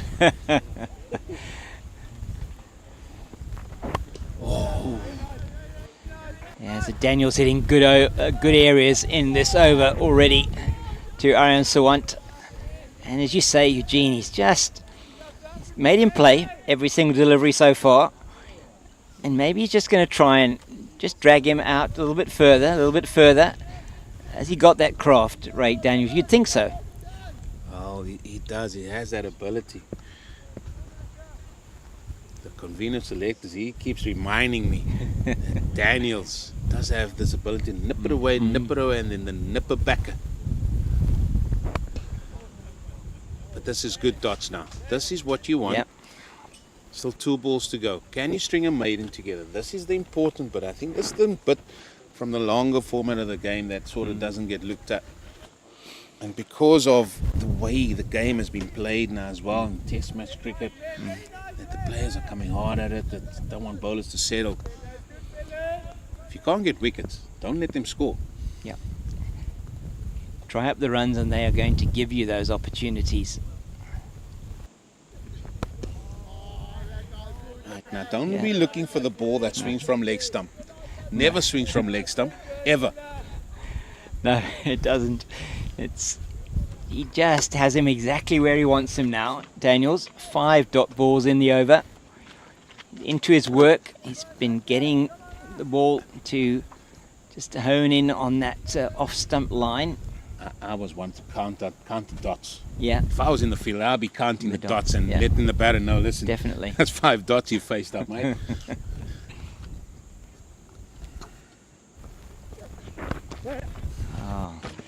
And just provides the release delivery and gives them a single. Sawant will keep the strike at the end of the over, and I'm sure it will be Mason to continue from the Easter River end of the ground, where we're delivering our commentary as we look across at the scoreboard. 95 for the loss of 2 after 27.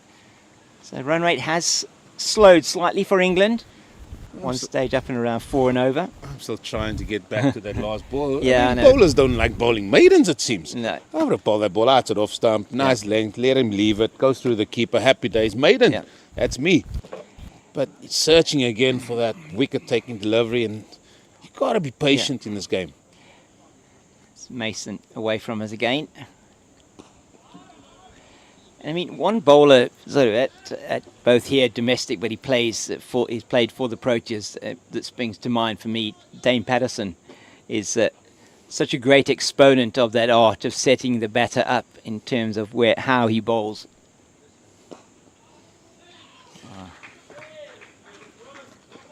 Oh, that's 4. Wow, Don't dive. That ball just seemed to gather speed as it went across this very fast outfield. Chad Mason trying to field it off his own bowling. Aryan Sawant gets his first boundary. Well, this is just a bunt down the ground. And Benny Hansen was chasing this thinking, I'll just get this. And Yeah. that ball says, no, you're not. And that just kept racing away. Yeah, you can see the dust coming off the ground as he goes. Valiant effort from the South African captain, but it's a good fall for Aryan Sawant.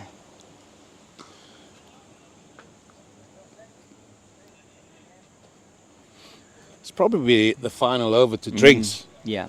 And another little mini session here that's gone the way of England. They've come out after lunch very, very positive.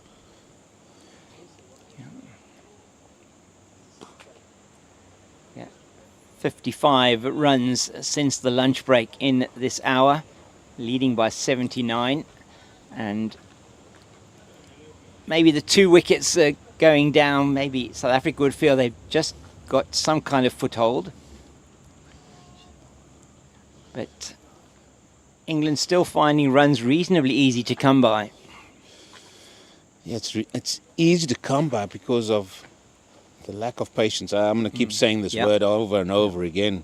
And you just got to be patient and consistent. That's what just calling out now. There you go. There you go. And have you got the patience as a batter to say, right, okay, I'm willing, my willingness to leave those if it's not in my area to hit. That's the end of an over. Looks like it's... Well, will it be drinks? No, it looks like it's going to be a little bit of a drinks break. As the players are now slowly but surely walking towards the clubhouse here at the Coetzenburg Oval, where England, one short of 100, find themselves on red balloons, 99 for 2 after 28. Archie Vaughan getting 44, Ben Dawkins 33. Those are the 2 men out. England lead by 79 here at drinks. Join us in a few moments where we'll resume this second session on day 3.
Welcome back here to the Coetzenburg Oval.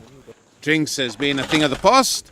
Before we get into that match summary, just like to pay homage to our sponsors, the broadcast sponsors, Sonke, Tourism and Event Services. They can cater for all your sporting needs, as well as not just the sport on the field, but also put a good tour package together off the field for you. Come and visit Southern Africa, and they will certainly be happy to help you. They are definitely your destination management specialist. And you can find more details on their website at sosonketours.co.za. We've got one more hour to go to the tea break. And Johan, the whistleblower Ferreira, has returned back to his seat here with me. And Johan, things are moving on a little bit quickly here. And I thought, for me in particular, I thought that was going to be the game plan of England. Our relationship has moved on quickly. The whistleblower, I must say. Just for our viewers that have not been with us throughout the day, please, it's no reference to anything that you might think. It's rugby referee terms. Yes, so that's please, correct. let's just classify that as it's a real whistleblower on a rugby field. No, 100%. With a cricket background, so I'm not lost. No, 100%. 100%. I should have said that first, shouldn't I? I'll do my own introduction. Okay. That's probably best. Eugene, nice to be with you again and with our viewers as well. You know, we spoke off air about how delicately this match is now poised and how you add a couple of runs or a couple of wickets either way and the balance can shift immediately. And that's almost this position South Africa found themselves in yesterday afternoon. 212 for 2. It rapidly changed after tea. And you look up at the scoreboard and you come back 269 for 8 after you found yourself in a position of strength. Here, you look at a scorecard that reads 99 for 2. Remember, you have to subtract 20. That's the real match situation. So it's in effect it's 79 for 2. 2 good sessions for England. Well, an hour before tea and then another full 2-hour session. Let's say 60 runs to the hour if they play aggressively, 180 on that scoreboard, that's a 250 lead at the end of the day. A full day's play to come. Spinners that will be more than a handful on a turning wicket. It's game on. Well, Jason Rolls bowled his third ball there and nearly sneaked through. And I think we're going to see a lot of the spinners now on show. And the only thing I'm surprised at is the lateness as which he's come on. Because what I think he does, is here's another chance. He'll maybe give a little bit of the control that Benny Hansen needs and seeks here. You mentioned about the run rate. They want to bring that run rate down to 3 and over. That's for me is the first port of call. Then from there,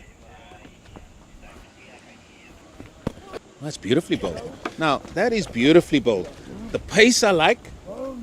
The revs I liked. Got a bit of bounce. Got me on the edge of my seat here, Johan. I think things are going to happen out here. He's just this type of character that he can make something happen. You saw it with the bat. 90 classy runs, gave his wicket away, and as we sing his praises, which we've done throughout, we've had this thing going, me and you, every time we praise someone, the reverse happens. So let's just go back to stock standard commentary. But I like Jason Rolls. For me, he ignites something. He brings an energy to whatever he does. Scored good runs, looked the part, now into the bowling attack, immediately creating a couple of opportunities. The 100 is up for England, 29 overs gone. It's really set up beautifully for this hour taking us to tea. Yeah, just on that last ball. If a seamer can't get the ball to swing from outside leg stump, what chances have a finger spinner trying to turn the ball from outside leg and trying to hit the stumps? You just got to be patient. That's what I liked from the ball before. The 100 also came up off that last delivery where they scampered through for 2 runs, 101 for 2. It's going to be spin twins here.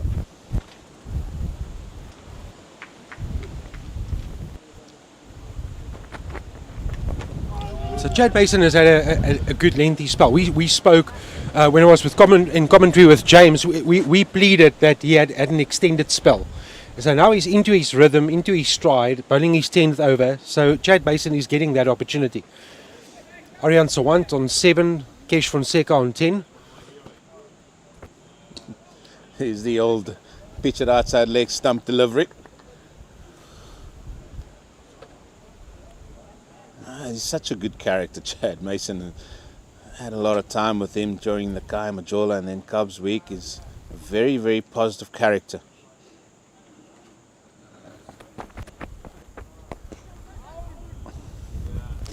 Well, how confident would Devon de Villiers be at short cover? He's dropped one. Didn't pick that up. Now, all fair dues to him. It was a bit of a difficult one. Both of them.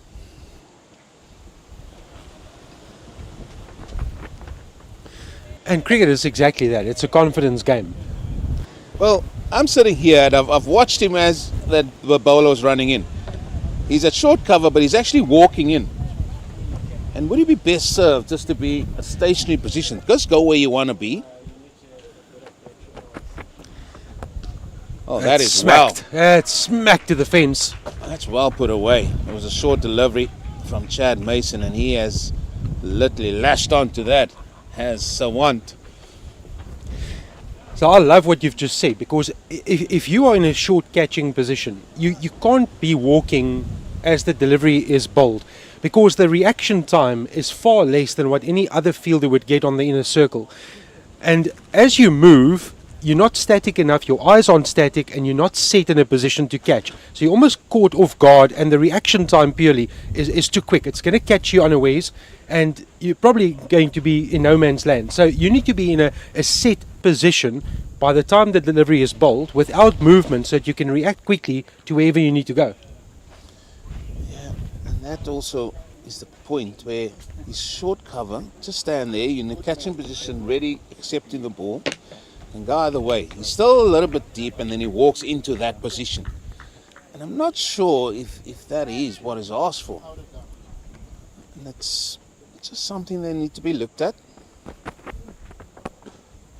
So for me, a short cover as Devon de Villiers is playing at the moment, he's there in a catching position. He's not there to save one. He's going to automatically save one. If you can't save one from there, there's a problem. So his main role in that position is to catch the ball, and therefore you need to be stationary. You can't be walking in as the rest of the fielders are doing from the circle or beyond. Yeah, he's also there just to be in the eye line of the batter, Johan, because the batter's thinking, I need to maybe put a little bit more on. And that's where sometimes you play it a little bit early, which we saw Sawant do. Apologies, Fonseca do when he came to the crease, and the ball just nearly looped to point. It's far too straight. Yeah, absolutely, and he's just going to be helped around the corner. I'll think two, but we'll settle on one.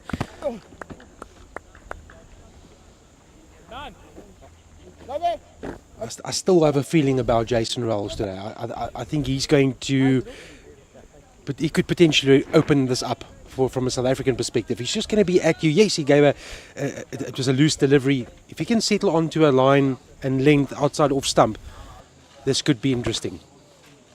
Stay away from the pads, stay away from the drift into the pads.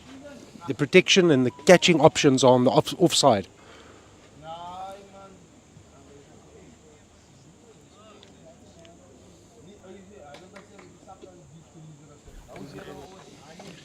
A little bit of a discussion here, as everybody's moved a little bit straighter on the onside.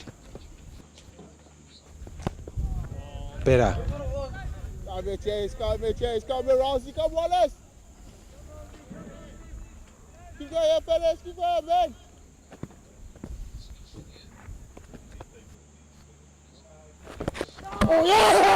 How is he? That's unbelievable. Oh, is he? Has he taken that ball? No. Is he? He's hurt though. He's down actually. He's down. He's not moving. There's a little bit of movement there. What has happened? We'll have Well, to. the bails are off. The bails are off, and it's not the wind. I think that is Van Schalkwyk that's there. He's run him out. It's off the helmet though, so it looks like the umpire has given him out, but that hit him flush on the helmet. Real concern from a South African point of view. You That's can just Yuri- see the reaction now. Medical staff out there as well. That's Yuri van Schalkwyk, and for me, I did him flush on the helmet. He hasn't moved initially, and then eventually he moved. The only thing is, it came flush off the helmet. And this is one of the other aspects that if it does come off like that, can it still be given out? I'm not too sure. Yeah, and I think that's why he's hanging around. There's no debate that he's out. I've never seen that happen, to be quite honest, that a ball has come off the helmet onto the stumps. So he's been run out. This is what has happened. But look at that. Off the helmet, onto the stumps, bails are off, he's out of his crease. South Africa is celebrating, but to Eugene's point, if it's hit on him on the helmet, does that constitute a dead ball? You know, well, there's a debate happening. They are talking about it. So many things in cricket, and I tell you what, this is the first I've ever seen this. I've seen somebody be caught off a batter's helmet at the non-striker's end. I've seen that before. He's still down, and still it is Sawant that's still there. He's still on the field. So now again, if the square leg umpire has given him out, then he's got no right to be on the field. So they can debate at the boundary all they want, but there's no luxury of television replays and third umpires and referrals. So for now, there's a bit of confusion. The match referee is also here, Cliffy Isaacs. But this is what happened. Off the helmet onto the stumps. There's no doubt that he's out of his crease. That we've ticked off. It's now all about the implementation and interpretation of the law. So Sawant is still standing. There is Aryan Sawant. Well, the umpires are on the... Well, the umpires are not even referring or having a conversation. They're trying to get together now. Well, there is... Well, actually, they're not. So I don't know what is happening out there at the minute. The players are also not sure. And England has not sent out a new batter, so they haven't crossed. Aryan Sawant is at the boundary rope. He hasn't passed an incoming England player. They're waiting for a decision. Two umpires having a chat. The South African camped together, and thankfully Van Schalkwyk is up as well. Well, this is what I don't understand. Okay, let's look at it from South Africa point of view. Van Schalkwyk was hit flush. Let me tell you, flush on the helmet. I don't think he moved initially. It didn't look like that. Initially, then he moved. He's still out there. That is, for me, the surprising thing. Next thing is...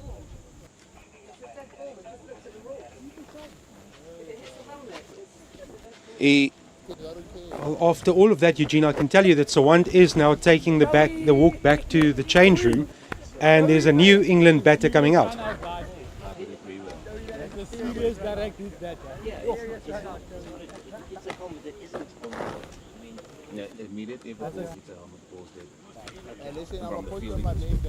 So let's say, just put this one. This guy's won a couple. Wait, did he really? Pause at point. I heard. What's in the field for time? Now, actually, I'm about to appeal for the time. Who is swapping out? I'm not swapping. That is man. Yeah, you get short leg all of a sudden, though. Keep on that. Well, you see things in cricket, and just when you think you've seen everything there is to see in cricket, something turns up. And again, we're going to be looking at the rules and the laws and the bylaws and all sorts of things. And ultimately, I think all in all, Johan, we're all going to learn from this as well. Umpires, match referees, players alike, commentators, we're all going to learn from it. We've seen a lot of things. However, the game has moved on. 3 wickets down now. He's traumatized, man. Joey's traumatized, bro. Well, you could just see Sawant immediately indicated to his helmet, signalling that the short leg fielder was hit on flash on the head. So he believed that it was a dead ball. He was very hesitant to go off the park. There was a consultation that happened, but like you say, the game has moved on, and England are 3 down. Well, I must say, in the 21 years that I've been playing cricket, I've never ever seen that before. That's a first for me. No, that's a first for most people, I think. Not just you, Johan. But anyway, first and foremost, we hope that Van Schalkwyk is okay. Yeah, the new man at the crease is Ben Mays. It's not off the person. It's on the person.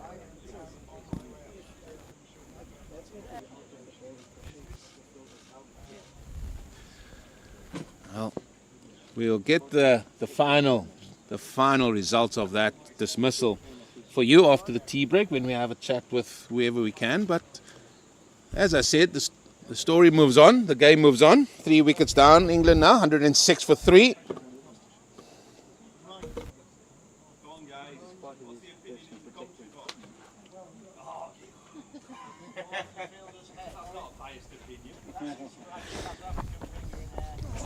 So Chad Mason is still bowling. I'm having a giggle because the England spectators are sitting right behind us and they are having a full go at our opinion and challenging, asking.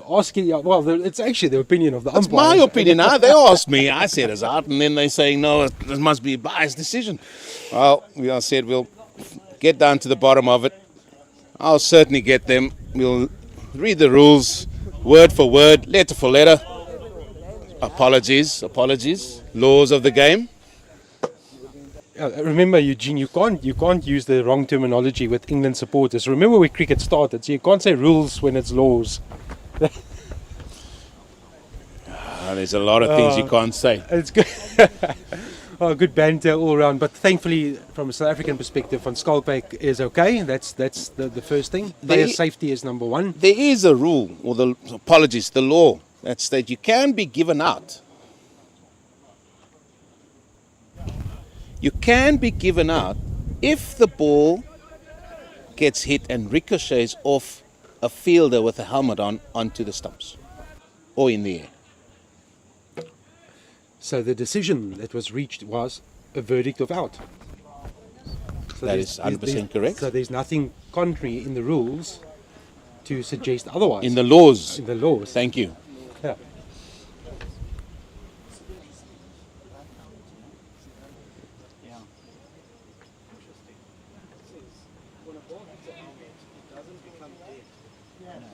Just if it's Oh, this is a good challenging line from Chad Mason. if it's on the field.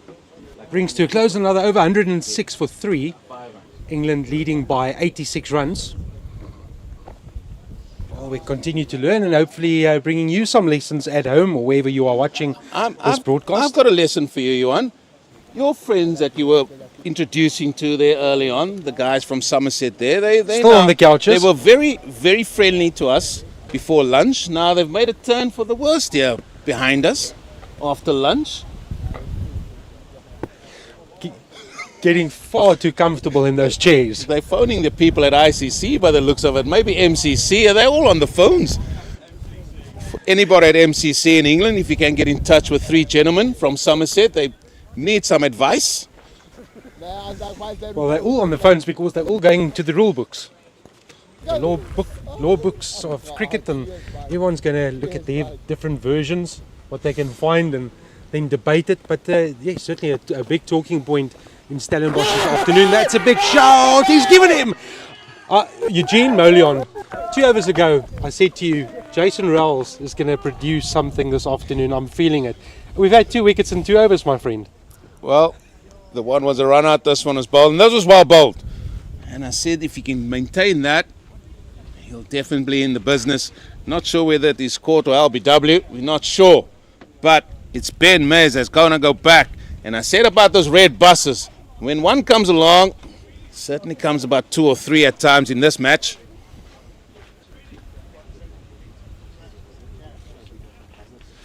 Well, everybody was up. Babulia took the catch. Could well be LBW. But now then, South Africa getting a 4th wicket. Ben Mays, that's a big wicket. Thomas Roux comes to the crease, and behind me, to my left, Thomas Roux his father and his mother are behind me. So a proud moment. I was talking to them about what it feels like to watch your son play international cricket, and obviously a massive occasion for them as a family.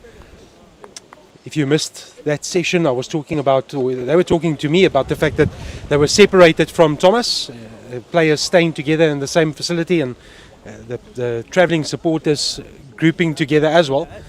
So here he comes, Thomas Roux. Had a good outing behind the stumps with the gloves, and now he needs to do a job with the bat. Kesh Fonseca hasn't really settled down, 11 from 31 deliveries. Jason Rolls has found his rhythm and has opened up a door for South Africa. Thomas Roux, what can he do from an England perspective? 106 for 4, remember, minus 20. So Game on. Actually, yeah. 86 for 4. Remember South Africa with a 20-run lead in that first innings.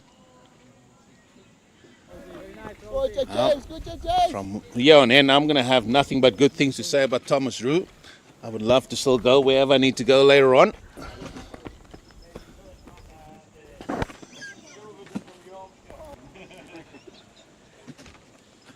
Oh, that's even worse. 2 of them are from Yorkshire.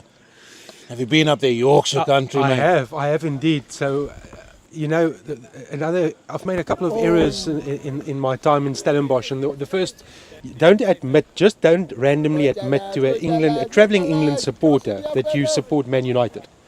You must know where you sit and what you say at the right time. So as I ventured into the unknown waters, I was quickly Oh, what a bit of fielding that is from Benny Hansen at backward point. I was quickly told that I needed to move elsewhere, that they were not sharing my sentiment around the preferred Premiership team in England. But still good fun and good banter. That's cut away, and this time he does find the gap. Good start for Thomas Roux. He's off the mark. It won't get to the boundary. Excellent fielding from a South African perspective. Is that Divan de Villiers? Thomas Roux is off the mark with 3. Now, you must be careful when you talk about football in Yorkshire, because there's Leeds, there's obviously sort of the Manchesters of this world, there's Sheffield United not so far from there, Sheffield Wednesday, but let's continue on that talking point. Can a batsman be caught off a fielder's helmet? Airborne fielders making their first contact with the ball will need to have taken off from behind. Well, that has been the balls at the boundary. However, a batsman can now be out caught, stumped or run out, even if the ball bounces off the helmet worn by a fielder or a wicketkeeper. So there is the law, and therefore the correct decision from the umpires. And just for our mates behind us, that is law 42. So if you go to whichever law book you have, go to law 42, you'll find that there, that all in all, the right decision was made.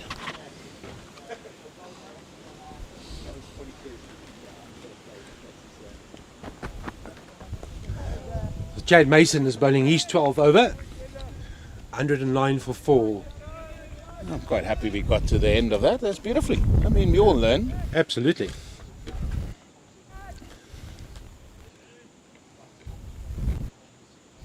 Thomas Roux on strike.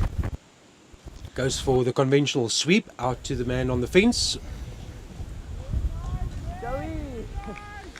The wicketkeepers are busy at the crease. They'll move around. They'll especially use the sweep shot. That's one thing that I think is part and parcel of being a keeper. Because you pick up line quicker, you spend a lot of time behind the stumps. You see what the spinners do.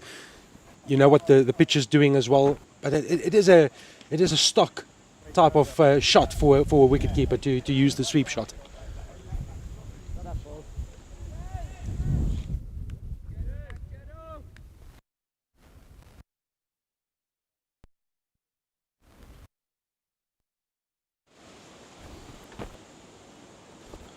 Oh!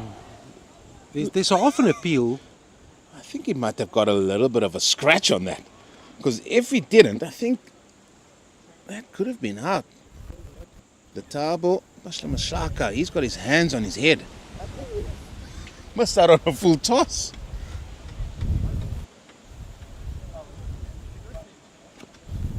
Maybe drifting down, Johan? Yeah, definitely.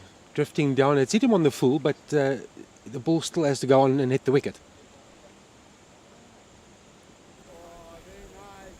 Good read by Kesh Fonseca.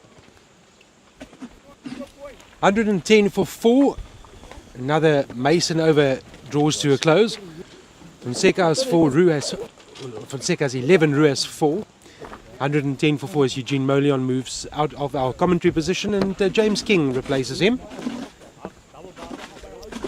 And the two of us will take you to tea. It's been eventful, James. It's been a very good advert for 4-day cricket, youth cricket. 2 evenly matched teams, game in the balance. Yeah, very much so. And at drinks, it was 99 for the loss of 2. And since then, now 110 for 4, we have had our fair share of incident controversy, I would have to say, potentially, though we do believe that looking at the law amendments that came in 2017, that in fact that ball going off Jorik van Schalkwyk's helmet onto the stumps does mean that the batter, if he's out of his ground, can be given out, run out, which was in fact the final decision, was sent to the match referee. Oh, that's just short of van Schalkwyk. Well, I'm just really glad that he's up, he's okay. Yeah. He took a very nasty blow, was on the ground for a couple of minutes, but he's up and he's still under the helmet. There's that sweep shot that I spoke about in the previous over. That'll be a go-to type of shot for Thomas Roux. Yeah, you just think maybe South Africa, looking at where he's playing that, maybe they want to bring in initially perhaps a bit of maybe even a leg slip, leg gully perhaps. So I wouldn't necessarily take the man out of, the short leg could be in play if he's very straight, Rouse. Did very well to get the wicket of Ben Mays. Mays had been in pretty good form in the one days.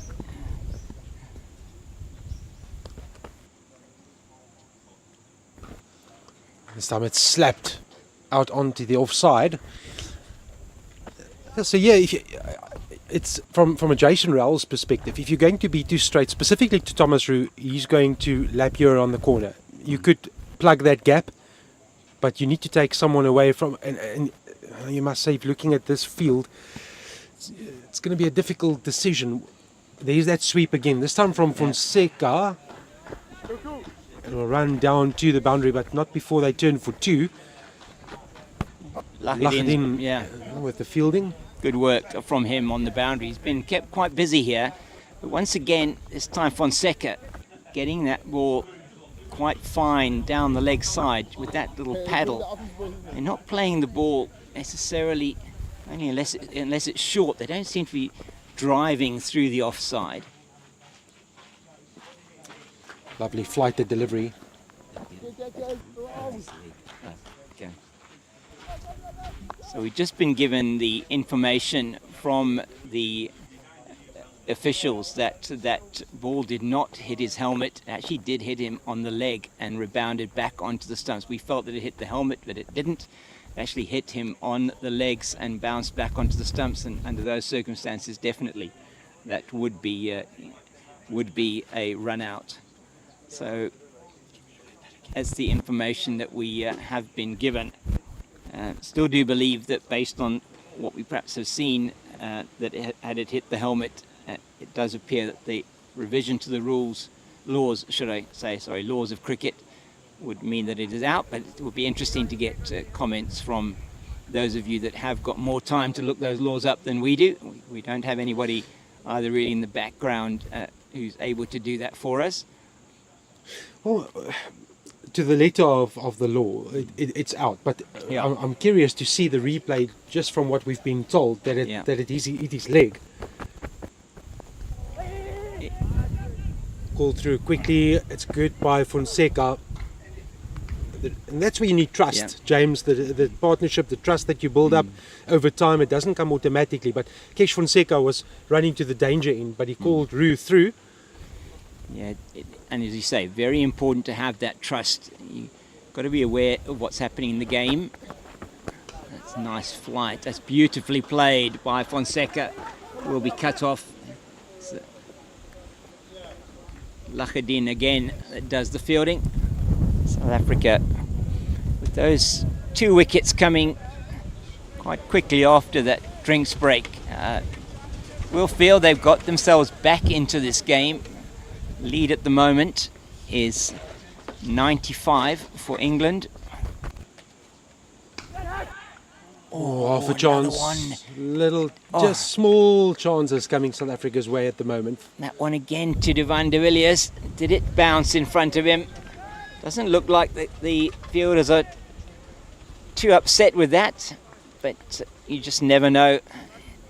Just leaning back there a bit, Fonseca. And it's well bowled by Mason again. So this has been a fascinating session. It's certainly come alive, James, and we've been treated to really good cricket throughout the 2.5 days that we've been in Stellenbosch. Partnership now of 9 between Fonseca and Rue. And you just sense that there's so much more to come. Yeah, it's almost every ball you feel something could be happening. Mason, he's got into his work really well. And Rouse supporting him at the other end. It was after the drinks break that Rouse came on. And as soon as he came on, things started happening. Great timing on that glance. Lovely one. It came off the bat beautifully. Well fielded by Benny Hansen, the captain, at mid-on. And it's 115 for 4 after 35 overs. So we've spoken to our producer, and we're going to bring you exactly what we were talking about. Now we have to keep an eye on where it's hit him. Yeah, so for us, that certainly to me looked like it hit him. Well, let's on the try. helmet, It's a but- pity we can't slow this right down. Look, it's been going given to. out, so we just Yeah. want to see where the contact is. Well, Yeah. you can make up your own mind at home. Yeah, I think so. It's for me that certainly appears to have hit him on the helmet, but let's not. We don't want to carry any more controversy than we such controversy. Well, he was lying on the ground, clutching his leg. Now, on the hindsight Yeah. again, if you look at that, he's holding his knee. Yeah, he may well have then hit him on the net. He was in that crouched position, so That's a big appeal. It stayed down, pleading their case. Yeah. The South Africans. and umpire Ntuli is unmoved. That one, maybe. Just don't know where that perhaps hits him. South Africa looking convinced that was should have been given out, but the umpire has the final word on that. Thomas Roux survives that appeal. Let's have a look at this one again from Rouse.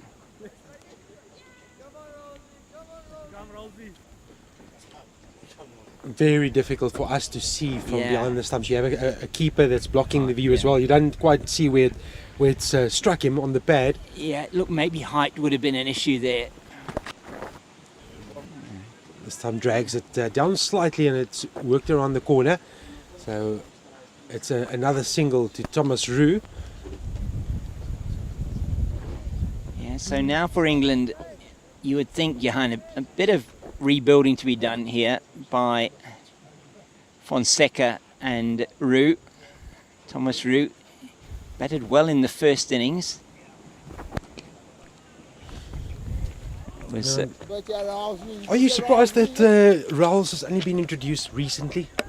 I would have thought that there was an opportunity to bring him in earlier. He's just that sort of Yeah. player and bowler that makes something happen. yeah, and on this turning wicket, it is getting drier. It is looking like it's more likely to favour spin. So yes, perhaps they could have brought him into the attack a little bit earlier. I think the spell from Daniels was very important, though, Johan, when he got the wicket, very important wicket of Archie Vaughan, and then just before the drinks break, then provided the opportunity then for Rouse to come into the attack. Vaughan was looking quite comfortable, and so South Africa will feel at the moment they've opened it up a little bit. Roos looking quite confident, must be said, and Fonseca with him a little bit edgy sometimes. He is looking, Eugene was mentioning earlier, looks a little bit fidgety at the crease if he isn't getting the ball, sort of bat on ball and getting runs. So going to be interesting to see how they approach this. Mason is really getting into his work now. Sweep shot has taken the top edge, but it will bounce once, twice to the field out on the boundary. And then remember that the wind that we do have, it's pushing towards that side. So he is waiting with the wind. But the tactics here from South Africa, I think, are good. Rouse bowling with the wind coming across, and bowling to that right-hander, and it's sort of coming behind him a bit more now, sort of, almost directly from behind him. So maybe just helping him to get a bit of dip. Certainly helping Chad Mason just with that flight, and again just with a little bit of the movement in the air.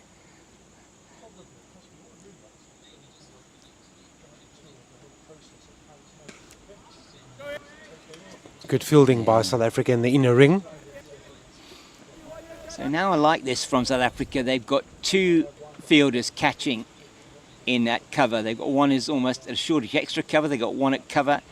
And that's the area that Fonseca's been targeting.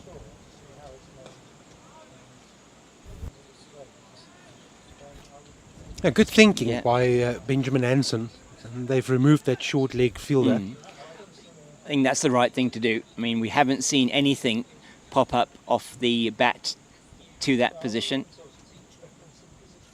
Oh, it's a big swing and a miss by Fonseca. So he, again, more encouragement for Mason. He can invite the drive, and even with those two fielders that you were alluding to, James, he's still prepared to take it on. Yeah, you just, if he's going for that shot outside the off stump, the ball is potentially moving away. It's getting drift into the batter, and then it's just holding its line after it's pitching, maybe moving slightly away with the spin. That's beautifully played this time by Fonseca. Won't go all the way. And the key to that was just waiting long enough and then picking his spot. But Mason has been causing some problems for particularly Fonseca. Roux just recently at the crease, but it's a very interesting and important period of play now. England can't really afford to lose any more wickets. If they go 5 down, you just sense then that it could be, from South Africa's point of view, could just open it up, and South Africa will want to restrict them to as few as possible, maybe bowl them out in this innings, and then have a full day to chase whatever target England has set for them. But who knows what's going to happen here. Jason Rouse to continue.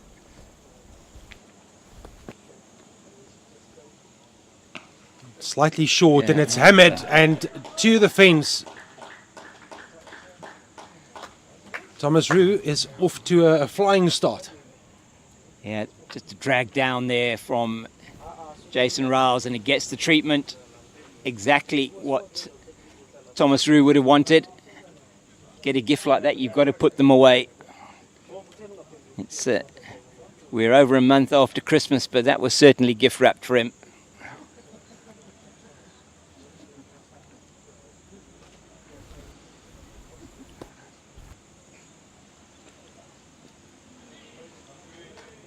I don't think Jason Rouse will mind this too much. He'll want to bowl at Fonseca more than Roux. Roux's been busy trying to work him into gaps. He can try and settle into a bit of a rhythm and a line and length towards Fonseca. But he needs to keep him on strike. Yeah, I'm almost seeing here that Roux looks a bit more comfortable at the crease than Fonseca. Fonseca does tend to go back. I mean, if that ball's slightly short of a length, yeah, maybe it's understandable. It just can be a dangerous ploy against the left arm spinner. He's trying to get LBW into play. He's targeting probably middle and off stump and trying to straighten it.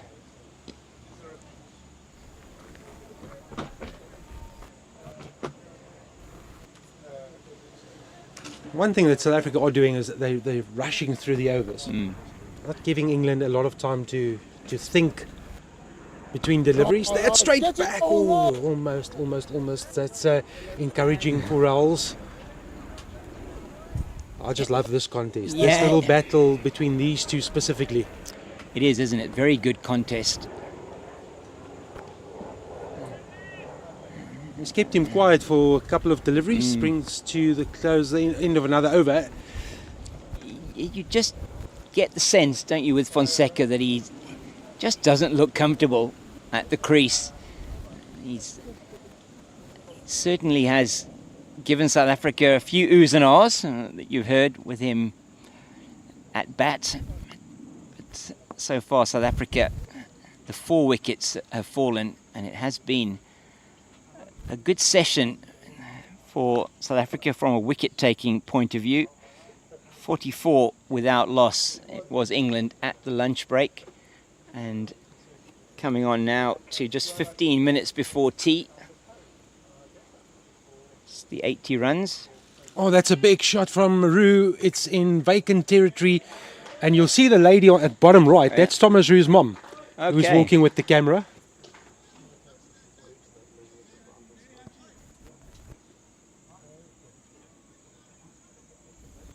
So right to mom, there she is.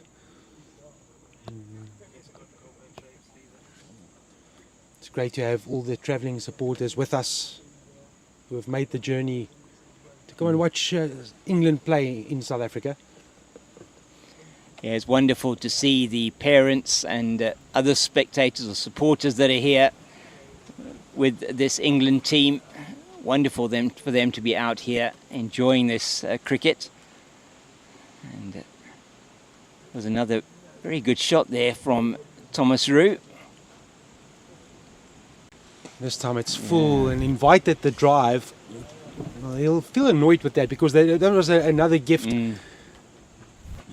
Get that through the inner ring, and that's full. Yeah. Thomas Roux has looked the part. He's 19 of only 20 deliveries. Half an appeal. Yeah, maybe a little bit of bat involved there. Maybe it just bounced outside the leg stump. They do have a man in at a sort of leg gully position. That is Van Schalkwyk. They've changed the line of attack a little bit to Thomas Roux. They've only got the one man in short cover, and that went to his left. Again, I think he's upset with himself there. Probably because he either didn't feel it, I don't know if it was a catch. Well, Devan de Villiers is looking at his hand, and Yeah. he's wringing the hand, so definitely an opportunity, but it whistled off the bat. Did he? Certainly stopped 4 runs, even if that was a drop catch. He put one down earlier on today, which we know was a drop off Archie Vaughan. It only cost 8 runs in that instance. Another conventional sweep shot, another 4 to Roux. And he's done really well here, Thomas Roux, and it's not really a drag down there. It's just more the line that was the problem from Chad Mason, and Thomas Roux is having a really good time of it against Chad Mason. Yeah. It's the wrong line. Yeah. For someone that's inclined to sweep, that you can't attack the pads. Ball drifting and continuing to drift towards the leg side. That's just the bread and butter for someone like Thomas Roux. Yeah. Got to come offside, off stump, 4th stump. Yeah, he only has one man out there at deep backward square on the boundary. And Roux now batting it better than a runner ball. England making South Africa pay for their indiscretion. That's better. That's much better. It's too late though. 10 runs off that over. 137 for 4. Kesh Fonseca has 17 or 54 deliveries. Thomas Roux on 25 of 25. So it's a runner ball for Thomas Roux at the moment. Partnership of 31. It's come quickly as well. And again, just to remind you, the match situation is 137 less 20. So in effect, it's 117 for 4. The less 20, if you've just joined us, is because South Africa had a lead in the first innings of 20 runs. So therefore, you subtract that total. It's 117 for 4. Benjamin Hansen, if you whisper in his ear and say, remember, Benny, one more wicket, 2 more wickets, the equation changes yet again. Run rate of 3.5 at the moment. Raoul's will continue. So South Africa taken that run rate back a little bit, and now with this onslaught from Roux, it's increased it. Oh, the attempted whick. And that's just pressure building on Fonseca. And he needs to be reminded that Thomas Roux is keeping up with the scoring rate. He doesn't have to do the similar job. If you want to feed the strike, the game plan here is simple. Yeah. Get the single, get off strike, give Roux the opportunity to play the aggressive role if he needs to. Yeah, fully agree. He needs to be rotating the strike. He needs to get Thomas Roux on strike. I like that follow-up delivery from Raoul. So a bit more flight. See if he can entice the aerial shot. Yeah, Fonseca, as we keep saying, that isn't looking that comfortable at the crease. There's the sweep, and there's no protection there, so it's going to test the legs, and good fielding on the fence, but 2 more runs to England. And that we have seen, I think, with Thomas Roux coming to the crease, we've suddenly seen Fonseca more than willing to sweep as well. Yeah. And Lachadin doing good work again out in the deep for South Africa. And this partnership has now gone on to 33, 25 of those to Thomas Roux. So you have to say that he's brought some impetus into this England batting lineup after the loss of those 2 quick wickets, both wickets falling on 106. First the run out of Sawant, and then Ben Mays, LBW to Jason Rowles. So England will want to go into tea, still 4 down, just 9 minutes to go before the tea break. South Africa would love another wicket, wouldn't they, Johan, before the break? Probably going to get another 2 overs before the interval, because it is the spinners operating at the moment, and they go through their overs pretty quickly.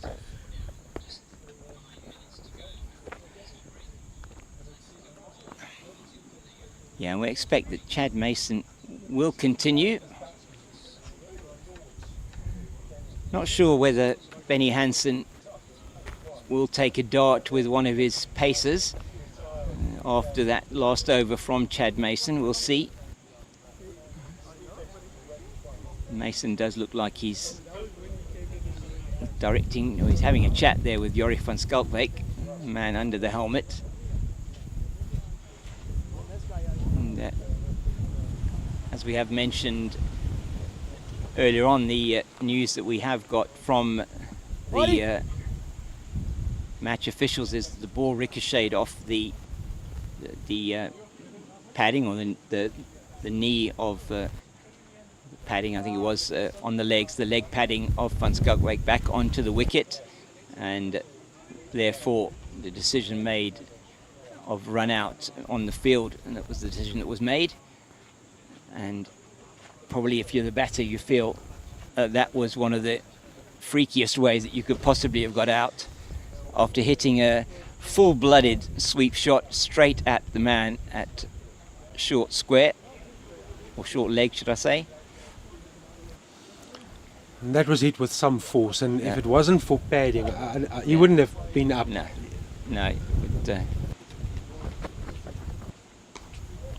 In the meantime, Chad Mason is starting his 16th over.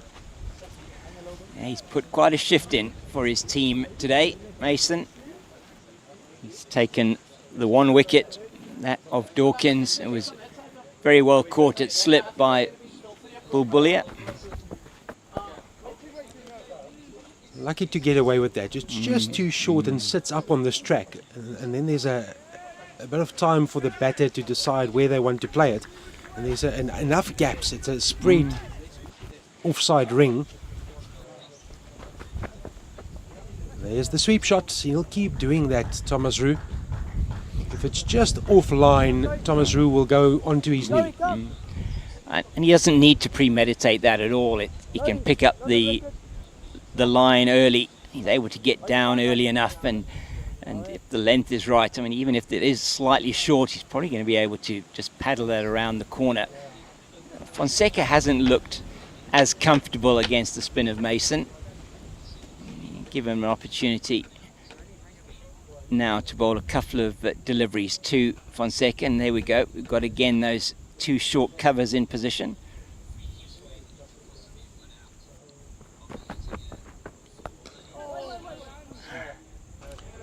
Yeah, just to the left of Van Skalkwyk at the squarer of those 2 short covers.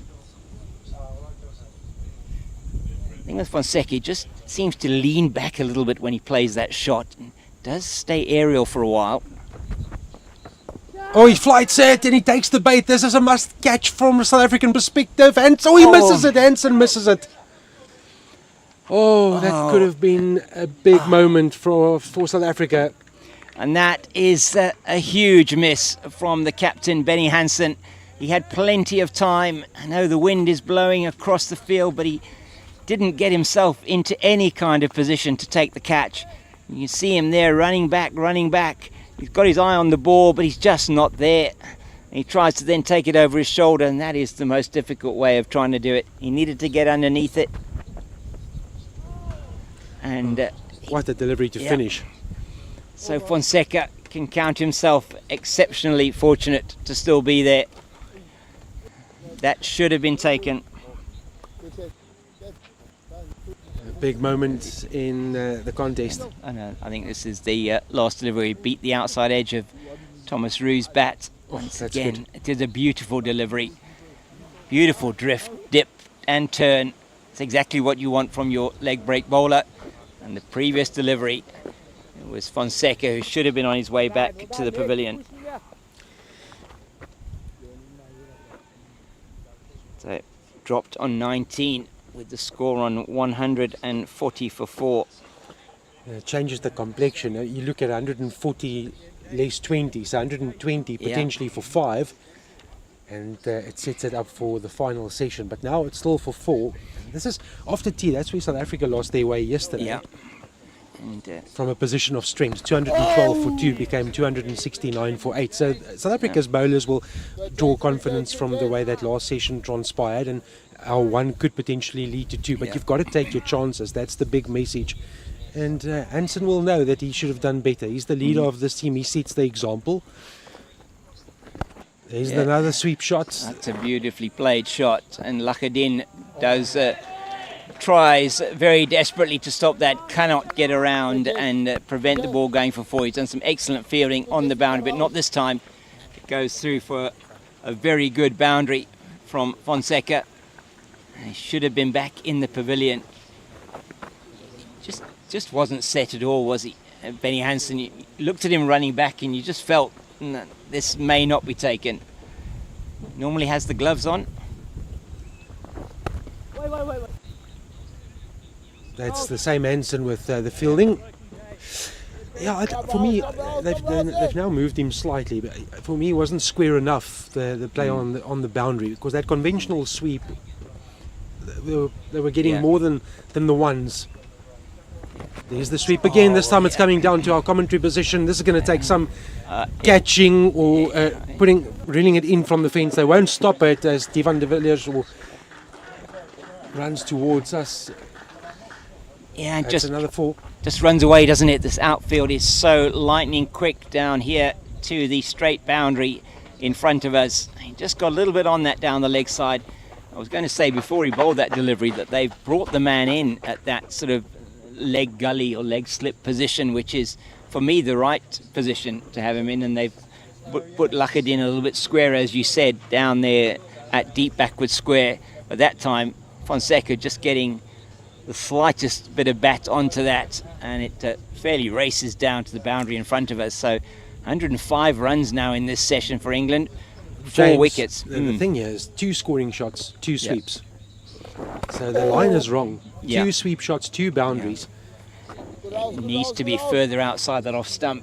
Needs to be pitching it so that there's a risk in playing that shot across the line. You might, in fact, then get yourself out LBW. We did see 1 LBW decision. Okay, now Rouse is going to bowl over the wicket. This will definitely take us to tea. 2 balls still remaining in the over. Will be the last one before the interval.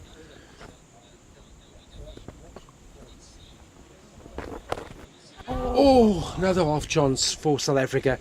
That's racing away as well, and it's going to be, no, it's not going to be cut off by de Villiers as he dives and tries to pull it back. Is not able to do so, and so it's been an expensive over from Jason Rouse. 12 off that one. That takes England to 153 for the loss of 4. The 150 coming up now after 43 overs. So it's just taken 15 overs to get that third 50, and it is, as you said, Johan, going to be tea. So at tea time on day 3 of this 4-day test between South Africa under 19 and England under 19. England are 151, I think it was 153 for 4. And after 43 overs, we'll be back with you in about 20 minutes' time for the 3rd session of this enthralling encounter.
Welcome back to Coetzenburg Oval here in Stellenbosch. It is day 3 of the first youth test between South Africa under-19 and England under-19, and the players are making their way out for session 3 of this day. It's going to be Chad Mason to continue. Just on the screen there you can see our broadcast sponsors for this particular match, Sisonke Tourism and Events Services.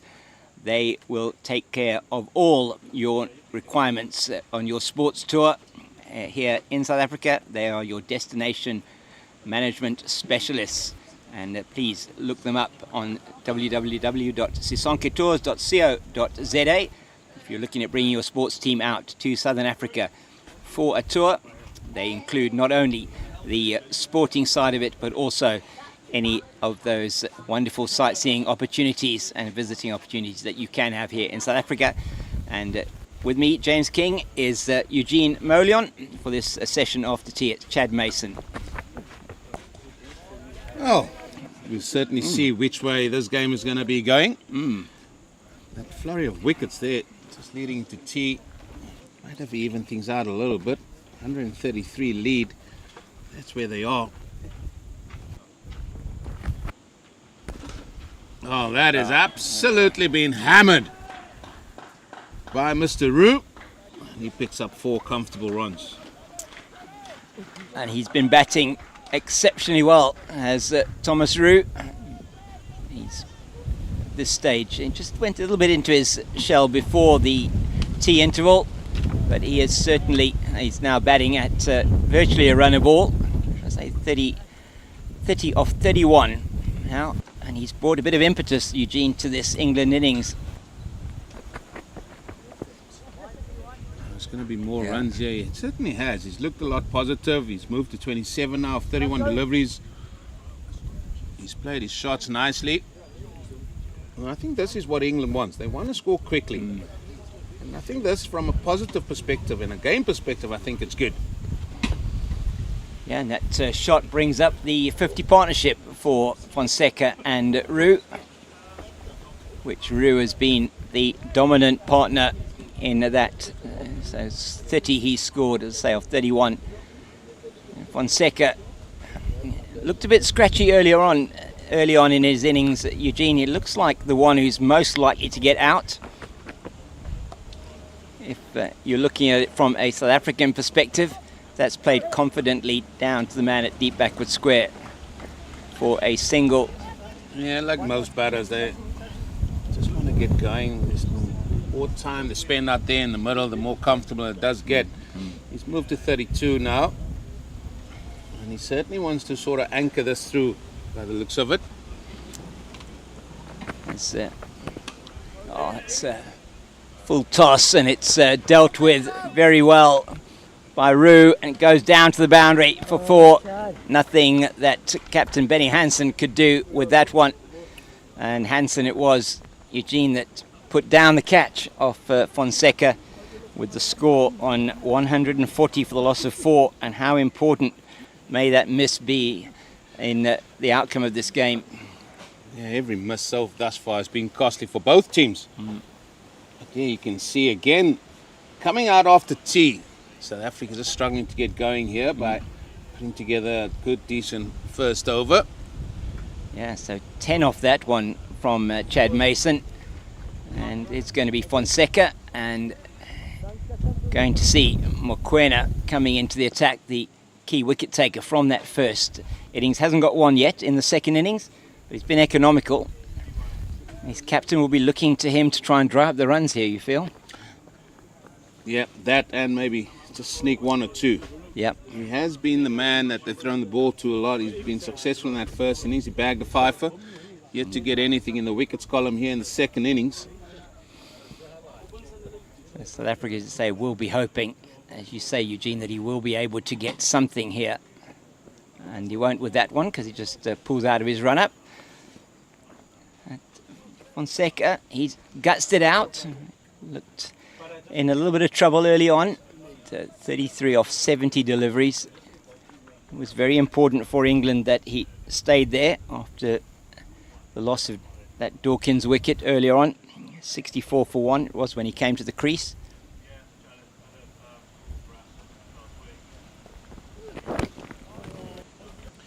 Yeah, and how he starts here is going to be important. As you said, they've 12 or 4. He hasn't shown the same amount of zip as what it was on day 1, but we can understand that. Day 3, and these youngsters are not used to being out there for a long period of time. I think the closest they come to this is potentially the Kaimajolo or even the Cubs week. But even then, somewhere along the line, they might find a break or 2 in between. Here, 3 days in a row.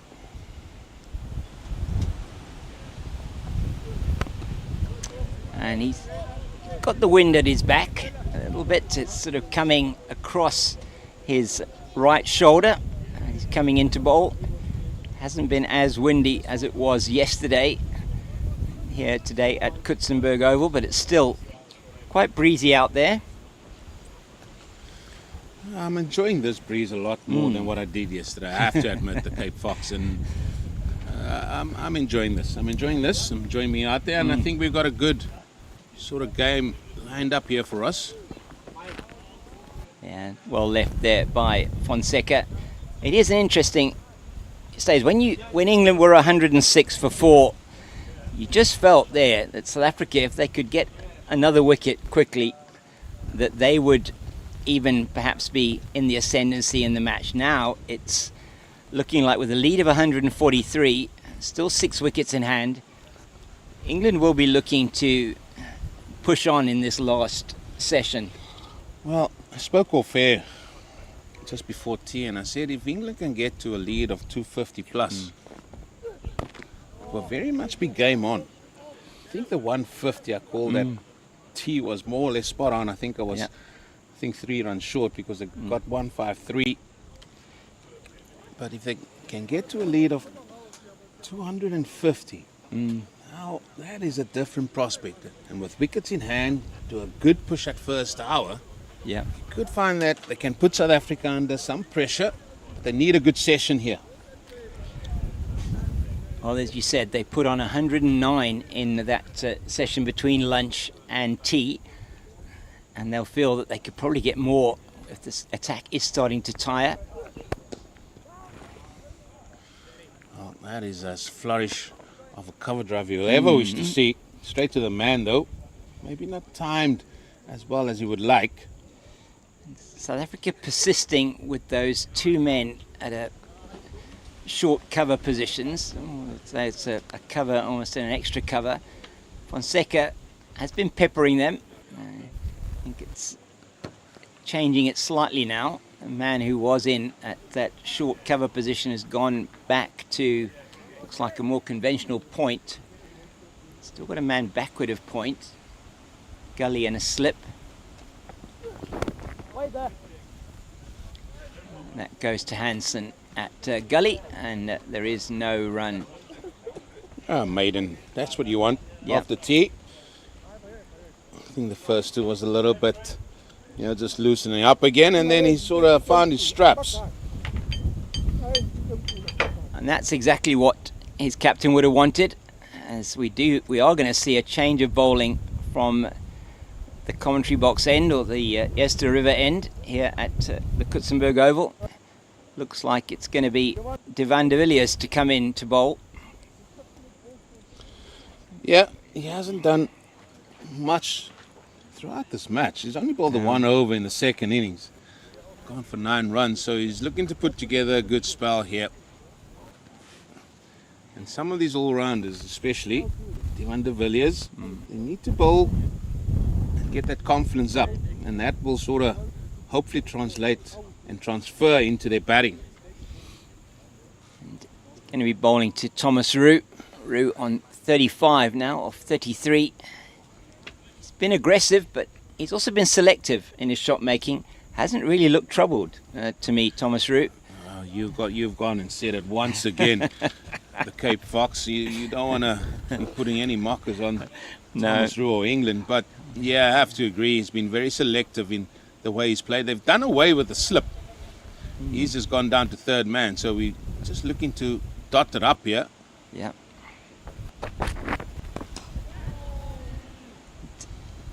Made it a little bit early. Just was in the air for a little while, but Mason is probably a little bit deeper at that cover position or extra cover position than they were to Fonseca. But as you say, Eugene, just looking at the field that he's got set here, he's going to be bowling wicket to wicket by the looks of things. 5-4 offside leg side field. Well, if you bowl that length, Yeah. doesn't matter what field you have. And that's easy picking, especially for a man that's gone on to 35. He's gone to 39 with that boundary.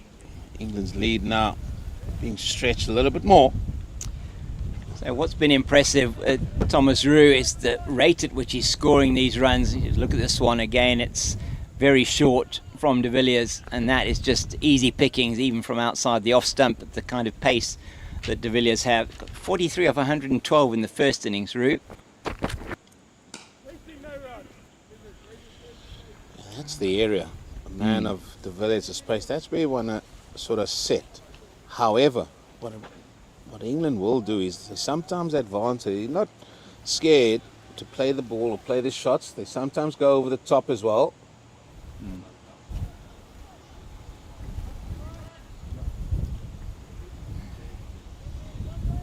And Thomas Roux's really been the perfect foil for Kesh Fonseca here.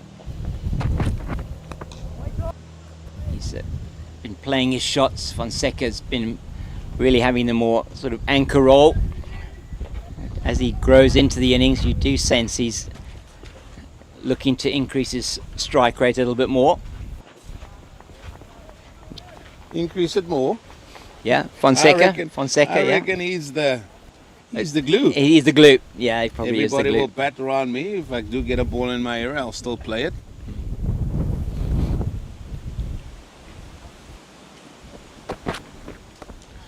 Not the pace to be bowling No. that length. It's just going to be the one, or they're going to come back for 2-0. It's gone over the boundary, and that's the second boundary. All to a short ball as well. And again, not the start from this end, especially. No, it's not what his captain would have wanted. It's almost a carbon copy of the first one. This time he hits it backward of square. The other one was played beautifully forward of square by Roux, and he's making South Africa pay.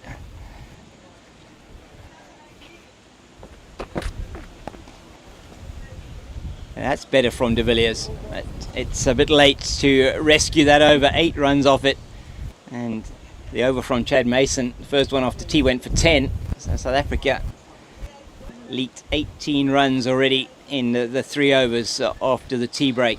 Yeah, and the scoring rate has come very, very quickly here. And South Africa just have to be aware and be careful of that. Because once you allow England to score quickly, they're going to dictate matters.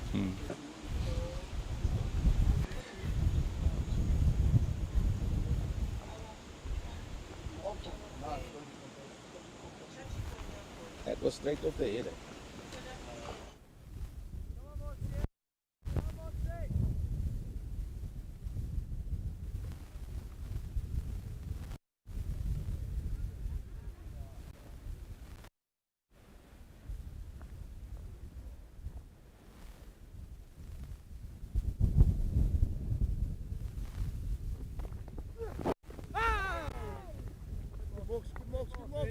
Very nice, Moxie, hey. So good, that Mox. Fella, good lad, good fella. Very nice, very nice. Good job, Mox. Good fella, good boy. Ja, Moxie, hey. Get better boys, your boys. Get better boys, your boys. Get better for the green, that Mox. Good, Moxie, good boy. Come on, fellas, come church.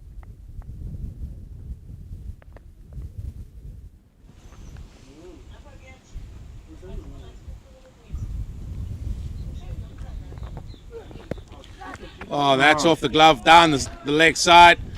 Well, we'll wait and see. It looks like the umpire is showing that it might be leg buys. There it is, the old flamingo. Fonseca's not happy. Fonseca gave a little stare there. Said, oh, I got glove the umpire, surely. He's still giving umpire and Tuli the square, the stare there for that one, Fonseca. Oh dear, we'll keep an eye out for that when he gets to 46. Definitely. I think the umpires missed one there. That definitely looked like glove. at first look. Now this over. Now, not a good start from Mokoena. Down the leg side, he wants to be bowling in that channel, outside off. Oh, glorious. Beautiful. Save your legs. Yeah. Save your legs, youngster. That's imperious. 4 runs. All right, he's certainly not going to give those as leg byes, is he? So, fantastic shot by Fonseca. He's coming into his own now in this innings. Takes him to 37. Just look at this again. It's glorious. He's just in behind it. 2 straight again from Mokoena. Just angling down leg. And after that first maiden over, has been a challenge for the young man. It's been a challenge off the tee. Very much so. South Africa here. Yeah, I would cover that as well if I were you, Cape Fox. I mean, you just save that for the break now. You're attracting all sorts here. It looks like it, yeah.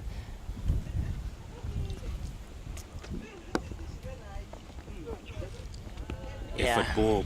Yeah, big effort ball. You heard the grunt, maybe. Oh, well, we heard the grunt from him. He put that one down. That's one for the over. Doesn't take much to be one for the over. No. If you're bowling even a back of a length ball to Fonseca, with all due respect to the youngster.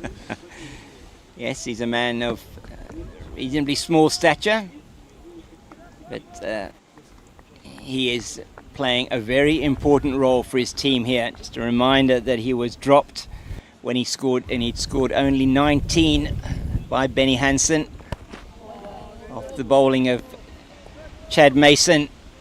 Hansen just, you often say, Eugene, just looking at the catcher getting into position, he was not set at all. Benny Hansen, he ran back and it ended up coming in over his shoulder and wasn't able to take the catch. The thing about that is, yes, you've got to try and get into position first and foremost, but you also got to take in consideration the conditions here. The breeze was blowing in a way that it will take the ball continually away from you. So try and do the hard yards early doors. He was tempted into that time, but withdrew the bat. Tight ball to finish.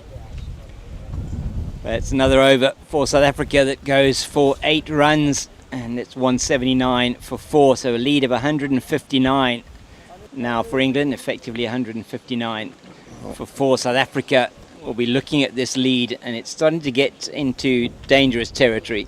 Well, the run rate itself off the tee is dangerous. Yeah. And it should be a little bit of a concern for Benny Hansen and his team here. This is almost like we saw in that South African first innings, where they just didn't have the capability, England at that time, to maybe keep things quiet and allowed South Africa to score very quickly. Now we're seeing it here in the innings of England now. And there's 3 men. There's going to be 3 men out on the leg side. That's fine leg, deep backward square, and a man at deep mid wicket.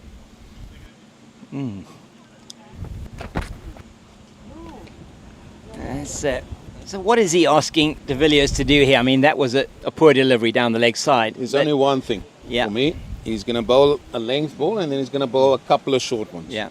And as I said before, I don't think de Villiers is a man that has the pace to trouble Roux. So they are banking on a shot that doesn't quite come off. However, he's hitting with the breeze. Yeah.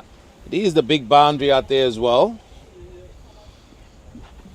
We've seen how adept he's been at threading the ball through on that leg side.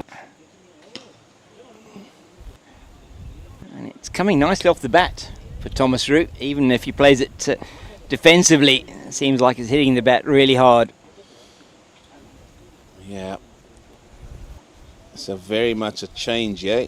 He got a start. I mean, let's not forget that in that first innings. Yeah. And just couldn't continue on. He's showing us that form is still with him.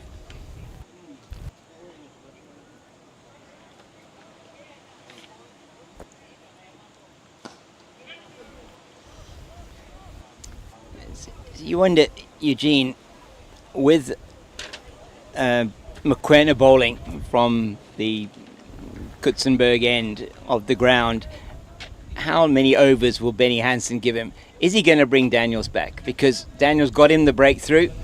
He got the wicket of Archie Vaughan when England were just looking to get ahead again earlier on in the piece. And that's well stopped by Pashla Mahloka down the leg side. Does he bring his premier strike bowler back to try and get him another wicket? I think whoever he brings on is going to be somebody that can just say, listen, I don't want to go for a boundary. I just want to go maybe 1 or 2 runs at best. That is what you got to do. I keep saying, and I said it in the first 2 days, the application of these ladders is just keep quiet overs. Keep the batsman quiet. That's what you've got to do, and that's where you build pressure. The minute the batsmen are not under pressure,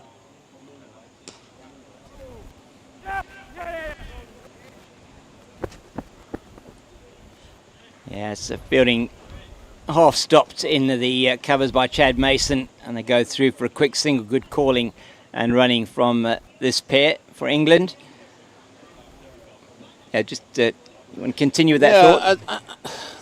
Whoever they bring on, it needs to be somebody that can just gives a little, give South Africa a little bit of control.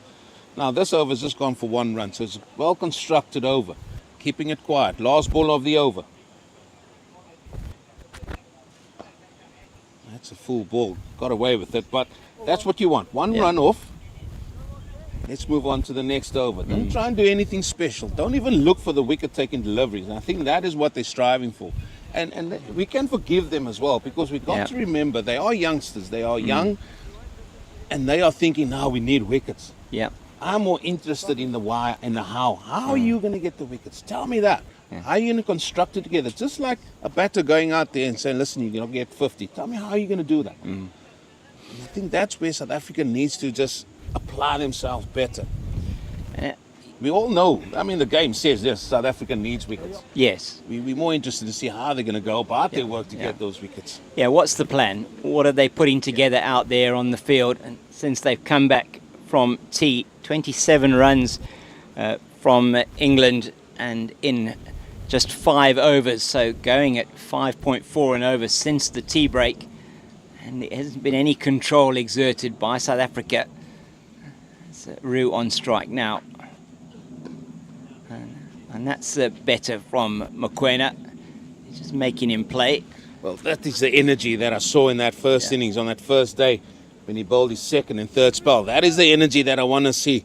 Ran in there with a little bit more impetus. As I said, bowl the ball, hit the deck hard. That's what he wants. That's the first ball gone. That's what you just got to do. Every time. Nothing more than that. Nothing special.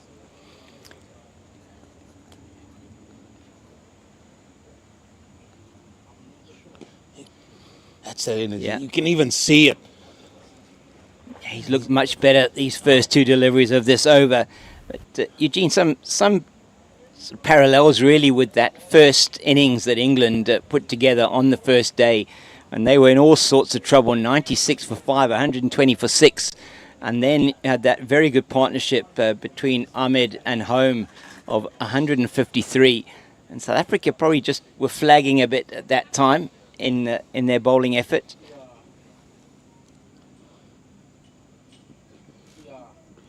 I think we'll come at the end of day 4, we'll look and ask the questions about maybe when you had England, let's not forget 27 for 4. Yeah, 27 for 4, yeah. What would you have changed differently then? Because if they could have strangled a few more there, I think they were more than, because the wickets were falling, they got impatient and was looking for wicket deliveries, and then England managed to score runs here and there, and then they put together a good partnership again. And that's why I said, Cape Fox, well, that's down the leg side. Work for Raik Daniels. It's just going to be the one. I said at the start of the second innings, I said, to me, the main word is learnings. Yeah. Have both sides learned from their first innings to now how they're going to go about it. We've seen the application of Vaughan, so he learned from that first innings. And here now, it's a different ball game. South Africa have to be patient. They've got to work for their wickets. This is what 4-day cricket, the longer formats, that's what it tells us. That's why there's 3 sessions in the day. That's why there's 30 overs per session. That's why there's 90 overs in the day. and it's not something, as you say, that they would be used to. They're learning on their feet. I think when you were chatting to Patrick Moroney this morning, it was very much around that topic. And this has been much better from Nkobani Mokoena. Just the one run so far off the over. And you were saying that this is not a format that they used to playing, haven't played red ball cricket. Probably a lot of them haven't played timed cricket or red ball cricket. And so it's a real learning curve. Every single day the amount they're going to be learning is huge. And to put those learnings into practice, very important. That's the key.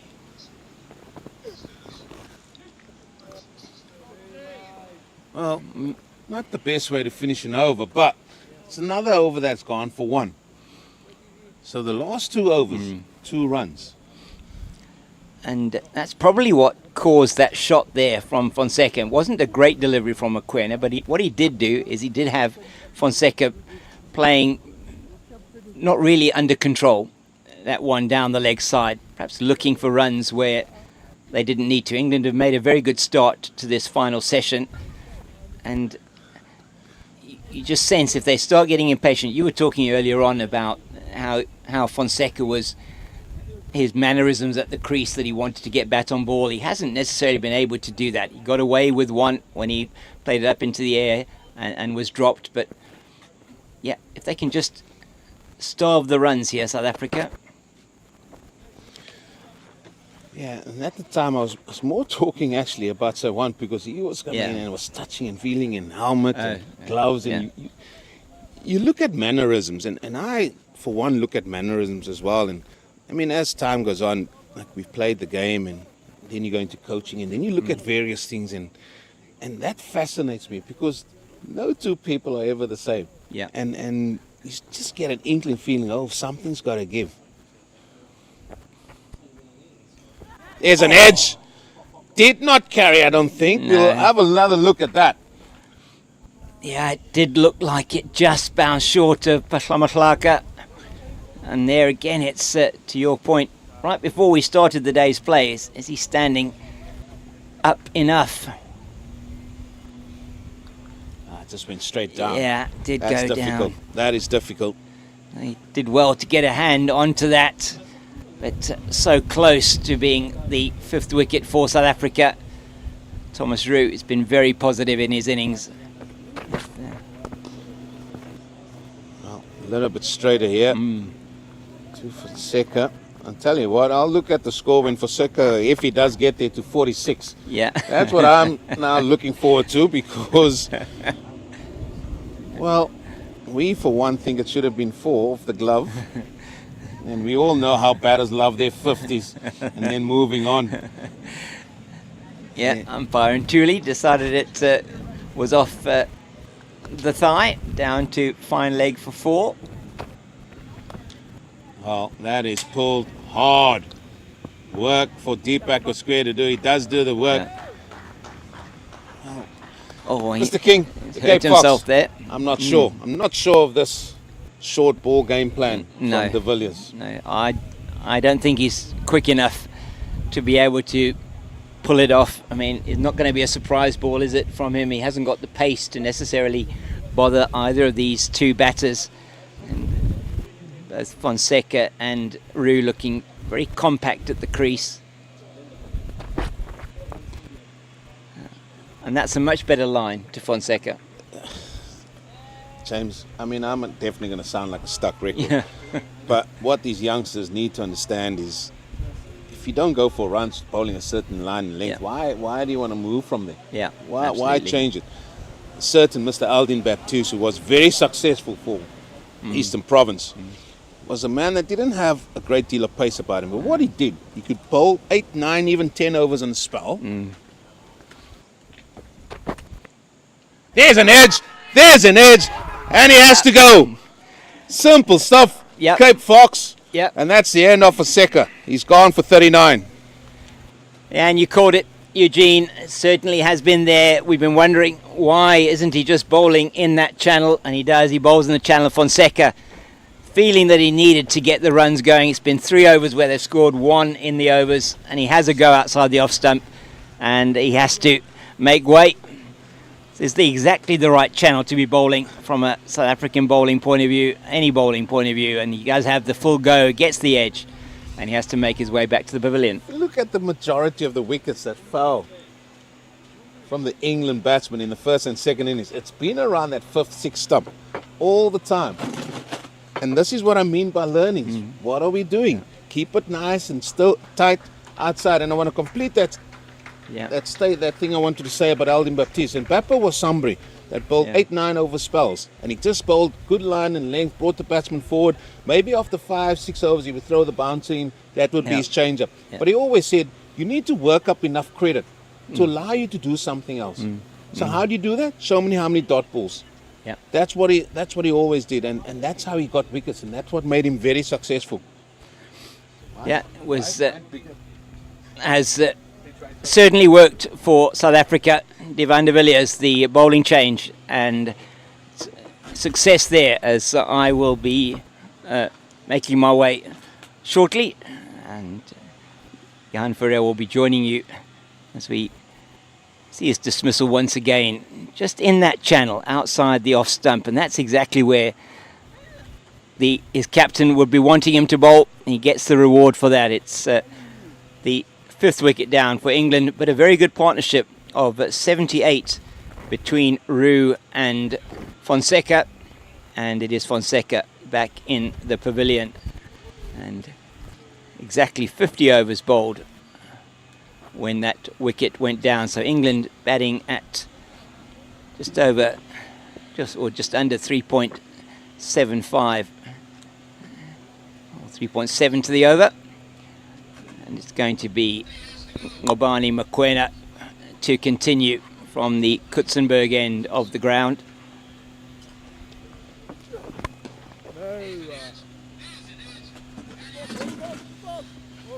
Oh, the Cape Fox. He's departing the scene. Must be a few fox hunters out there now, especially after tea. They come out lurking. As I'm joined again by Johan Ferreira. Can you join us, Johan? As South Africa has picked up a valuable wicket, a vital wicket, because the scoring rate, one feels as starting to get away from South Africa.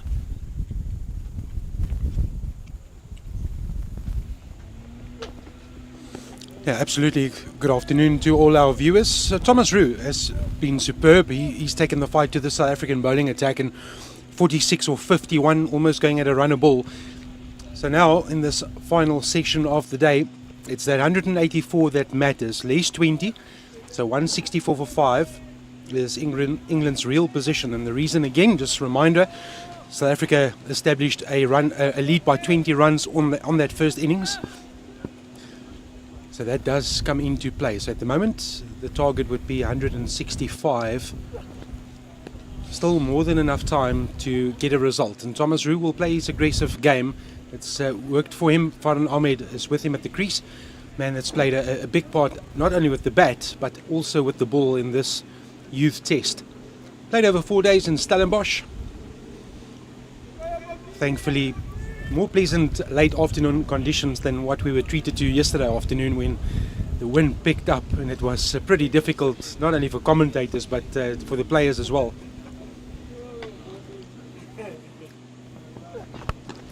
It's too full and on the legs, and he's not going to miss out, and that's Thomas Roux, a milestone for England's keeper. He can raise his bat to the applause of the dressing room, and well deserved.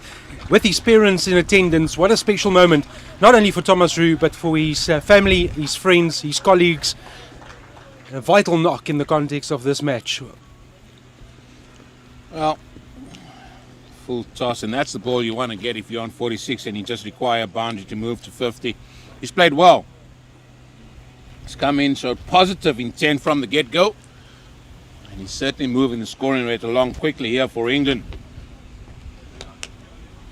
A lead of 168 now. Thomas's dad still standing towards our left behind our commentary position, hands in the pocket. He has a smile of a proud man. Why not? Watching your son in a different country or foreign country score a 50 for his country, that is a special moment. So the run rate up to 3.7. And I just like Thomas Roo's attitude. I just really like everything about him. Maybe it's because I keep as well. Short one again from Mokoena. South Africa's mainstay in that first innings with ball in hand picked up a fifer, supported by Ray Daniels, who had a return of four, so 9 wickets between the two of them. Martin Kumalo with the other wicket to full. There's the analysis this time around. 1 for 21 from Raik Daniels. Mokoena still without a wicket. Kumalo without a wicket. And then Devan de Villiers picking up 1, Mason 1 and Riles 1. A lot more spin. Also in the wickets column, first time that we've seen South Africa pick up a scalp in that spin department. So 188 for 5, less 20. 168 for 5. Well, there's another discussion here between captain and bowler, and I just hope that they've decided to put the short ball to bed, and they're just going to hang out there outside that off stump, as it is the man that scored that very good 90 in the first innings, Ahmed, on strike.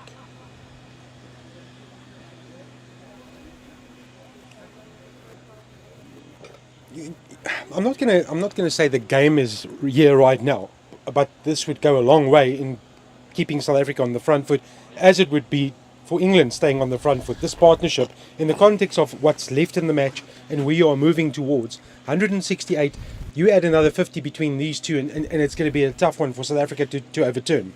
I think if they get past the 200, which looks like they will, I think it's going to be a tough pass. And I'll tell you why. I come back to the boys haven't played this format for longer. England are going to come out. They're going to throw the ball to Ahmed. They're going to throw the ball to Ali. They're going to have men around the bat. They can have in-out fields. So you're right in saying that this is a very important part of the game. Where we are right here, right now, there's going to be drinks in about 23 minutes' time. Then there's still going to be another hour's play. That is guided down by Ahmed. That's going to go down for 4. And for South Africa, if they can't sort of get this run rate under control, and England's going to score freely and comfortably. I said they're looking at the overall score could be around about the 250 come the close of play. The way they're going here, it could be more than that.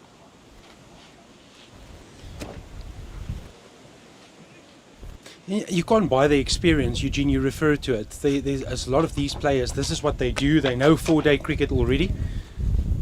It's on the legs, it's in the mindset.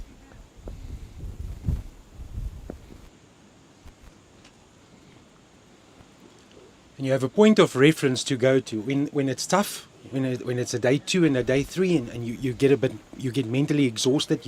You play an all-round role in this team, like Ahmed, who needs to bowl, he needs to bat, a keeper, Thomas Roo, he needs to be switched on continuously. In the field, he can't afford any lapse in concentration.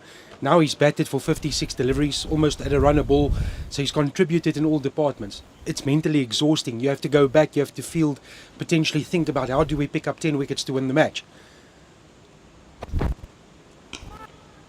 And if the body's not quite used to it, or trained, or coached into it, and the coaching comes in the form of the experience. If you don't know what it feels like, you don't have a reference point to go to. Yeah, then you just try and make the game shorter. Don't try and look too far. Don't try and make the goals too big. So for South Africa now, they've got 20 minutes, as I said, to drinks, and then let's see how many overs we can get there. Let's get a target of what the run rate we would like to be or give them. That's how you try and work it down. And you can also do that by batting, because South Africa is going to come out and bat in this 4th innings on day 4 as another over comes to an end. And they will have to show how they can construct an innings.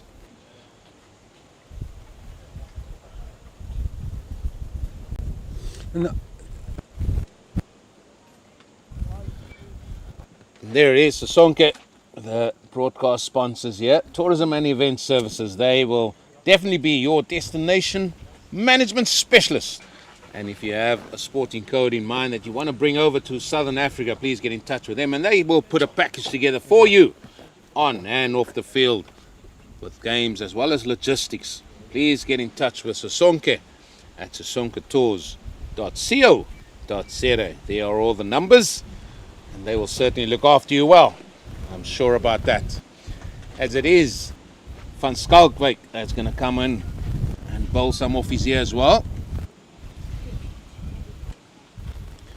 So just to go back to your earlier point about the match situation and the fact that South Africa will come out again and then they'll have a target, a run target, but they'll also have a target of protecting wickets. So depending on where they start batting and if they believe if they can realistically chase what has been set for them, or do they go into their shells and protect the 10 wickets and make sure that we go to match number 2 at Western Province Cricket Club and then look for a result. So you're only going to be left with that decision once it comes your way.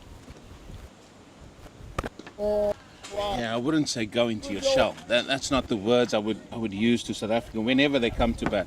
I mean, you still got to bat, you still got to play each ball on merit. That's for sure. So wherever that total is going to be at the end,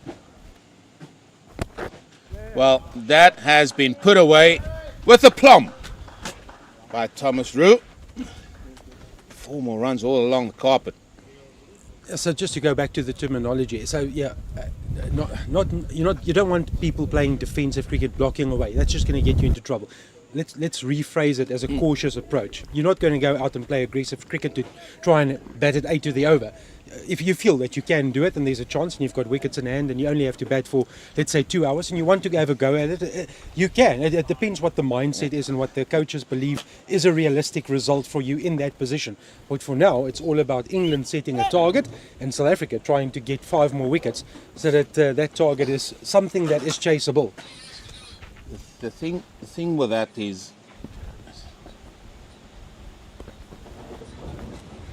that's a full toss and Devon de Villiers has managed to stop that, so just the one. The thing with that, with any chase, especially on the 4th innings, especially on the 4th day, you're not going to come out and say we're going to go out and win the game. There's no way you're going to say that at all. What you're going to say is let's see where we are come the first hour, come the first session, and then dictate it that way. Because I'm yet to see a team go out and score 8 and over, whatever that is in 4-day cricket, in the 4th innings. However, they got to get a good platform. That's what the openers are for. And then from there, they'll gradually dictate on how and where they're going to go to and how they're going to go about it. And they sort of work it backwards based on the amount of overs that's left.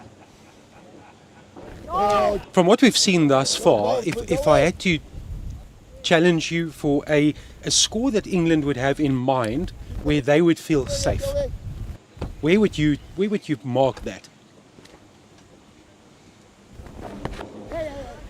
Well, I think I said off air that if England finish this day on 250, and when I say 250, that could be a lead, or that could be the actual score. By the looks of it, with the rate they're going, they could potentially get more than that. Then you say, right, okay, come tomorrow, we'll bat for another hour. That hour will bring about 14 to 15 overs. We go at 4 runs or maybe 5 runs to the over. It's another 75 to that. That takes it to 320. I know it sounds way off here, but that takes it to 320. That gives them 2.5 sessions to see if they can get 10. I think it's all about the time, not necessarily about how many runs they get. I think looking at that way, they want to keep South Africa in the field for as long as they possibly can, because that will tire them out. And then from that, I think if all goes well here today, I think they'll be looking to maybe bat for an extra hour tomorrow. I agree with you. I think you've summarised it exactly the way I would go about it. Put yourself in a position where you can't lose the game, so that you can go full out attack with your most lethal weapons, which is the spinners. That's the realistic chance how England can get over the line and take 10 wickets tomorrow. It's going to have to come from, not have to, but you would believe that the spinners hold the key in the England bowling lineup. So how many overs do they believe they need to potentially bowl out South Africa to pull off a victory on the last day, but at the same time not putting themselves in a position where they could lose the game? So different mindsets for different teams. At this stage, it's still finely balanced, but it's just with every over ticking off and every 2 or 3 runs added to that England tally, it's just becoming further and further away. So it's fascinating youth cricket that we are watching in Stellenbosch. The other thing as well, Johan, South Africa batted for 3 sessions. So what I'm saying is, or suggesting is that it would be 2.5 sessions. So that's only a half a session, sort of less than what South Africa has batted and shown us batting. Now the wicket has deteriorated. It's going to take more spin. It's going to keep low. Odd one could bounce. So all those play a part. So that's why I say it might not be easy to even fulfill the 2.5 sessions. Like I said, there's so many factors that is contributing here. And the main factor here, you've got to think about what can you control. And what they have to control from South Africa's point of view, they have to try and bring the run rate down to push that hour tomorrow to maybe even hour and a half, and then make their batting session a little bit shorter for them to bat. Irrespective, they still got to come in. I'm not saying to be defensive. I say they still got to come in and bat positively. But that makes that batting session a little bit shorter.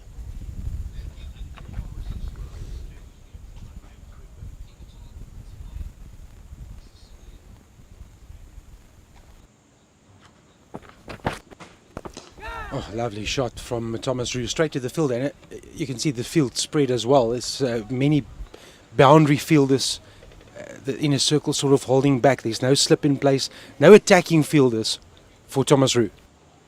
No, there's not. It's sort of got a one-day feel about it. Sweepers on both sides with an extra man and the deep back with square and deep mid wicket. They're both on the boundary, including a fine leg third man and a sweep on the off.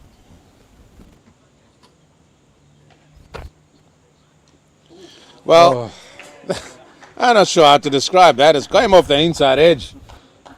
Probably didn't bounce as much as Thomas Roux wanted, but he got 4 runs from it anyway. Well, that's some of the luck that you need when you do bat, and you make your own luck. It's just short of a length. He tried to work it towards the leg side, where he would have picked up a guaranteed 1. Inside or bottom edge, could have gone onto the stumps, could have, should have. There's no comment section in a cricket scorebook. It says 4 runs. Lovely straight drive from Thomas Roux, well fielded by Divan de Villiers. In the meantime, it's 200 up for England. That is growing. That is growing.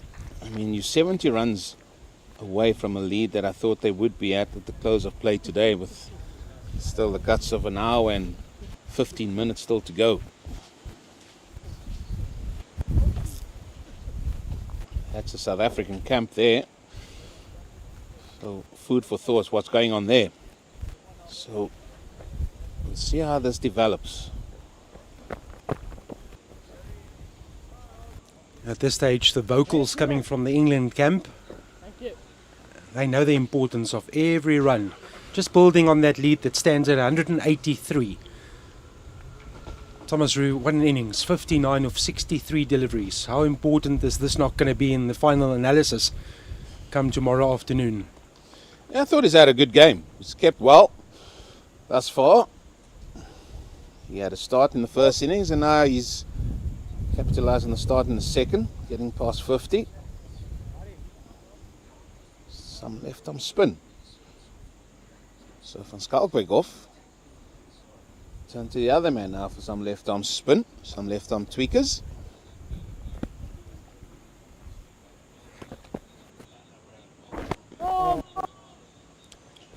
So when Rowles came in or started his initial spell, things happened. It was suddenly a bit of energy as well. Can he bring something different into the attack?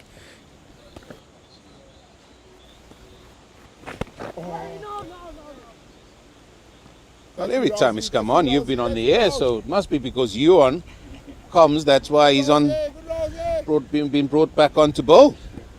Oh, we've been talking about commentators' curse.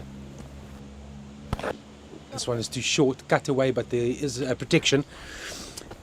Yeah, I've spoken a lot about Jason Rolls.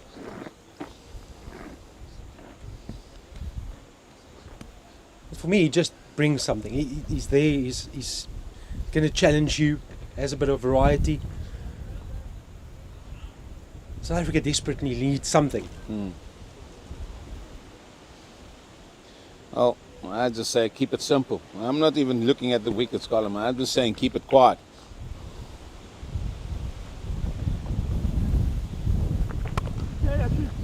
Smacked away. It's going to take some chasing on the boundary. Boundary wins. Thomas Roux is in full flight at the moment. And yet another boundary in and over. Conceded by South Africa. He's capitalized on any scoring opportunity. And that's a shot he's actually played very well in the first and second innings here. He's got good feet about him.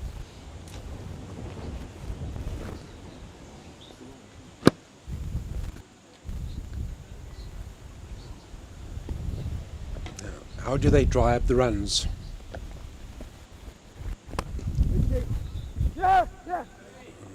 It's called through for the misfield, and the old adage, Eugene, you don't normally say to run on a misfield, but there was enough space there to challenge it, the opportunity, which they did. Every scoring opportunity that comes and is being offered, they are taking with open hands here. 6 runs off this over already.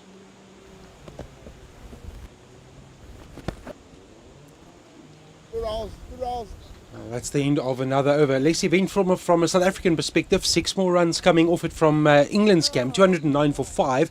And that overall lead is fast approaching 200. Only 11 away from a psychological milestone.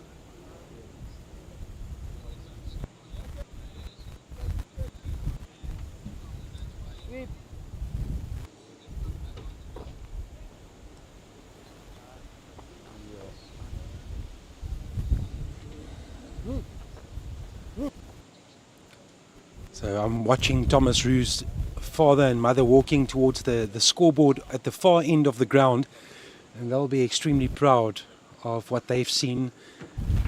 He's been in our commentary position listening to us and hiding in the shade, and now venturing across the ground into the late afternoon sunshine in Stellenbosch with a jersey. And Longs, at least we have a pleasant breeze. Some might call it pleasant, others not. But in this heat, I'm quite comfortable with this little breeze this afternoon, Eugene. Chad Mason drops it short. Yeah, you said earlier, and I'm not sure. I'm just going to rectify what you said earlier to the folks at home. You said the breeze picked up in the afternoon. The breeze never went away. Started at 10 a.m. and finished when we left the ground. Yeah, absolutely. So it never ever left the premises. Yeah, so I must say I was blown away by what we experienced yesterday. That was a new experience for me. I've never sat outside and done commentary where I've had to hold the table, a laptop and a microphone at the same time. But it's a story to tell, Eugene. We live for stories, and one day you'll be able to sit around a campfire and tell someone that you had to hold the equipment down to be able to commentate. Maybe not you, Eugene, but I'll tell you a story. I'll tell everybody. I will tell you a windy story, as that is a misfield that goes for one. I was fortunate to do commentary on the SA Cup game, a rugby game, out at Wellington. Boland were playing, if I get this right, I think it was Griquas, and the wind was blustery. I'm not sure if you know the commentary box there. Knows very well. So up there we were, and there was a monitor like we have here, but the monitor was placed at a window which was open. Okay, I'll just continue that in a second.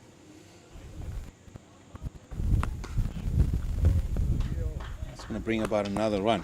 So, but the door was closed. So it was a windy day, obviously you want to stay. The door was closed, the window open, monitor there. Right? The producer on the day decided he's going to come in. And I never witnessed backdraft in full vision like I did that day.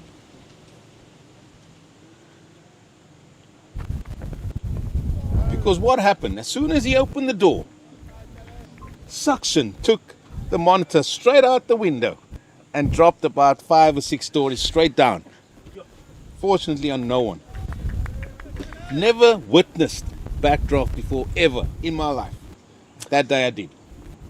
Now, for all our viewers, a monitor is pretty key to a commentator's success recipe. Especially for rugby. So if you don't have that, it's pretty challenging, I can tell you that. Oh, in rugby they stop the game and then you look there and you're going to talk about what the play was or what the knock-on was. I mean, what did I have to go on?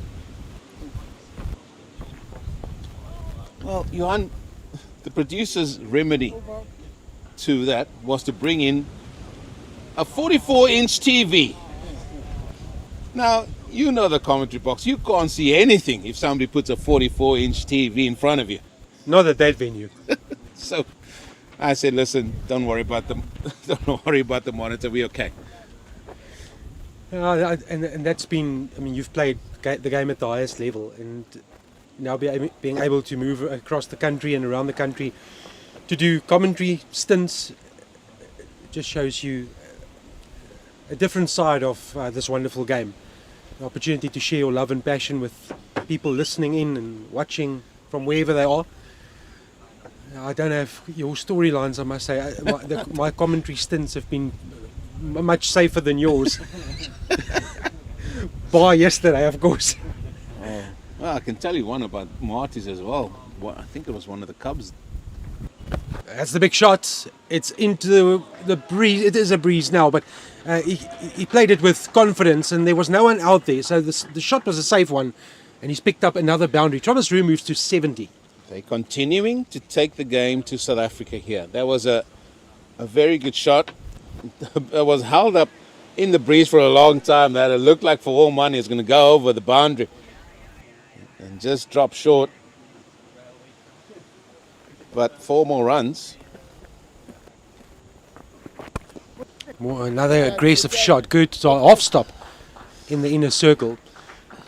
Thomas Roux was the man that caught Jason Rowles. It was a ball that went straight up into the air, sort of this time yesterday afternoon. That's when the collapse really started in that South African camp. But Rowles was well set, made 90. Hit one in the air, having just survived the leg side stumping of the same Roux. And then Roux had to take a couple of paces forward. Ball was moving all over the place. Took a sharp chance. Again, feet movement and straight back down the ground past the bowler 4. Well, he is continuing where he left off, Ahmed.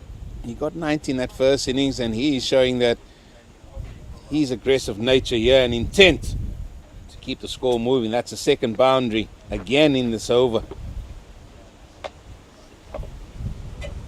Worrying signs here, Johan, for me, for South Africa, because I said 250 and it looks like it could well and truly should be more than that. Come 5 o'clock today. Well, it's a significant moment because England's lead is past 200 now. In the meantime, they're signalling for, it looks like is it a new ball? Or, no, or they wanted to take drinks because they went to look for the ball. So I think between the two umpires, we're just going to see what's going to happen. Yeah, they've called it. Looks like they have. Yeah. So with the score on 221 for 5, still 3 balls to go of this, the 57th over. The lead is 201. And a lot at stake here. And England are in a very, very good position here. With still an hour left of play today. A lot of work still to go.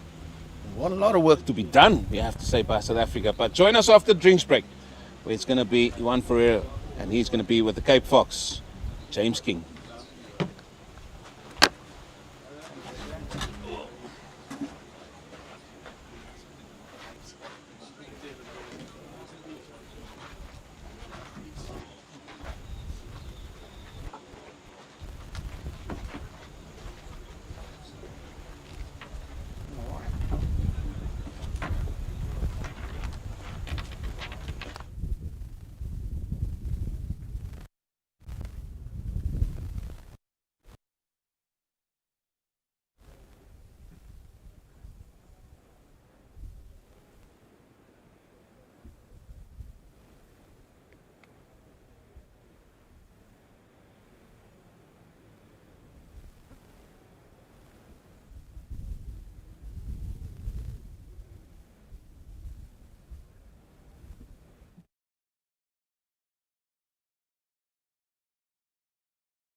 He's 10th over 1 for 46.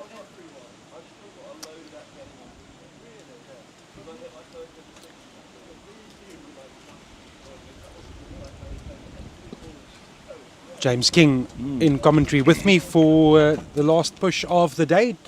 It's a big period. We spoke, myself and Eugene analysed and spoke about potential targets, and psychologically that 200 mark has been passed by England. So they're moving swiftly towards a position of strength and a position where they can't lose the match. But that's still maybe a long way away. You would think that just purely based on time in the match, James, 370, 380 is going to be tough to get in 3 sessions on the last day of a youth international with the spin quality that England possesses.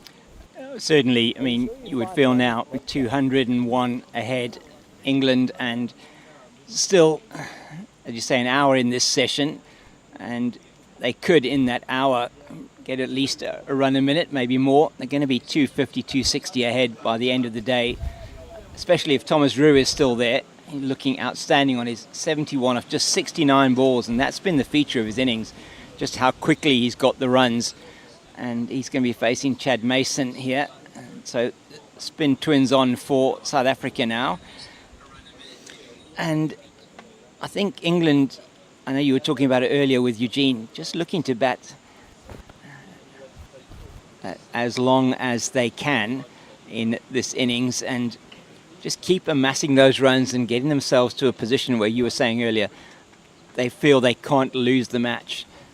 And certainly setting something like 300 off 80 overs. Oh, that's a massive hit, but it's not going to have enough legs. A big catch and it's taken. And it is Benny Hansen. Yes, he had an opportunity earlier today. One went through the hands, and now he's pulled off a very important catch. Oh, that is a massive blow. We've just spoken about that safety net. After the resumption, South Africa with a key strike, and it is the big wicket. Made no mistake, Farhan Ahmed is a big wicket too, but Thomas Rue is the set batsman. He's on 71, lured into the big shot, flighted outside off stump from Chad Mason. He went for it, couldn't clear Benjamin Hansen, and it's a big moment in this fixture. And South Africa's captain with the safe grab, and it is a wicket to Chad Mason. He's second of the innings, 221 for 6. Remember, less 20, 201 for 6. Great innings by Thomas Rue. Let's also just acknowledge he's 71. He's played a blinder for England. Yeah, very good innings from Thomas Rue. Say 71 at a runner ball. Exactly 71 of 71 deliveries. It's been outstanding from the young man, just 17 years old. And it is going to be now Jack Home, the man who, with Farhan Ahmed, broke the hearts of South Africans under 19 in that first innings when England were 120 for 6. And now he comes out to the middle, and South Africa will be hoping that they can get another breakthrough as quickly as possible here to put pressure on England. It was, in the end, a ball that wasn't quite there. It was just a little bit too short of a length. Hit it off the bottom of the bat, up into the air. Benny Hansen, the captain at long on, did the rest. And just that little bit of drift into the batter, pitching a little bit shorter perhaps than he would have liked. Hit the bottom of the bat, didn't clear the boundary, even though it was with the wind. And in the end, a good catch taken on the boundary. So Jack Home, he's at the crease now, and South Africa will be looking to see if they can't get another couple of breakthroughs here to try and end this innings as quickly as possible and give themselves time in the game to get to the target. England, conversely, will be wanting these two to do a repeat of what they did in the first innings.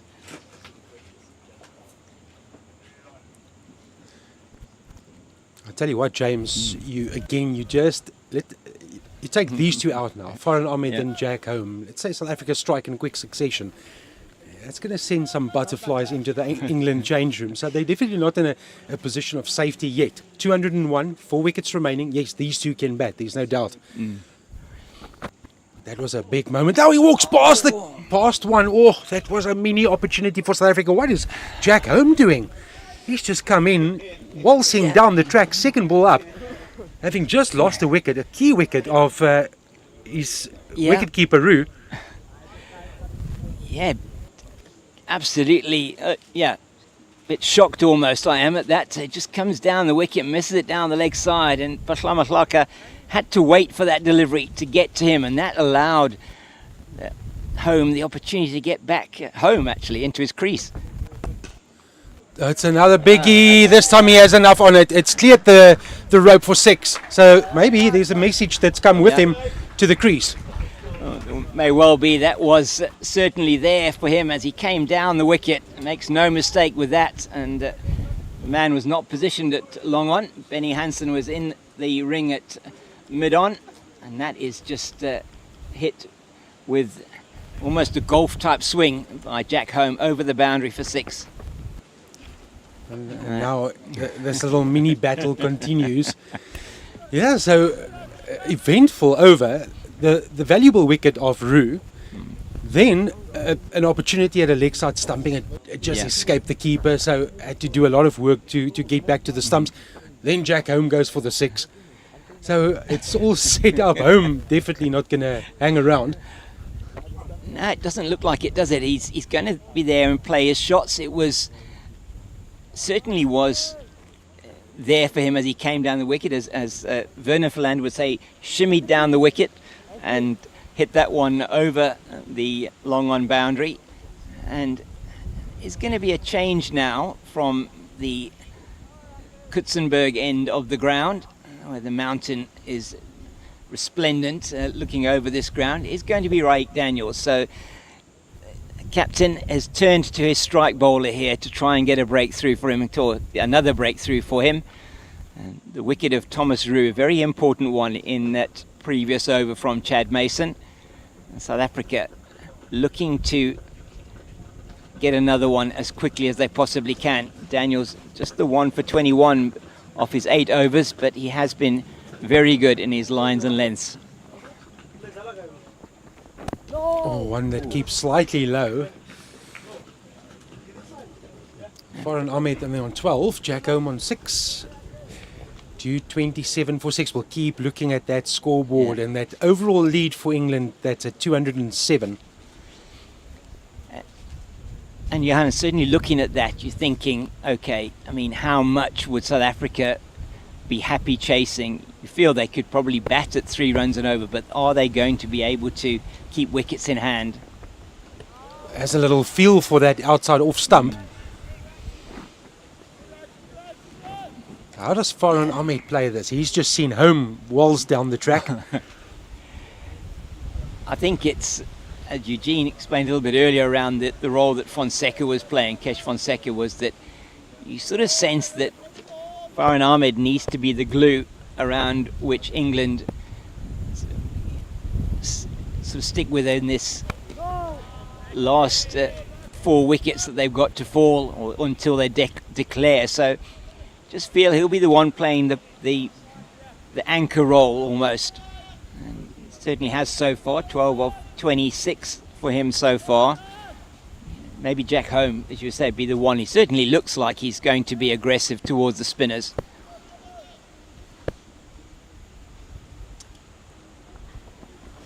A lovely forward push into the covers, and then they anticipated opportunity at the non-strikers end. I like the change with Raik Daniels from the top. Yeah, I think that what Benny Hansen's done well today, and we're sort of probably 4 hours into South Africa's bowling effort in the second innings, 58 overs. He hasn't overstretched his pace bowlers, his key strike bowlers, just into his 9th over. So short spells from both Daniels and from Mokoena today. It's given Devan de Villiers an opportunity to bowl. It's thrown the ball to Martin Kamalo as well. Just had a short spell in and around lunch. So he's got some of his pace bowling attack up his sleeve still. A lot of work for Rouse and particularly Chad Mason today.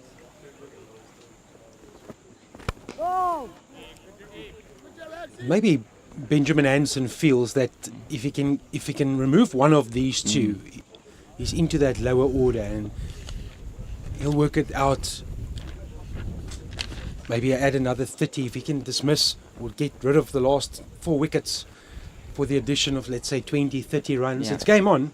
It is indeed. I mean, you look at England's performance in the first innings, and it actually echoes exactly what you're saying there. 273 it was when the 7th wicket fell, and they were 299 all out. So, yes, that second or that 7th wicket that did go down was when the new ball was taken by South Africa. But you just sense that if that does happen now, they lose another wicket, the other 3 could fall quite quickly. I mean, they may not, but they could. And South Africa will be certainly feeling that that's an opportunity. Well, Mason with confidence on his side. It's going to be a good little tussle between him and Jack Home.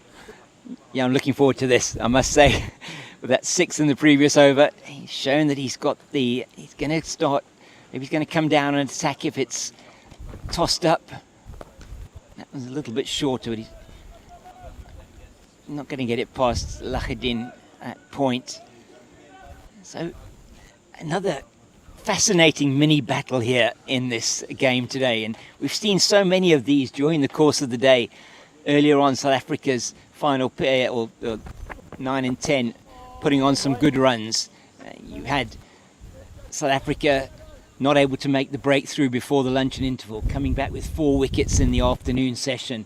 So it's been sort of swaying one way and another, and some excellent or interesting things that have happened during the course of the day's play. I like what Chad Mason is doing. He's tossing it up, inviting the aerial route. There it is again, and this time it's driven through the covers.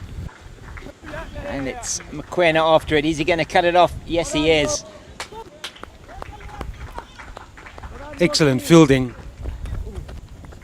And that was really good cricket, both from the batter and the fielder. What a great chase he put in there. His bowler really appreciating that. Chad Mason giving him the applause which he so richly deserves.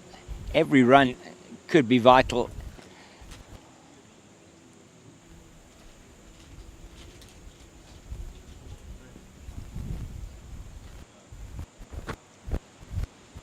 Ooh. Had Mason interested just for a moment. He did, yeah. Yeah. Had me a little bit interested there as well. He went back to that Farhan Ahmed. Could be a dangerous ploy against the leg break bowler. Now it's this contest with Home again. That's the end of the over. He did well there, Jack Home. Chad Mason keeps the invites going up. Yeah. Yeah, just keep tossing it up there. Give him something. Just give him enough to think, okay, maybe I can play this one. An aggressive shot against the leg spinner. I've seen him take 2 wickets, Chad Mason, today.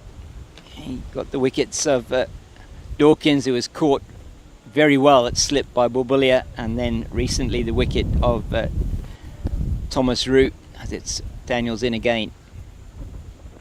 Oh, down the track he goes. It will have enough wheels, bounces, and then starts rolling on this lush outfield, and will go to the boundary for 4 more. Farhan Ahmed and Jack Home taking the attack to South Africa. Now out of character. Jack Home was the aggressor, but Farhan Ahmed has joined the party. Yeah, and probably just trying to hit Daniels off his line and length there, particularly length. Bowled a maiden over in the previous over, Daniels, his first since coming back into the attack. He doesn't want to allow him to settle. Why? Just holding up in the breeze and kept the fielder interested for a part of the journey, but couldn't prevent the ball from going for 4. But it is those half chances on a different day, different outcome. Ahmed 17, Home 9, and that overall lead, that's the one we have to be mindful of. It's 215 for England. Their second innings total is 235 for 6, but they started their second knock with a deficit of 20. And you have to say it's been a better innings here, constructed better from England's point of view.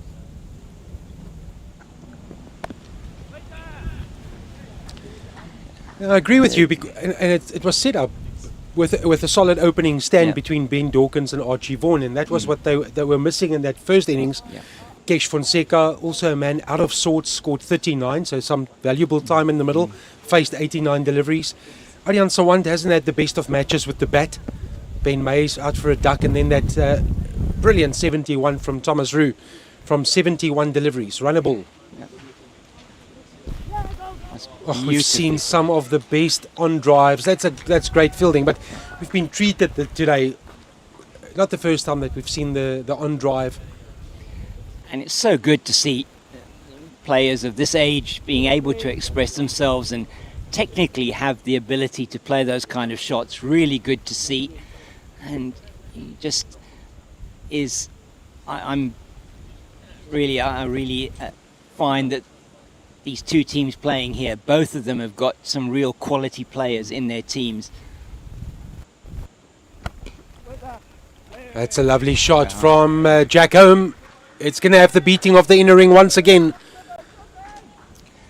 He stood up really well there and played that one off the back foot. Very nice. It wasn't that short from Raik Daniels.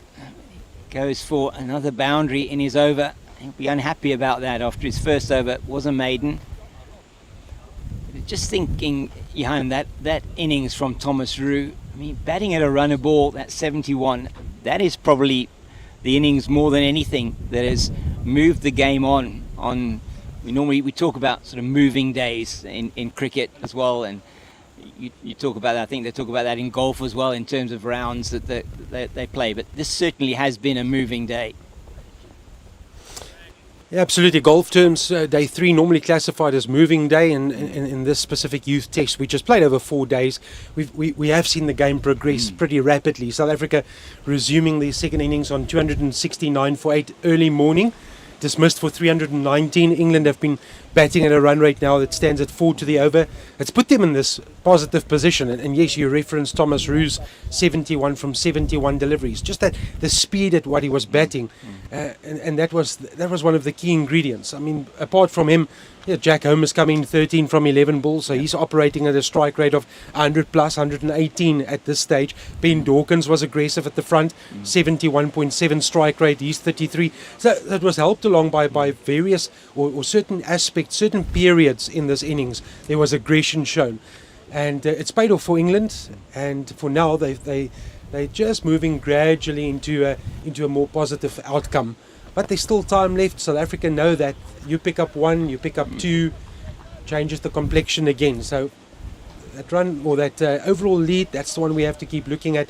3 sessions to come tomorrow. Yeah. Weather won't be a problem. No. So we'll have a full match. That we won't lose any sessions.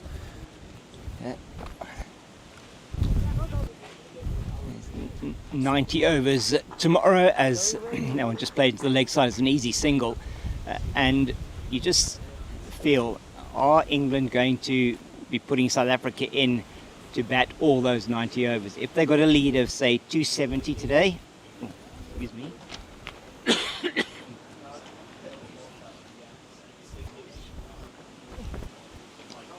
So for me, James, 270 runs over a period of 90 overs means you have to go 3 to the over continuously for 90 overs to win the match. Yeah. Keep wickets in hand. So from an England perspective, I go back to what I said to Eugene. They would want to, first point, identify a number where it's safe. Well, this is played up in the air as well. No one there, and it's going to bounce once, twice. Good tandem fielding by the South Africans on the boundary will only mean a couple of runs to England.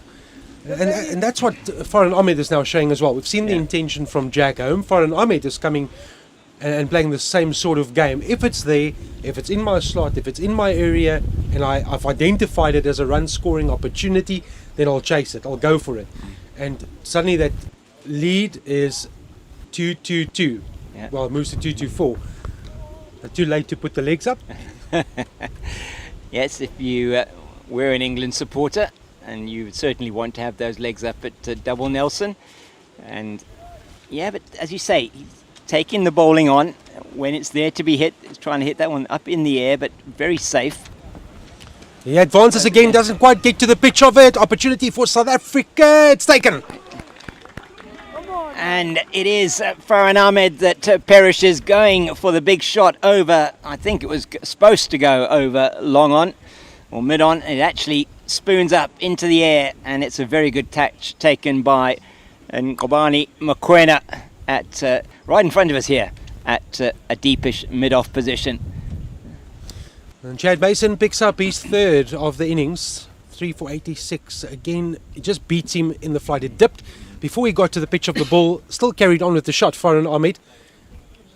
And this is a smart catch. Not easy out there, I can promise you that. The wind is, it's strong enough for it to not be an easy catch, that I can tell you. So Ahmed is on his way for 21. Jack Holmes still at the crease. Yeah, so double Nelson didn't strike, but just 224 is the number at this stage. The lead, of course, that's what I'm referencing. 244 for 7 is the innings total. And yeah, James Minto now coming to the crease, not out in the first innings. And it's going to be interesting now, Johan, to see the approach that England take. It seems pretty clear that they are looking to get runs quickly. And Farhan Ahmed with 21 to add to his 90 in the first innings. He certainly looks an accomplished batter, doesn't he? And his bowling speaks for itself. 4 wickets in that South African first innings. 16-year-old already having played first-class cricket for Nottinghamshire. And you were saying earlier, what a future awaits this young man. Younger brother of Rehan Ahmed, who has already played for England. And it really has been good to see this young man out here. Was here with the England Lions before the Christmas break, and has come back with the under-19s and is certainly getting some headlines against his name. And that's the platform that these young stars have. From an England perspective, they'll go home, and the counties would have watched the broadcast, had a look at what they've done across the series. One-day international matches, South Africa wrapping up that series 2-1 in Stellenbosch. And now the 2 4-day tests, youth tests. One in Stellenbosch, one in Cape Town.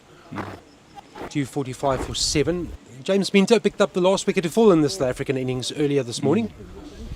Yeah, his first wicket, just the 2 wickets falling to pace in that South African innings. And French getting 1 and Minto the other. Daniels be looking to knock over his opposing paceman here.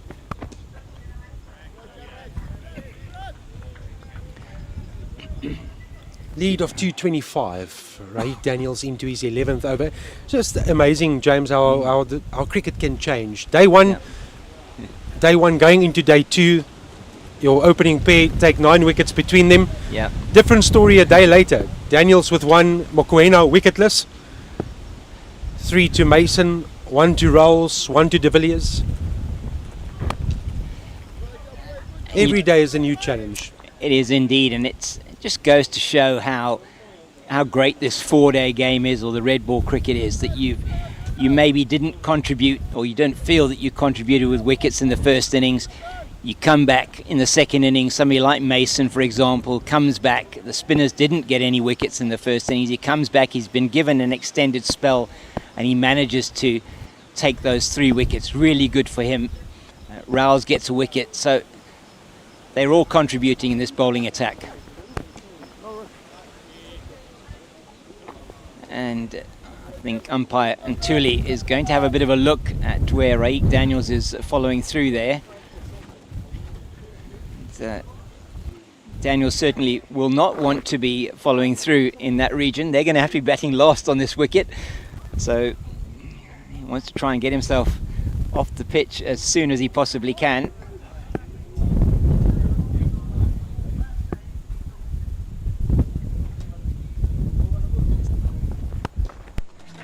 Daniel's just turning that one. That one's just turned by Minto into the leg side.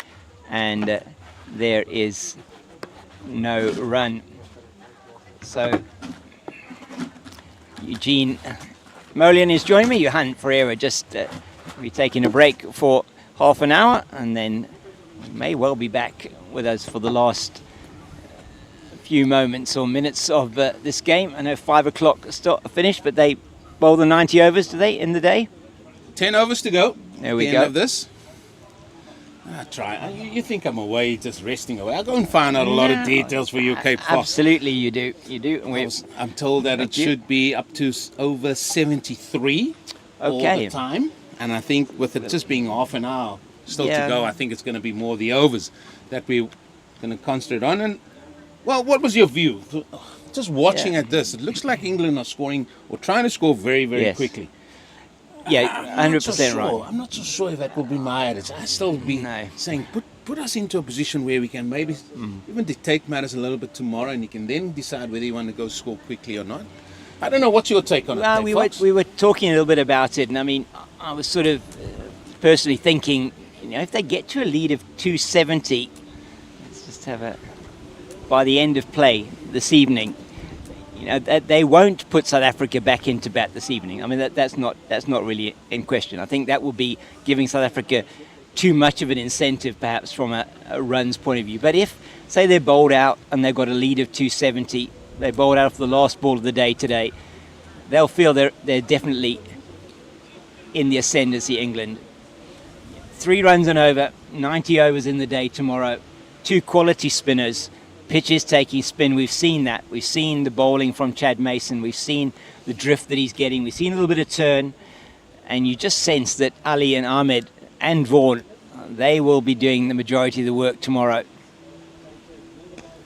And then throw in the psychological, mental strain as well about batting in the 4th innings on the 4th day as well. So there's a lot at stake here, a lot at stake. The Cape Fox, and I think England, they just got to box smartly. Yeah.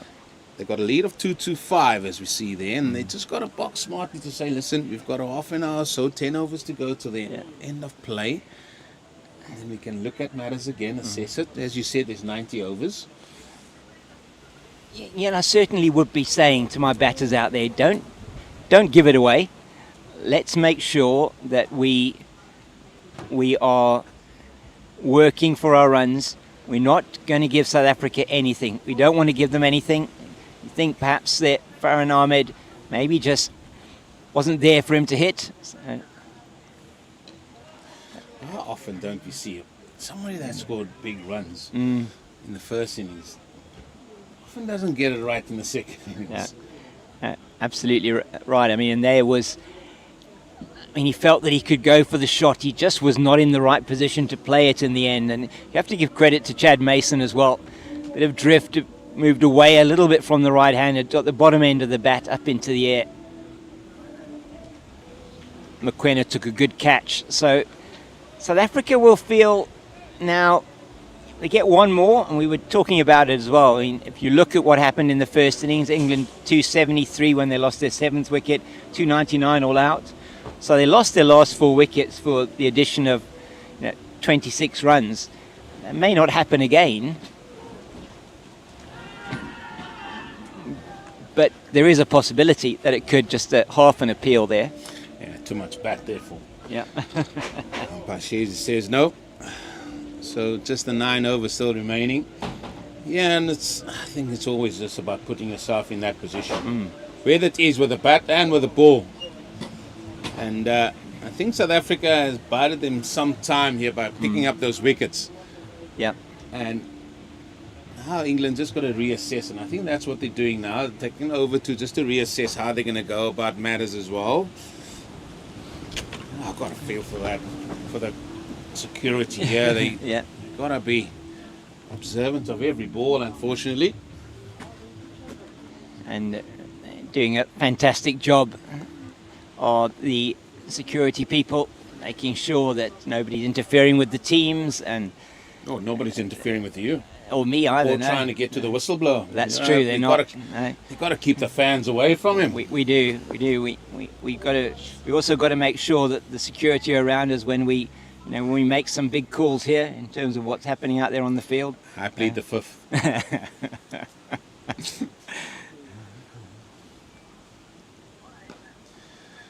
Quena again.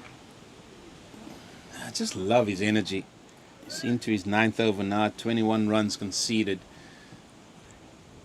Yeah, and he was good, wasn't he? When he came back for that also short burst, and I see that's what Benny Hansen's doing with his bowlers now, and maybe that's been a ploy from the management as well, the coaching staff, just to say, look, both Mokoena and Daniels bowled 20 plus overs in the first innings.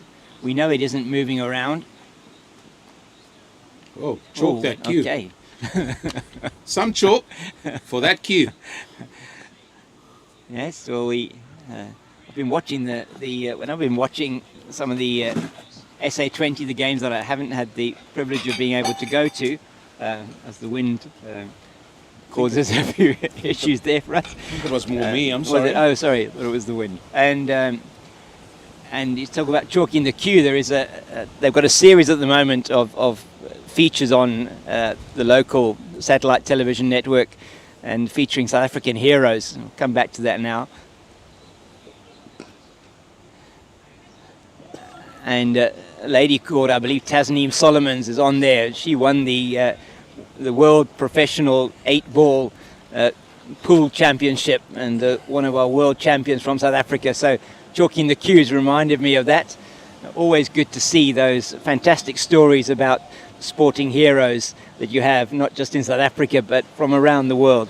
Well, they've all been taken to this SA20, haven't they? A lot of people, a lot of sort of sporting faces from different sports there, mostly rugby players. I must say, I've seen a lot of the rugby players there. Former cricketers as well. Now you said somebody that's played pool. Yeah. And it really is good. We had, I think there's been a couple of football players from up north as well that we've seen. Swimmers. Swimmers, yes. So it's been great to see that, and just celebrating, say, sporting heroes, and it's very good to see. And there are so many unsung heroes that also you see sometimes these features on people that are behind the scenes, and I know that the SA20 also really keen there, the Betway SA20, to highlight some of the people that do a fantastic job behind the scenes at the cricket. Well, the 6 franchises, I think, has been whittled down to 5, I think. They've still got, all of them still got games left, but I think with the Super Giants losing yesterday in the last over to the Paarl Royals, who are absolutely flying on top of the table. They are indeed. I think it's now just down to the next 5 to see if they can get into the top 4. It is, and it's the Yuxkay Derby today between the Pretoria Capitals and Joburg Super Kings, and that may, if the JSK do get over the line there, mean that the Pretoria Capitals are probably out of the playoff places as well. You're telling me it could all be done and dusted, the top 4? Then it's all about the placings then? Yeah, it is all about the placings, and it could be a little bit tight. I mean, Paarl Royals on top with 28 points, My Cape Town 21, and then it's Sunrisers Eastern Cape, I think they're on 19, and Joburg Super Kings 15. So big match today. Capitals have got then 2 matches against My Cape Town, their last 2 matches at home and away. Well, if you're a Sunriser, you'll be rooting for the Super Kings, aren't you? I would think you probably would be, although I don't know. Maybe they want the Capitals to get in there so that the Sunrisers have more of a chance of finishing third. Whatever happens, it's going to be very interesting to see. I mean, Sunrisers will want to get in the top 2, won't they? Because they've got the first eliminator, qualifier, should I say, at home. It's actually in Gqeberha. Tell you one thing I noticed from last night's game. There was such a racket, such a vibe throughout the game, and then it got to that final over with 6 needed or 6 ball. And then it got very quiet. It did get very quiet. And the reason for that was in the previous over, I mean, Dinesh Karthik had smoked one over the boundary, and it looked for all money that Paul Royals were going to get over the line easily. And then Karthik went and he was caught behind with 9 balls to go. They needed, I think it was 7 or 8 runs that they needed. I can't remember the exact number, but then brought Dayan Khalim in to bat, and they weren't able to really score very much, and they needed 6 off the last over, so 6 off 6 balls, and some clever bowling from Veon Mulder. So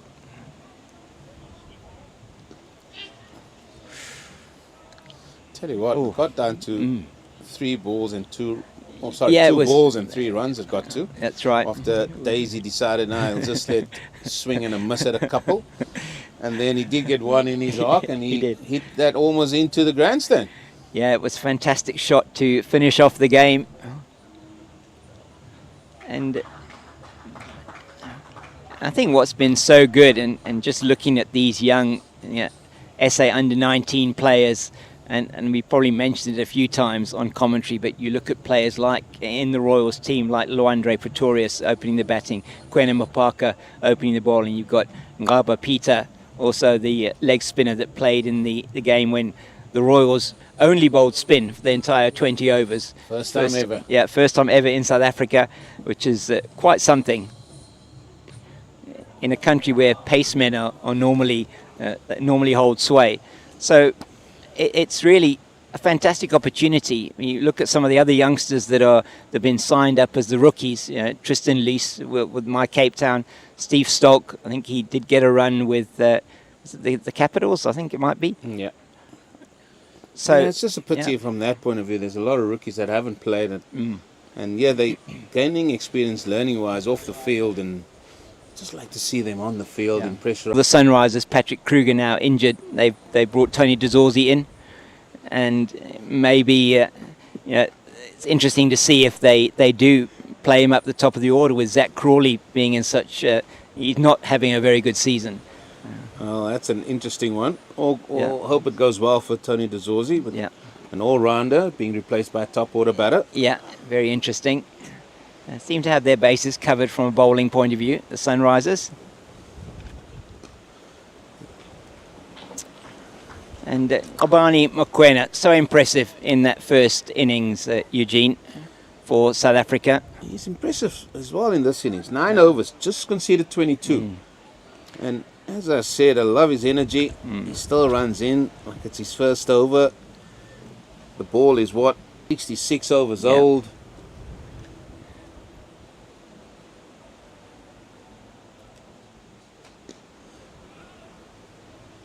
And just the 5 runs in the last 4 overs and 2 balls.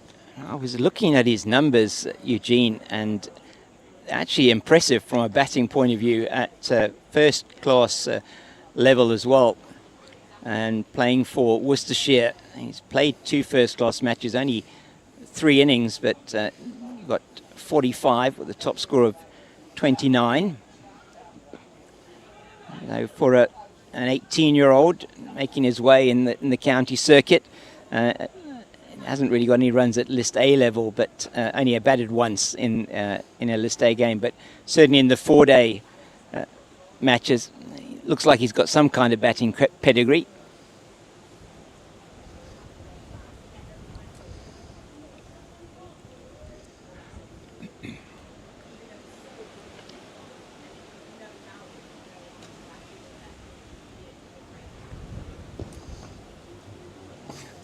He's done that several times.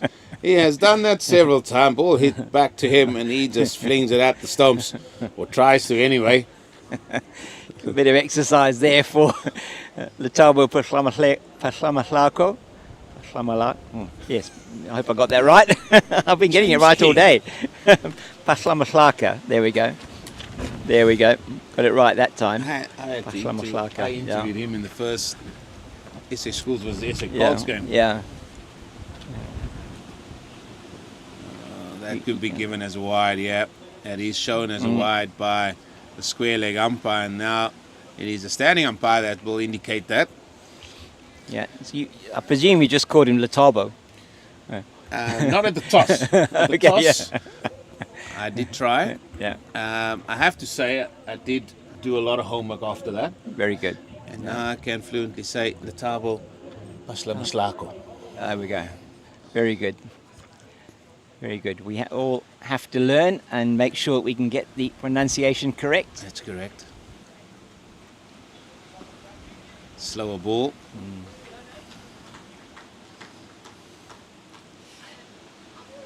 So well, he's got 2 deliveries left. Is it at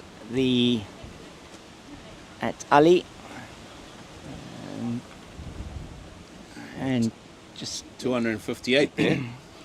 yeah, I think maybe I'm just trying to see if that certainly looked to me as if the first ball of the over was signal 4 and a no ball, but that may be why 258 is on the board there and 257 on our scorecard here. They haven't got the single yet. Yeah. They got from the ball that was just bowled. Yeah, oh, that's true. They haven't got the single yet. So maybe it wasn't a no ball off that first delivery. We'll see. There we go.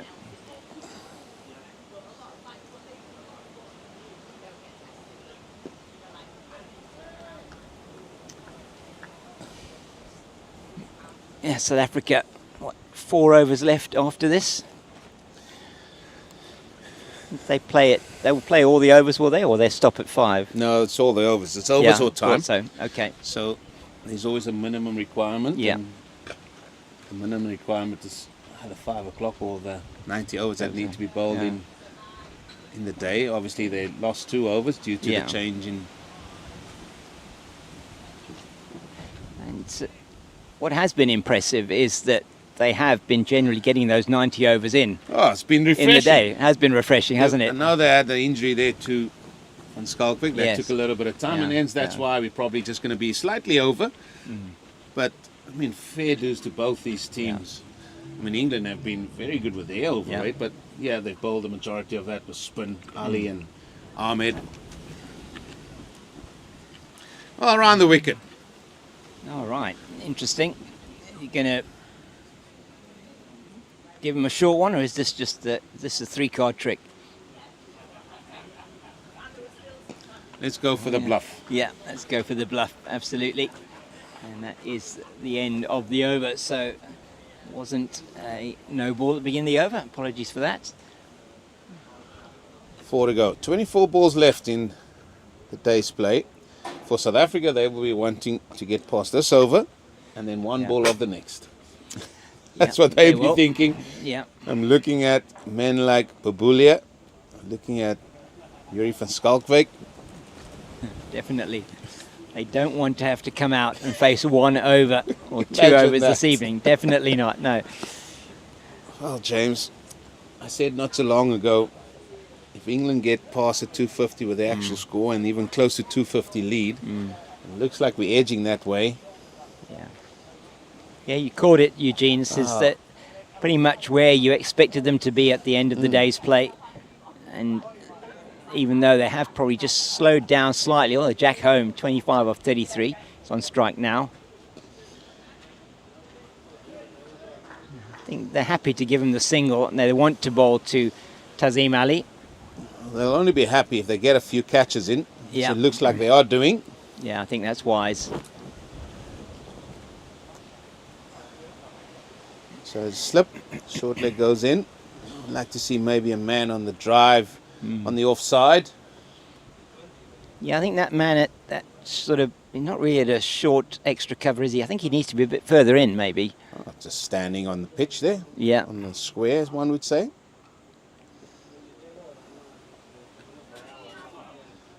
I'm not sure the ball turns that much from outside leg stump. They're going to pick up a couple.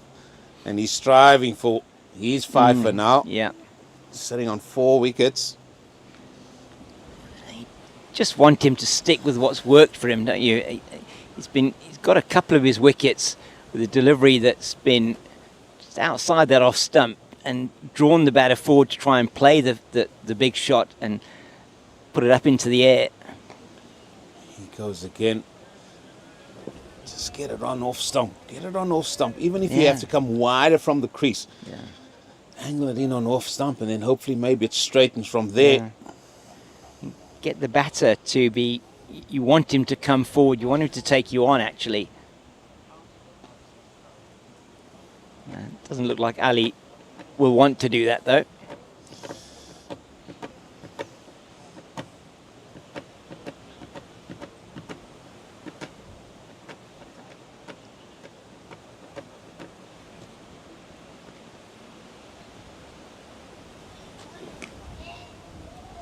Oohs and ahs, but Yeah. I think it hit the middle of the bat. I think so, yeah. Didn't hit the one side or the other side of the bat. It hit the middle, definitely. So, but yeah, no doubt just asking for a bit of help with the helmet there. Oh, we all friendly out here. Yeah, it looks like it. If you ask you to tie your laces, we'll do both of them together. Yeah, together, yeah, definitely, yeah. Only joking, we don't do that. Sorry, Ashley. Yeah. Oh, he's coming in now. A little bit closer. That's better. He sort of reached for that and almost did, didn't he? play that in the air to point. Overdone. 70 gone. 3 overs to go for the day. Yeah. And I think whatever happens in the next remaining 3 overs for the day, South Africa will definitely not be batting today. No, they will not be batting today. And Mokoena will continue looking for his first wicket of the second innings. And Jack Home, just sense England will want to go in tonight with only 8 down, won't they? Yeah, so you've got 2 wickets there to play with, and they can sort of say how they're going to play it. Yeah. Let's not forget, it's also about time for them as well. So for South Africa's point of view, if let's say things doesn't change within the next, or change much in the next 3 overs, Yeah. certainly change it from a win aspect, as that has feels picked like up. So the longer they keep England out there in the middle batting, the shorter their batting innings is going to be.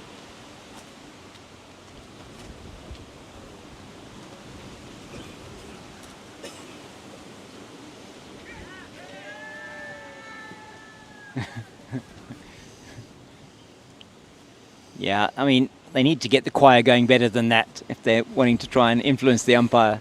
I think there's a course you can go for that, you know. I think so. Maybe they can go that. I think there's a Welsh male voice choir up in Johannesburg somewhere. And, Well, fly them down. yeah, why not give them some practice? Perhaps maybe they could then learn to sing Kumronda or something.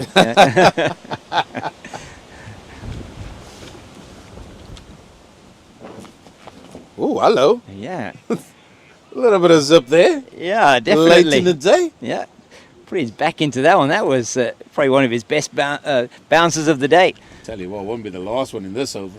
No, it may not be. One for the over shown there. But, But this one had some zip. Taken above the head there by Bushla Mshlaka.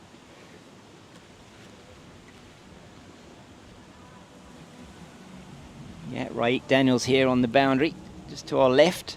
He'll. Oh, no. Oh, yeah, cruel on the wicket keeper, just bouncing in front of him, couldn't take it, so England moved to 265. You're right, wasn't going to be the last one for the over. That one bounced in front of him. Every run is so vital. Yeah, So vital.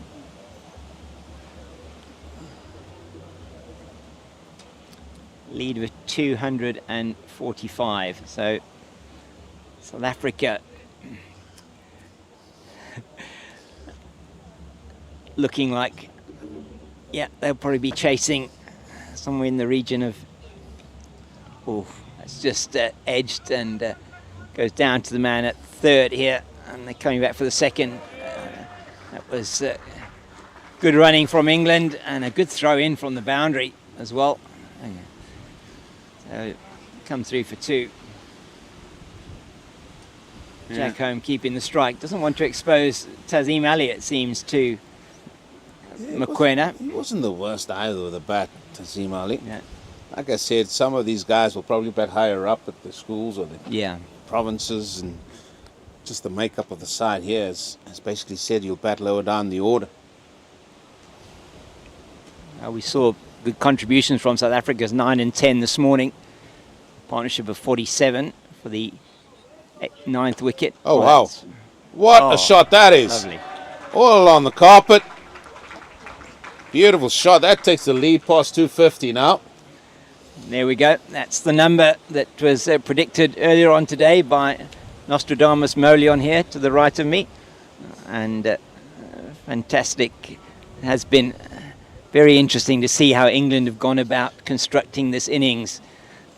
Thomas Roux, great innings from him of 71 to go with his 43 in the first innings. Well, James, in fairness, I said 250, 260. There's still 2 overs left. That's true. We could get to the top end. Could do. But they've done well. And it's a lead. Yeah. It's going to be a big one. And that's good batting. Yeah. Stealing the strike. He was aware what's happening. I'm not sure if South Africa were. No, didn't bring the field in, did they? They're going to have Jack Home to bowl at for the second last over of the day. No doubt he'll try and farm the strike as much as possible in this over as well. 2 overs left, and what's been an absorbing day of under 19 Test cricket, Eugene, as we look at that scorecard for England, and a good partnership up front for them for the opening wicket. What they've been missing for a lot of the tour so far. Archie Vaughan and Ben Dawkins putting on 64 for that first wicket, and then a couple of wickets fell, and they got themselves to 106 for 4, but it was then another good partnership of 78 between Fonseca and Roux that got them to 184 for 5. And they've just been chipping away, haven't they? And just small partnerships, one of 37, another one of 23, and then the last one was 8. It's got them to a position of strength, you have to say. The opening pair batted with application. Yeah. I know Dawkins was probably a tad bit loose as well, but I think I liked the way Vaughan went on about his business as well. And I think the only thing missing out of the 3 days, what we see from a batting aspect, is somebody getting 100. Yeah. 2 men, one from either side, got into the 90s. Other men got 50s or went beyond that as well. That is Home. He got 63. And then I think it was 88 from Bulbulia for South Africa. That's correct. Also just couldn't carry on. No. I think the only thing that's missing, we have to say, is that 100. Yeah. I think we've had everything. We've had a seamer take 5-er. We had spinners take 4-ers. Excuse me. Chad Mason, he's another spinner on 4-er.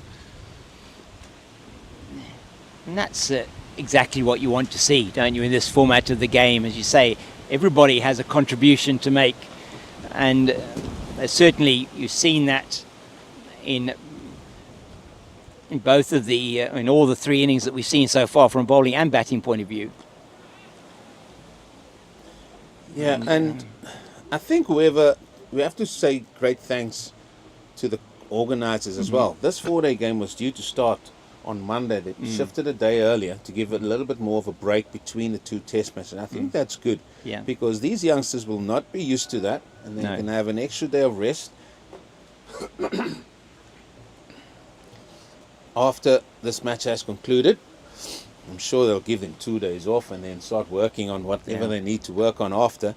Because I think conditions, from what we've seen, the Cape Fox will be a lot different.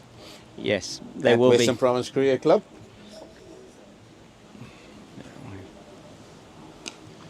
That's in the air, but it's over the head of Hansen. It just bounces. They'll take. Well, they didn't take a run, did they? Yes, they did. They took one. Did they? Took one. Oh, sorry, it was my mistake. Sorry. Yes, Home on strike. That was Ali that hit that one in the air. Yes, they will be very different, won't they, at Western Province Cricket Club? Expecting the pitch will not be as good probably as the one that we've seen here, but we could be surprised. It's going to be a good wicket for something. It's going to be a good wicket for spin. Could be a good wicket for seam. It's been bowler friendly.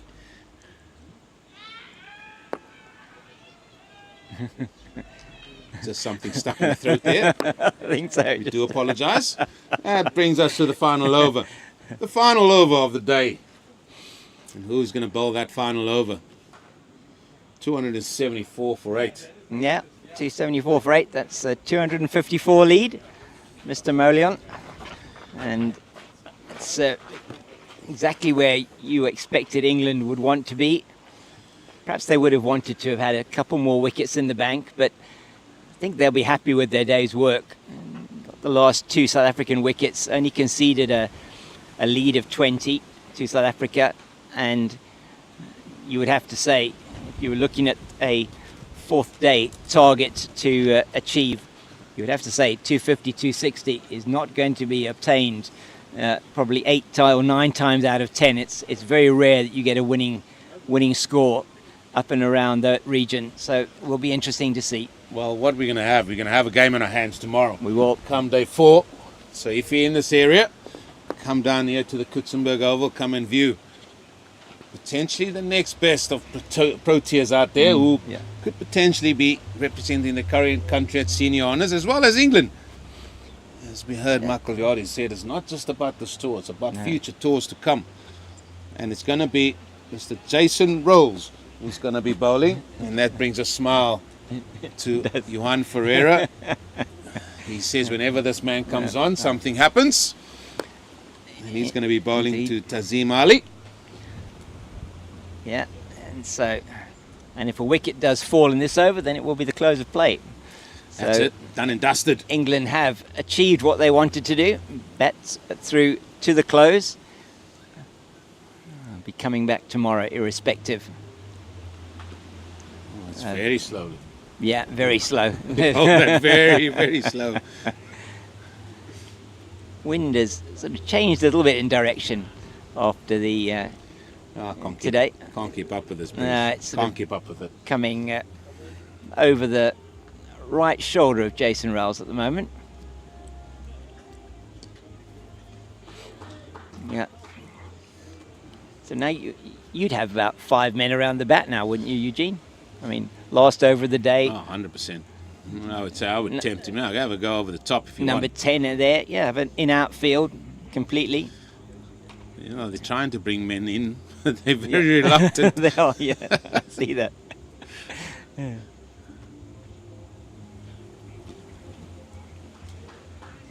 Yeah, very slow turn. So. Well, he's playing to just pitch his tent up, have a nap, and come back there tomorrow.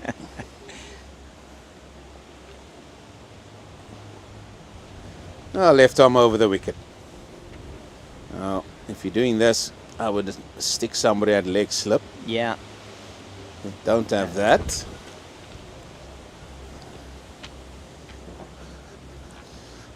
Well, this is just going to allow Tazim Ali just to kick the ball away.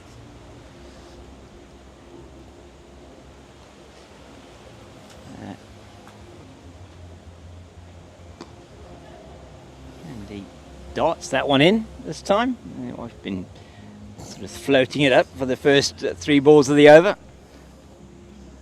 Well dealt with by the England number 10. Oh, there's 3 balls to go. Okay. Oh, I would just pad that away, I tell you. Yeah. I would get the old pad there, kick it away. He's tempting it, still by playing it. Now we do have a slight difference in the score on the scoreboard compared to our score, but we'll just the 1 run in it. Last ball of the day's play, Eugene.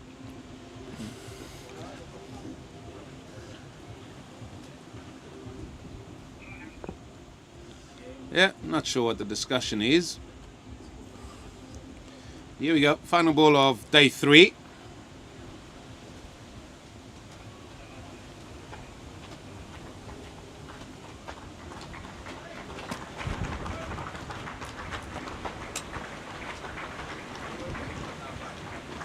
And there you have it, day 3 of this first youth test has come to an end, where England find themselves 274 for 8, a lead of 254.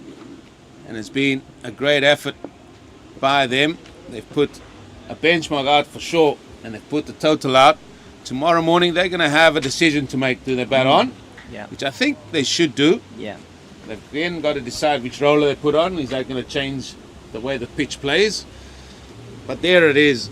I think a lot for both teams to think about. South Africa have fought back nicely after tea as well. Picked up a few wickets, and I think that has bought them a little bit of time in this match as well.